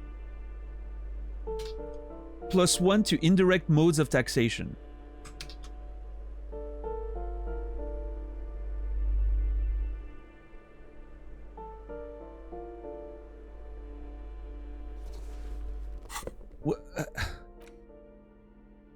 +1 to the indirect modes of taxations. Affluent money maker man. These per and Ingersoll shoes have no lacing, but a strap and a buckle. Due to their elegant design and affluent design, they have been described as the most advanced dress shoe. So advanced, in fact, that walking through slush and mud does not leave a single trace on them. I just want to say I am pissed. Were you not able to get in here, Nasrallah? Is that what's happening?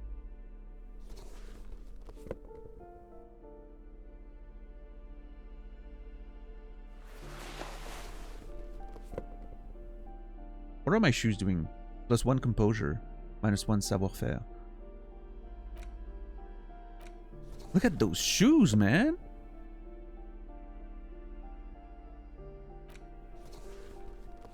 It doesn't give me +1 to indirect modes of taxation. I'm very mad right now. I wish it was in the list there. I understand the idea, and I understand why it's not. I would find it so funny if it was, though.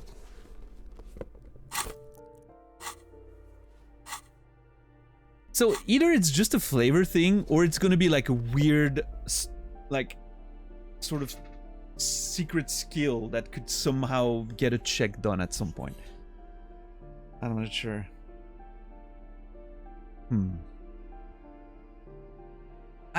Naz, I'm not doing it on purpose. Believe it or not, I'm just, you know. I guess you should just be playing more, nerd. What's up, J-Bong? How are you doing?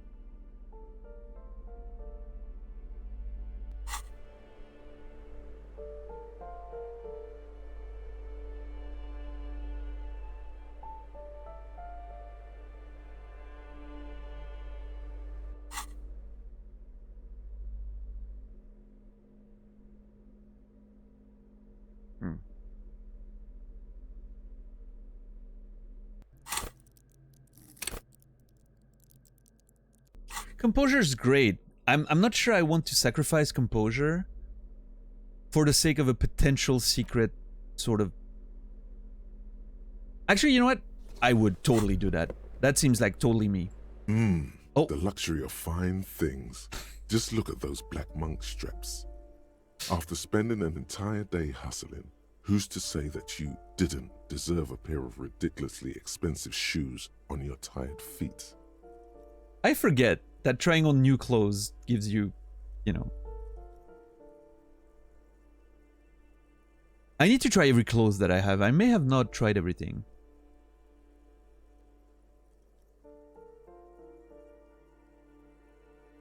Yeah, Nasrallah does stream. Doesn't stream Disco Elysium, but he does stream.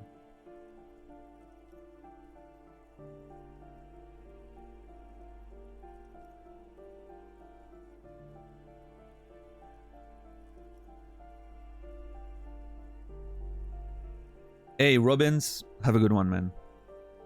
Thank you for your support today. I hope, I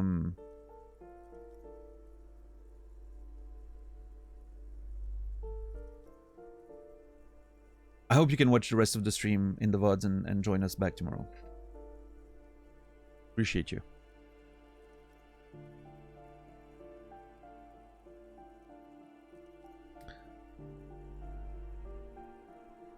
After spending an entire day hustling, who's to say that you didn't deserve a pair of ridiculously expensive shoes on your feet?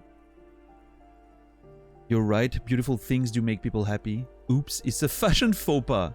Discard the thought and the shoes. Love it. You're right, beautiful things do make people happy. I agree with that. Yeah, it is a thing. Beautiful things give you a rush. It's power. Crafting your style, draping your flesh in silk and leather. Deciding how to present yourself to the world. I love that I'm having this whole inside conversation with myself and my shoes, while that woman who we just, you know, convinced to let us in is just like watching us, probably putting on the shoes and thinking about it very intently.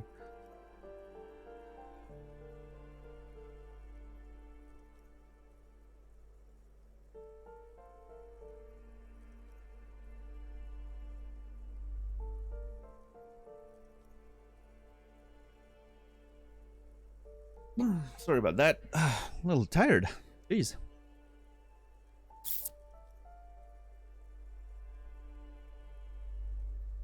Yeah, go. I mean, to be fair, we are pretty convinced that she's not supposed to live here, so. Probably thinks we're collecting evidence. Which is what we're doing, by the way. We're not studying things. We're collecting evidence. Just want to make that clear. Remember, when they come to take it away from you, you worked for those shoes. Whether you like it or not, wearing these shoes has made you more liberal. Oh my God. Ultra liberal.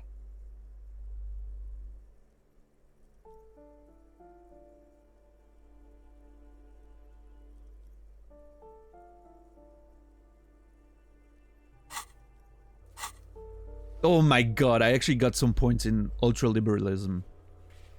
2 of them. They're either a gateway drug or a booster pack. Oh my God. To get you deeper into free market ideology. I mean, I get it. That's how it works. Hold on, so I have 2 points of ultra-liberalism right now.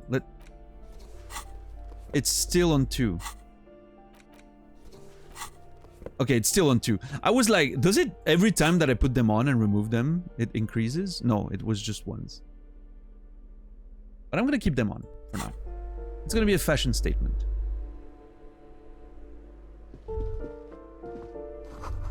Looks like a fine mattress. Is it? Don't be ridiculous. You can hear it swarming with bugs.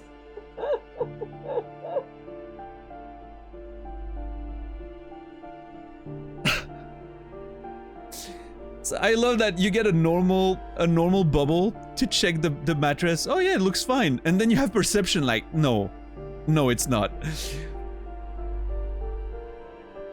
Oh, that was great. Also, I'm supposed to get XP for those, right? Yeah, look at that. We're getting XP for the little bubbles. A blister pack of medicine peeks out of the box. You should take it.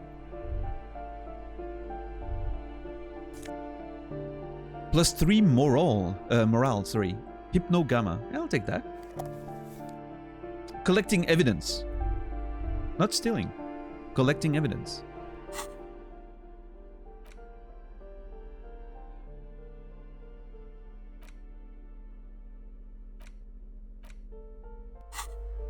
Alright, who are you? Satisfied? My name is Marielle Charpentier, and I'm an agent with Martinez Realty Associates. I am not breaking in, as I have every right to be here. The keys, see? She's a real estate agent. She's not a squatter.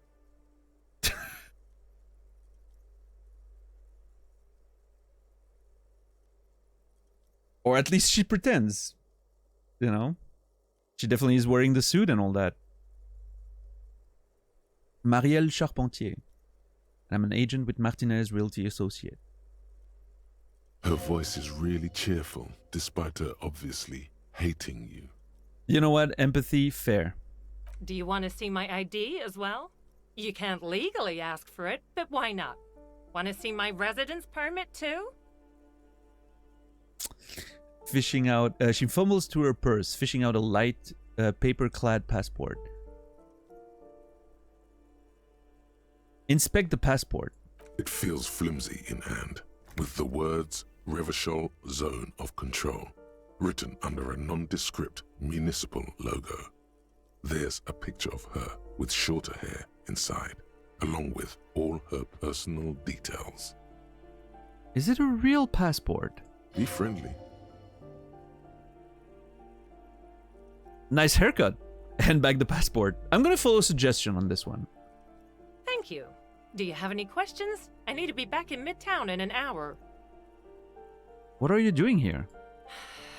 I need to get it ready for the next lease, but as you can see, the previous tenant completely trashed the place. Well, I'm glad I helped by cleaning a little of it, picking up the trash they left behind. Sounds like they knew how to have a good time. Reprehensible. Who lived here? I fuck shit up too. Reprehensible. Who lived here? It was some kind of a moribund old man who used to be a business owner. You'd think they'd make rent. She stops, hesitating. But that was months ago. Anyway, was there anything you wanted, or is that it? I'm in a hurry. We lived in the foreclosed apartment down the hallway. Oh, that's another huge mess. The former tenant owes us 3 months of rent. 3. We closed the apartment and planned on auctioning off the valuables, but... And again, I have no idea how stupid mistakes like this can even happen. But Ron, when he came to close the door, didn't close the neighboring door. And there's a hole in the wall. Sure. A hole in the wall. Can you believe it? And then the tenant ran off with his stuff. He's gone. The money's gone. Just like that. She snaps her fingers. The sum must have been puny. Oh, it irks her. The incompetence. My money has also disappeared, I think. I couldn't have been much money. This apartment looks pretty shabby. So what happened with the wall? I mean, I'm pretty sure my money disappeared because I must have had some money, right? I sold my gun or something. I don't know what happened to that money, by the way. Still, to this day. Couldn't have been that much money. These apartments look pretty shabby. These apartments are perfectly fine. They have gorgeous architecture, a million-real view of the bay, good ventilation, neighbors, life, spark, and they are affordable. Yeah, sure. And the wallpapers are peeling off the walls. Perfectly fine. Gorgeous. I'll tell you, Martinez has a future. In a few years, it's going to blossom with artists and creatives and those radio computer wizards. I don't know, I have a feeling we're already past that, but that's just me. The radio computer wizards are invested with magical economic powers. Magical economic powers. It's as if they're real wizards, able to resurrect dead real estate and breathe life into bank accounts. Nice. My money also disappeared, I think. Well, it does not disappear from my hands. No, I don't let it. Fair. So what happened with the wall? Don't ask me what happened with the wall. I have no idea how we're going to find the time or resources to fix it. Okay. Both apartments are now unrentable. Both. She's still shaking her head. Manicured hands now crossed over the chest. That's all, thank you. Of course. She replies with a smile, but her eyes remain glazed over. She's been waiting for you to leave. Well, okay. Well, that was the whole thing. I was expecting a whole squatter situation, and instead it's just a... That lady sent me on a goose chase. Give me a moment. The cleaning lady still seems to be having difficulty breathing. I didn't find any counterculture people in apartment 10. It was just a real estate agent setting up the room for new tenants. I see. I hope some good people are finally going to move in. This place needs them. She takes out a handkerchief and wipes her nose. Well, yeah, I hope so too. Radio computer wizards are coming. They're gonna save the place and the economy. No one's coming. There will be nothing but squalor unless we start killing real estate agents. What the fuck? Where did that come from? Yeah, let's just murder real estate agents. Why not? Lax women and sexual deviants. That's who will come.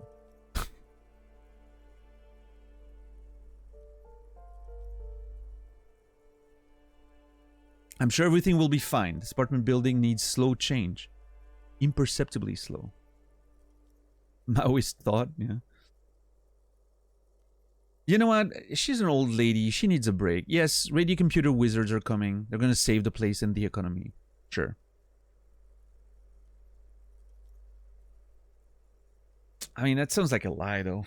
It really sounds like a lie.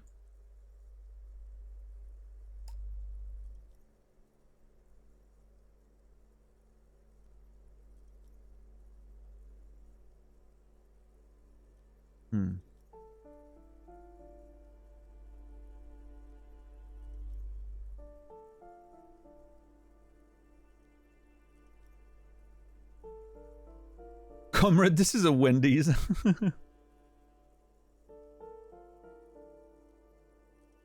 I'm sure everything will be fine. This apartment building needs slow change. Imperceptibly slow. Yes. Well, I hope they're good people. I'm sure it'll be fine. Your statements are too vague to comment on. Okay, Rhetoric. Maybe I'll need to be more assertive next time. I love that Rhetoric's just shooting on me for sitting on the fence, as always, picking like the neutral option. Next time I'll be more assertive. I'm gonna try. I'm gonna try to be more assertive. Oh. What's this? We're getting reports of normal, reasonable, temperate, political opinions somewhere in Martinez.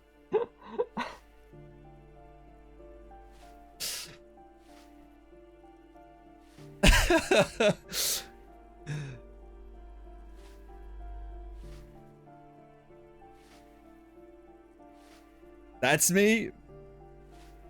You know, good old fence sitting, reasonable and nuanced Daniel. That's just me.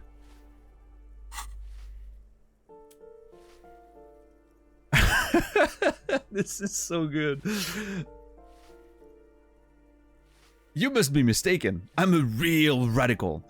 That's me, Mr. Reasonable. Someone's gotta keep it sane around here. This is because I keep saying none of the above to political stuff, isn't it? The writing is too good.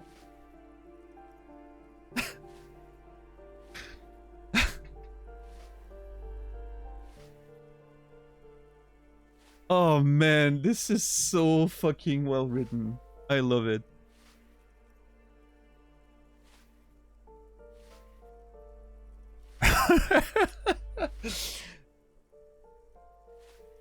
Oh man, this is brilliant.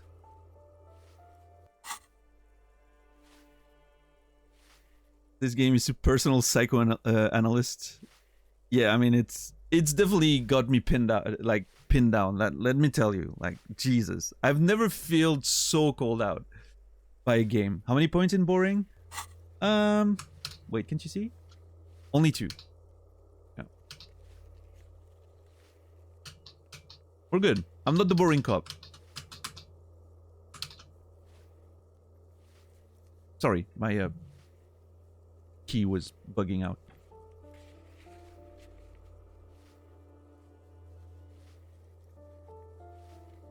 I'm the sorry boring. I'm not boring. I'm just a little sorry.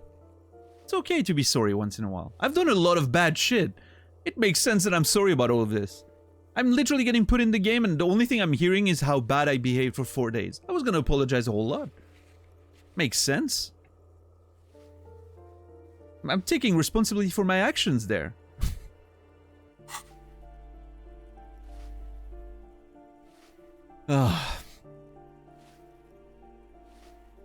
Where's the last communist that was okay, hold on, Senta. I sort of got coerced into this. I don't fully think I'm on board with the communist. Rebuild communism and whatnot. I feel like I got a sort of...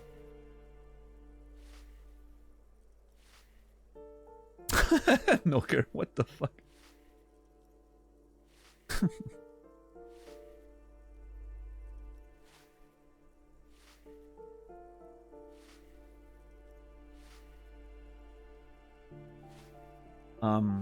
Let's see. I don't think option 1. I think option 2 is quite good. Option 3 is hilarious. I don't think I can avoid it.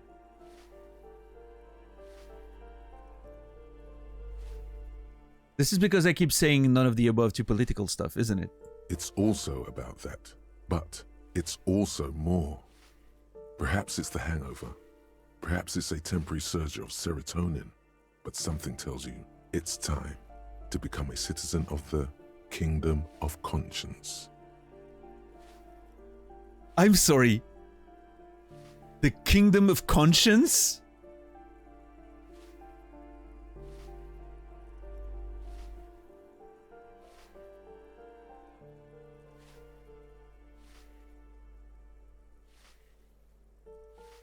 I'm too fiery for this watercolor ideology. I'm trying to develop more extreme and interesting opinions.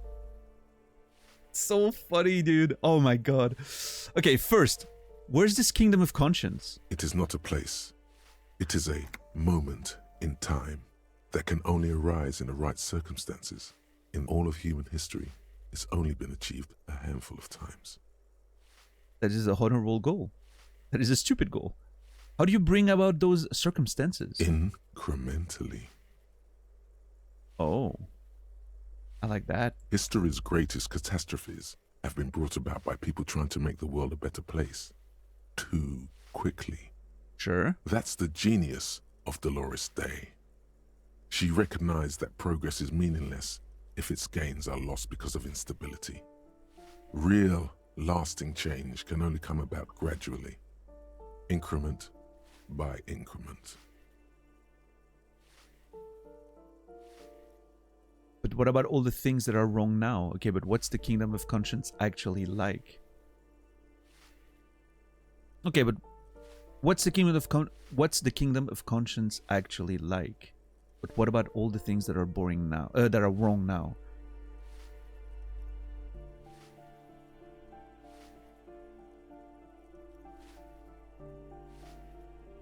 What's the kingdom of conscience actually like? The kingdom is difficult to comprehend, and even more difficult to describe. Partly because humanity will need to discard many of the categories that define and limit it today.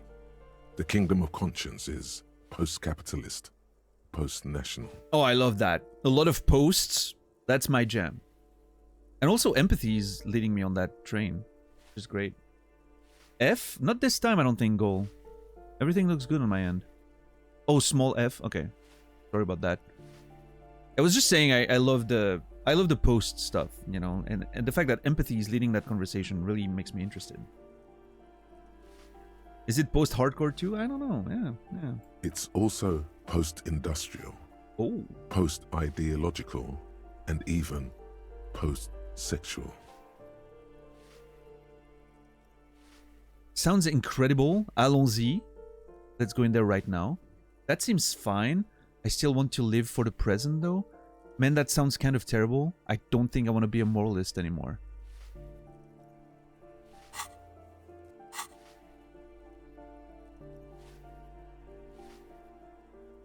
Man.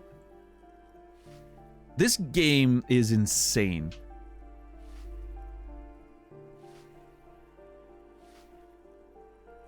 The more you try to understand what you're doing, the least you understand. Like it's beautifully vague. I love it.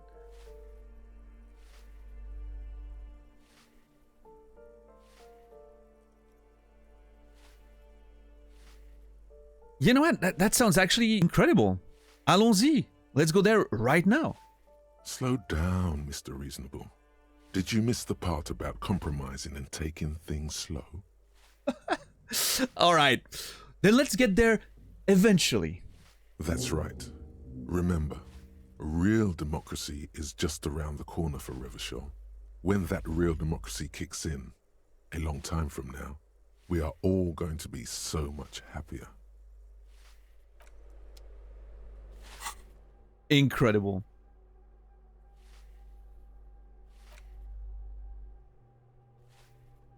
So I think that was the communistic stuff, right? Now this is the kingdom of conscience stuff, which is more of a moralist approach to politics, which I think I kind of relate with a bit more in communism generally. I'm not mad about moralism. I think moralism has a lot of good points, philosophically speaking. It's not ideal, like nothing is, but yeah.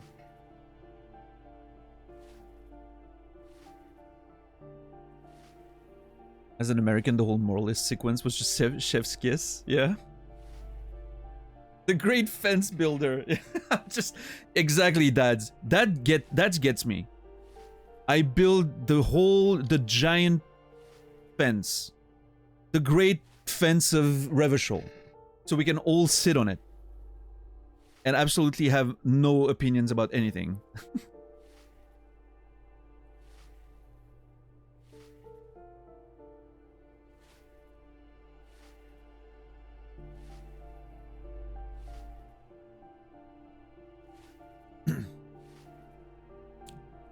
So fascism? No. It's not about keeping people on either side, Warren. That's the point. We're all sitting on the fence.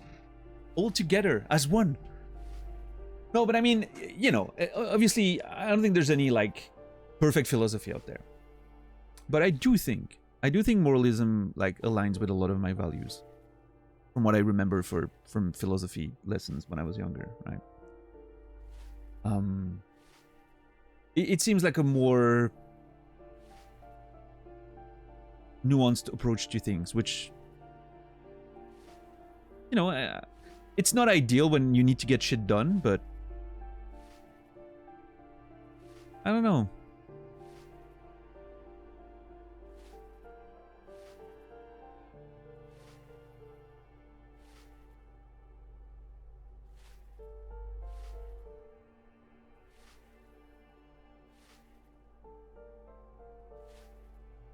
Fencism? Nice.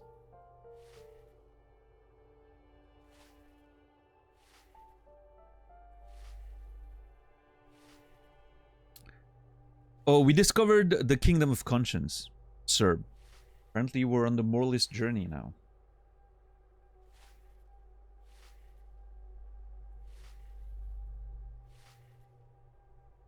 Heartache is powerful, but democracy is subtle. Incrementally, you begin to notice a change in the weather. When it snows, the flakes are softer. When they stick to your worry-worn forehead. When it rains, the rain is warmer. Democracy is coming to the administrative region. The ideals of DeLorean humanism are reinstating themselves. How can they not? These are the ideals of the Coalition and the Moralist International. Those guys are signal blue. And they're not only good, but they're also powerful. What will it be like once their nuanced plans have been realized? I don't know why. It doesn't sound you know... it sounds like...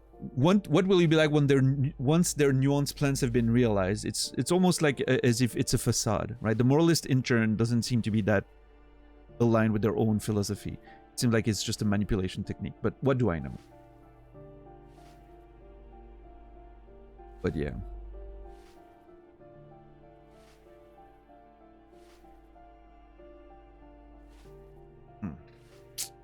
I'm gonna have to think about this one, but again, I want to... There's one of them that I need to... I need to keep one point potentially for racial theory if I'm gonna need to internalize it when we go back to Measurehead. I need to keep one of those opened. But when I get a second point... Man, the art degree is also something I really want to do. Ah, fuck. I need more skill points, is what I need. I really need more skill points.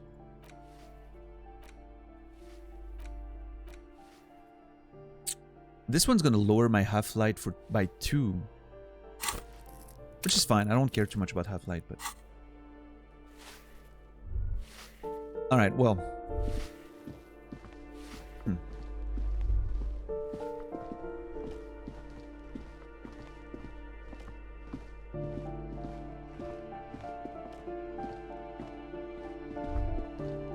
The music in here is amazing. Oh, so good.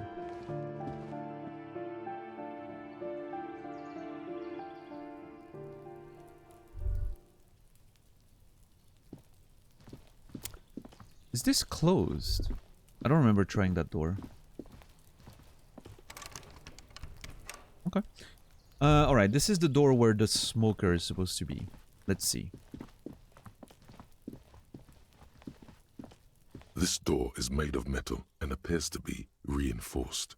Someone here really values their security. Okay. Number 28. This is where the cleaning lady said the smoker on the balcony lives. Sure. Let's see if anyone's home. Knock on the door. Knock. No one answers. Why am I not surprised? I don't remember ever knocking on a door and someone answering right away. That hasn't happened yet. I don't think. Looks like the young man we are looking for isn't home. I think our best chance to catch him is in the evening. He looks around, taking in the cold spring air. We should return tonight after we have finished with our day's work. How about 9 p.m.? Sound good? Great! And then maybe you can go home and I can go talk to Joyce without you being here. Come back to the smoker's apartment after 9.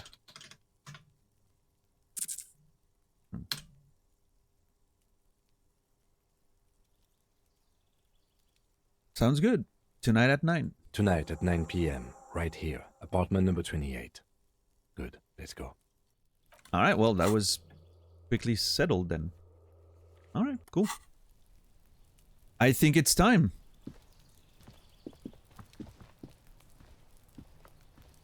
It's 8:55 in the morning, day 3. As promised. True to my word. We're gonna go see Measurehead. That's what I said we were gonna do. First thing in the morning. It's the morning. 8:55. We're gonna go see Measurehead.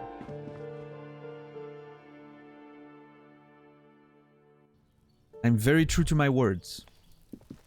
I keep my promises. Wait, hold on. What about this? Okay.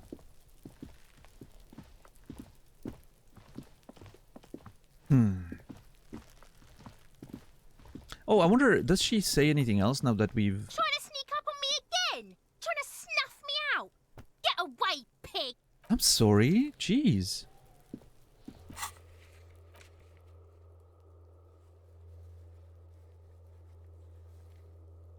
Now we're good here. Okay. Oh no, no, there's no but first. We're going straight for Measurehead. In the most direct line possible. Trust me. It is happening.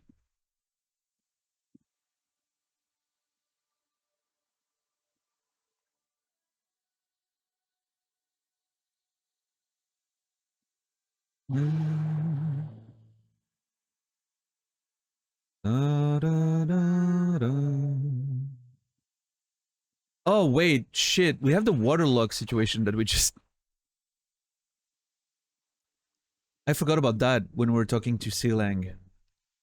We can now open the waterlock and investigate the other side of the... Nah, they're...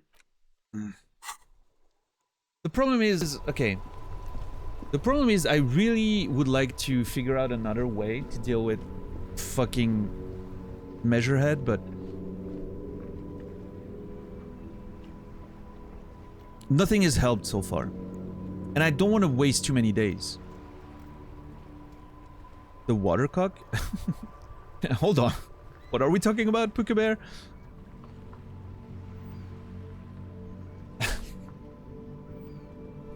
Autocorrect is savage. Hey, autocorrect learns from your behavior and the stuff you're saying, right? So I don't know what you're doing out there, Puka Bear, but I'm just saying, that one may be on you. Is watercock in your vocabulary? Yeah, go asking the right questions there. Freudian autocorrect. Aquatic rooster. Yeah, that's just what it is. Just an aquatic rooster. Nothing weird. We're totally not sexualizing that conversation. We're in a post-sexual situation. World. Remember that. The kingdom of conscience, ladies and gentlemen.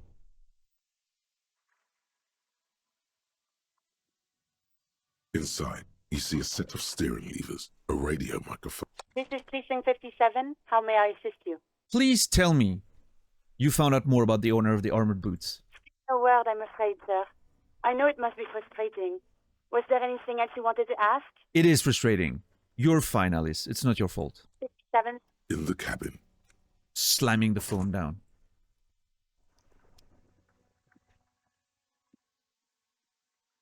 I looked it up. It's totally a real bird. A watercock? Wait, no, hold on. What? It actually exists?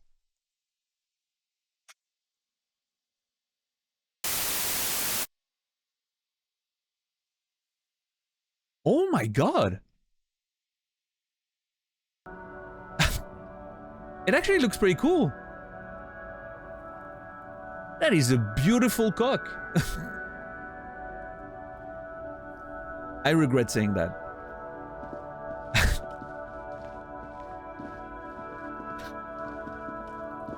This is the kingdom of conscience.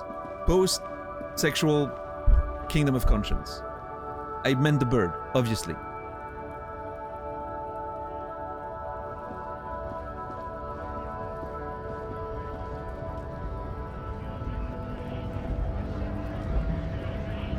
Oh wow, people are mad. Holy shit.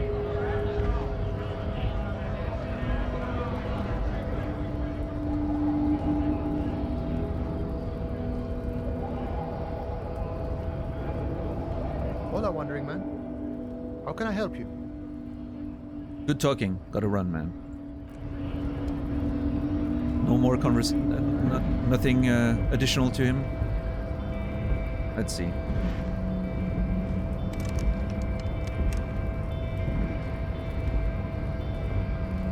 Measurehead makes all men quiver. Not soft and weak like other men. Well, here I am again, Measurehead.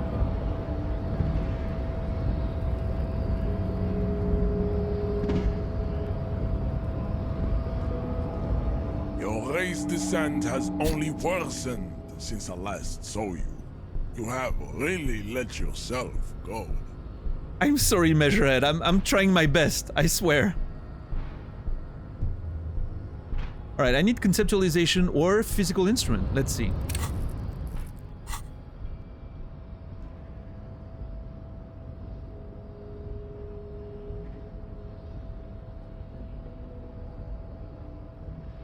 Oh, this one gives +1 conceptualization. Nice.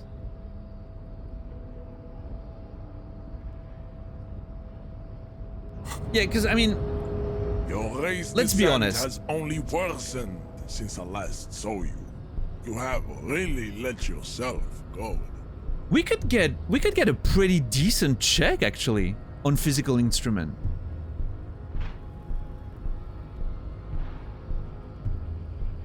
Hold on.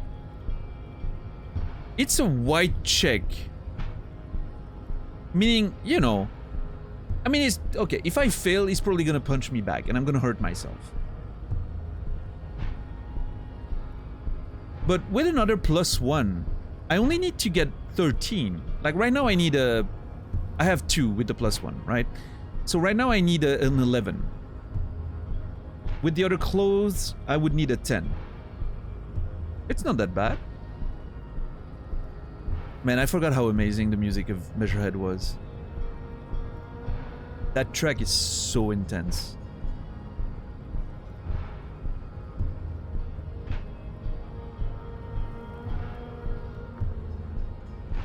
I know, that beat is haunting. I love it. It's so dark and heavy. Ugh. Your body betrays your degeneracy. Even worse. My race descent has only worsened since he last saw me.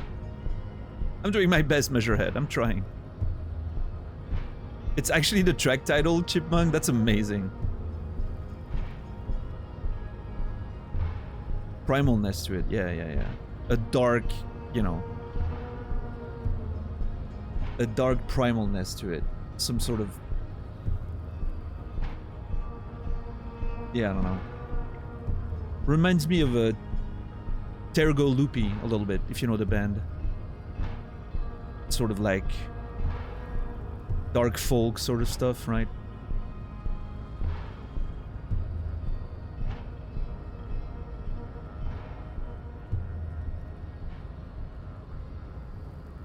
So good.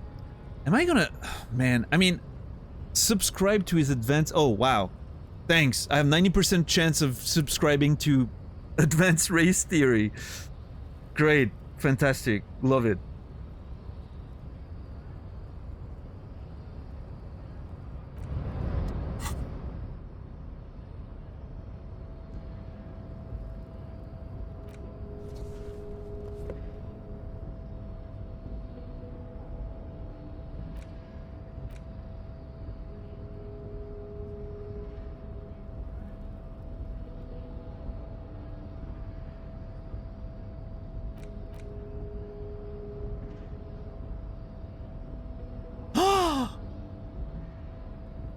Hold on. What if I... Oh, man.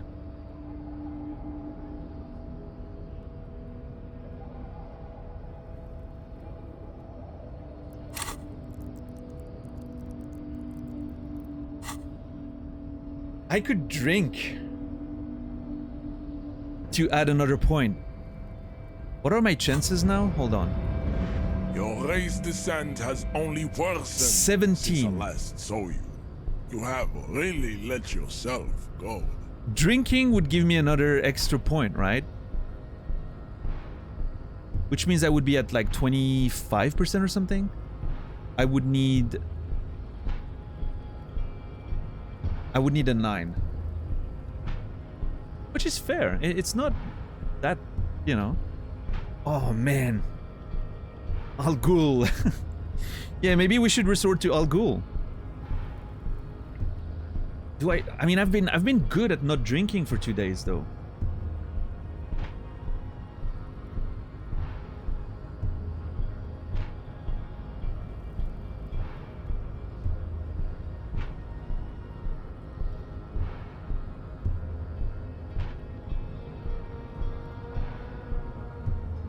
Only a sip.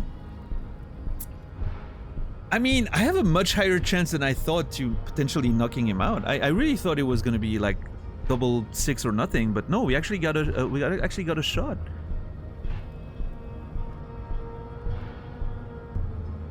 I don't want to subscribe to advanced race theory.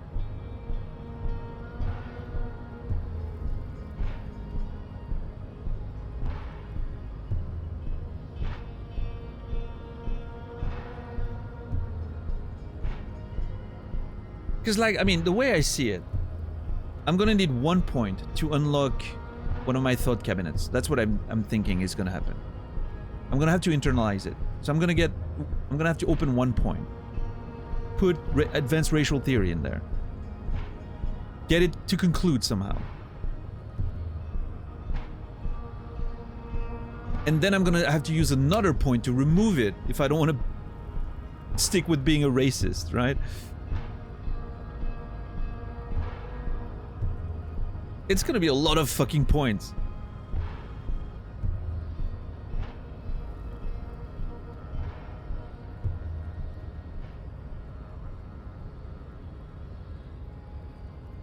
Yeah, Mañana's hint was basically the idea that I could just follow his... Try to agree with his ideology to get on his good side. Which I think my inside monologue already got me to. Like, I don't know if it was empathy or suggestion, but I think I already had the idea before Mañana mentioned it, but...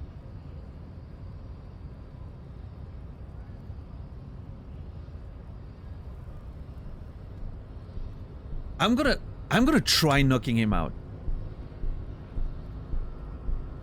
Now, that being said, there's a few thoughts that I need to figure out. One of them is... It's a white check. Do I try once, drink Al Ghul, and then try again potentially? Or maybe... I know like items, bonuses don't unlock white checks. I'm thinking alcohol is gonna work the same way. It's not gonna unlock it. I can't take the risk of it not unlocking, because there's no way I'm ever gonna, you know, get another point of physical instrument. So I think I need, if I'm gonna try to knock him out, I have one shot. So I need to decide if drinking, falling back into my habits of drinking. I've been good and sober for 3 days. I'm on the path of, you know, rehabilitation. I have to think if it's worth sacrificing that for a swig of alcohol to potentially give me, what, like 7% more chances of getting there? It's just to give me a bit of courage, JNK, okay? He's a big, tall dude.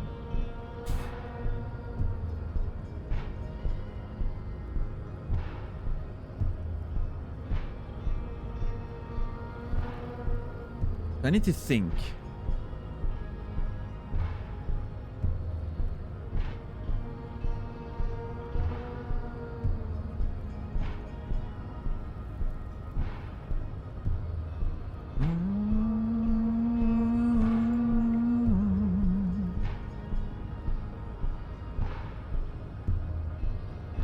Man, that track is so good. It might be one of my favorite in the game, for sure. I think my favorite is still... My favorite is still the one in the Doomed... commercial area or whatever, right? I think that soundtrack there is still my favorite, probably.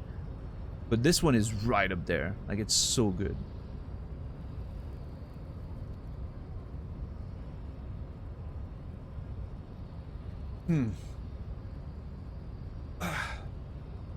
Okay.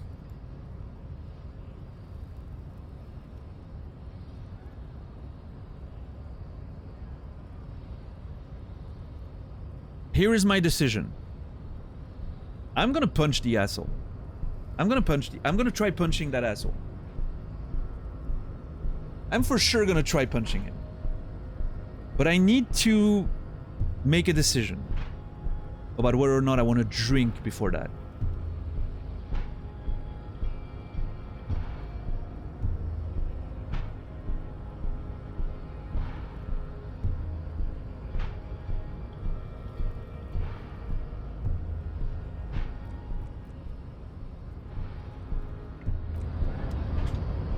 And I think that decision deserves to be slept on.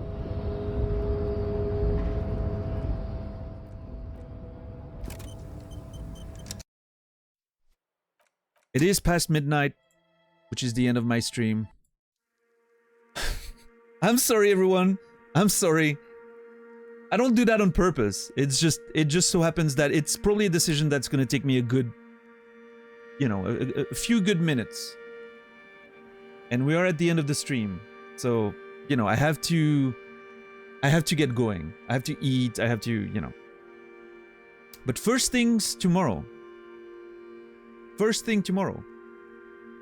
I don't think tomorrow is going to have a very long conversation at the beginning of the stream. So make sure you're there on time tomorrow, which is in about 19 hours, 7 p.m. Central European Time, 1 p.m. Eastern, 10 a.m. Pacific.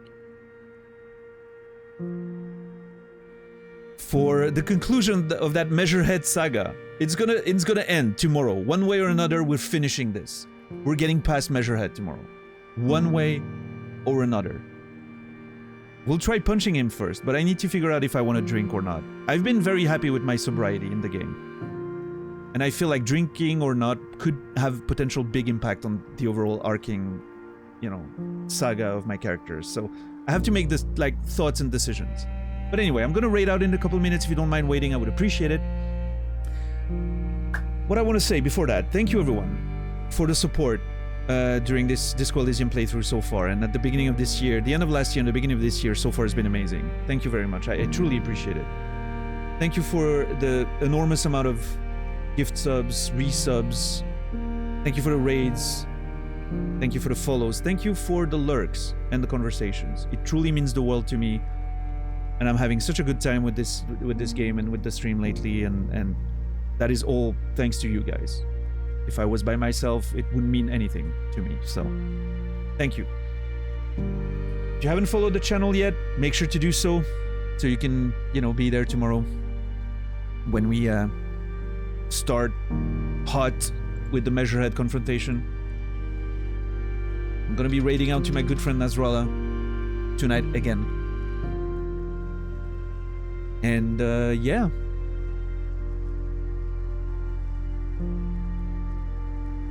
I don't know what else to say. It's I'm glad you guys are enjoying your time here. I am certainly enjoying my time as well. Let's keep going, right? It's gonna be a long year. Lots of Disco Elysium, Baldur's Gate 3 after that. And it's gonna be a journey and a half, let me tell you. This year is gonna be... I hope it's gonna be a good one. But anyway, I wish you all a beautiful rest of your day, evening, or night. I will see you guys tomorrow. And until then, remember me and I'll remember you.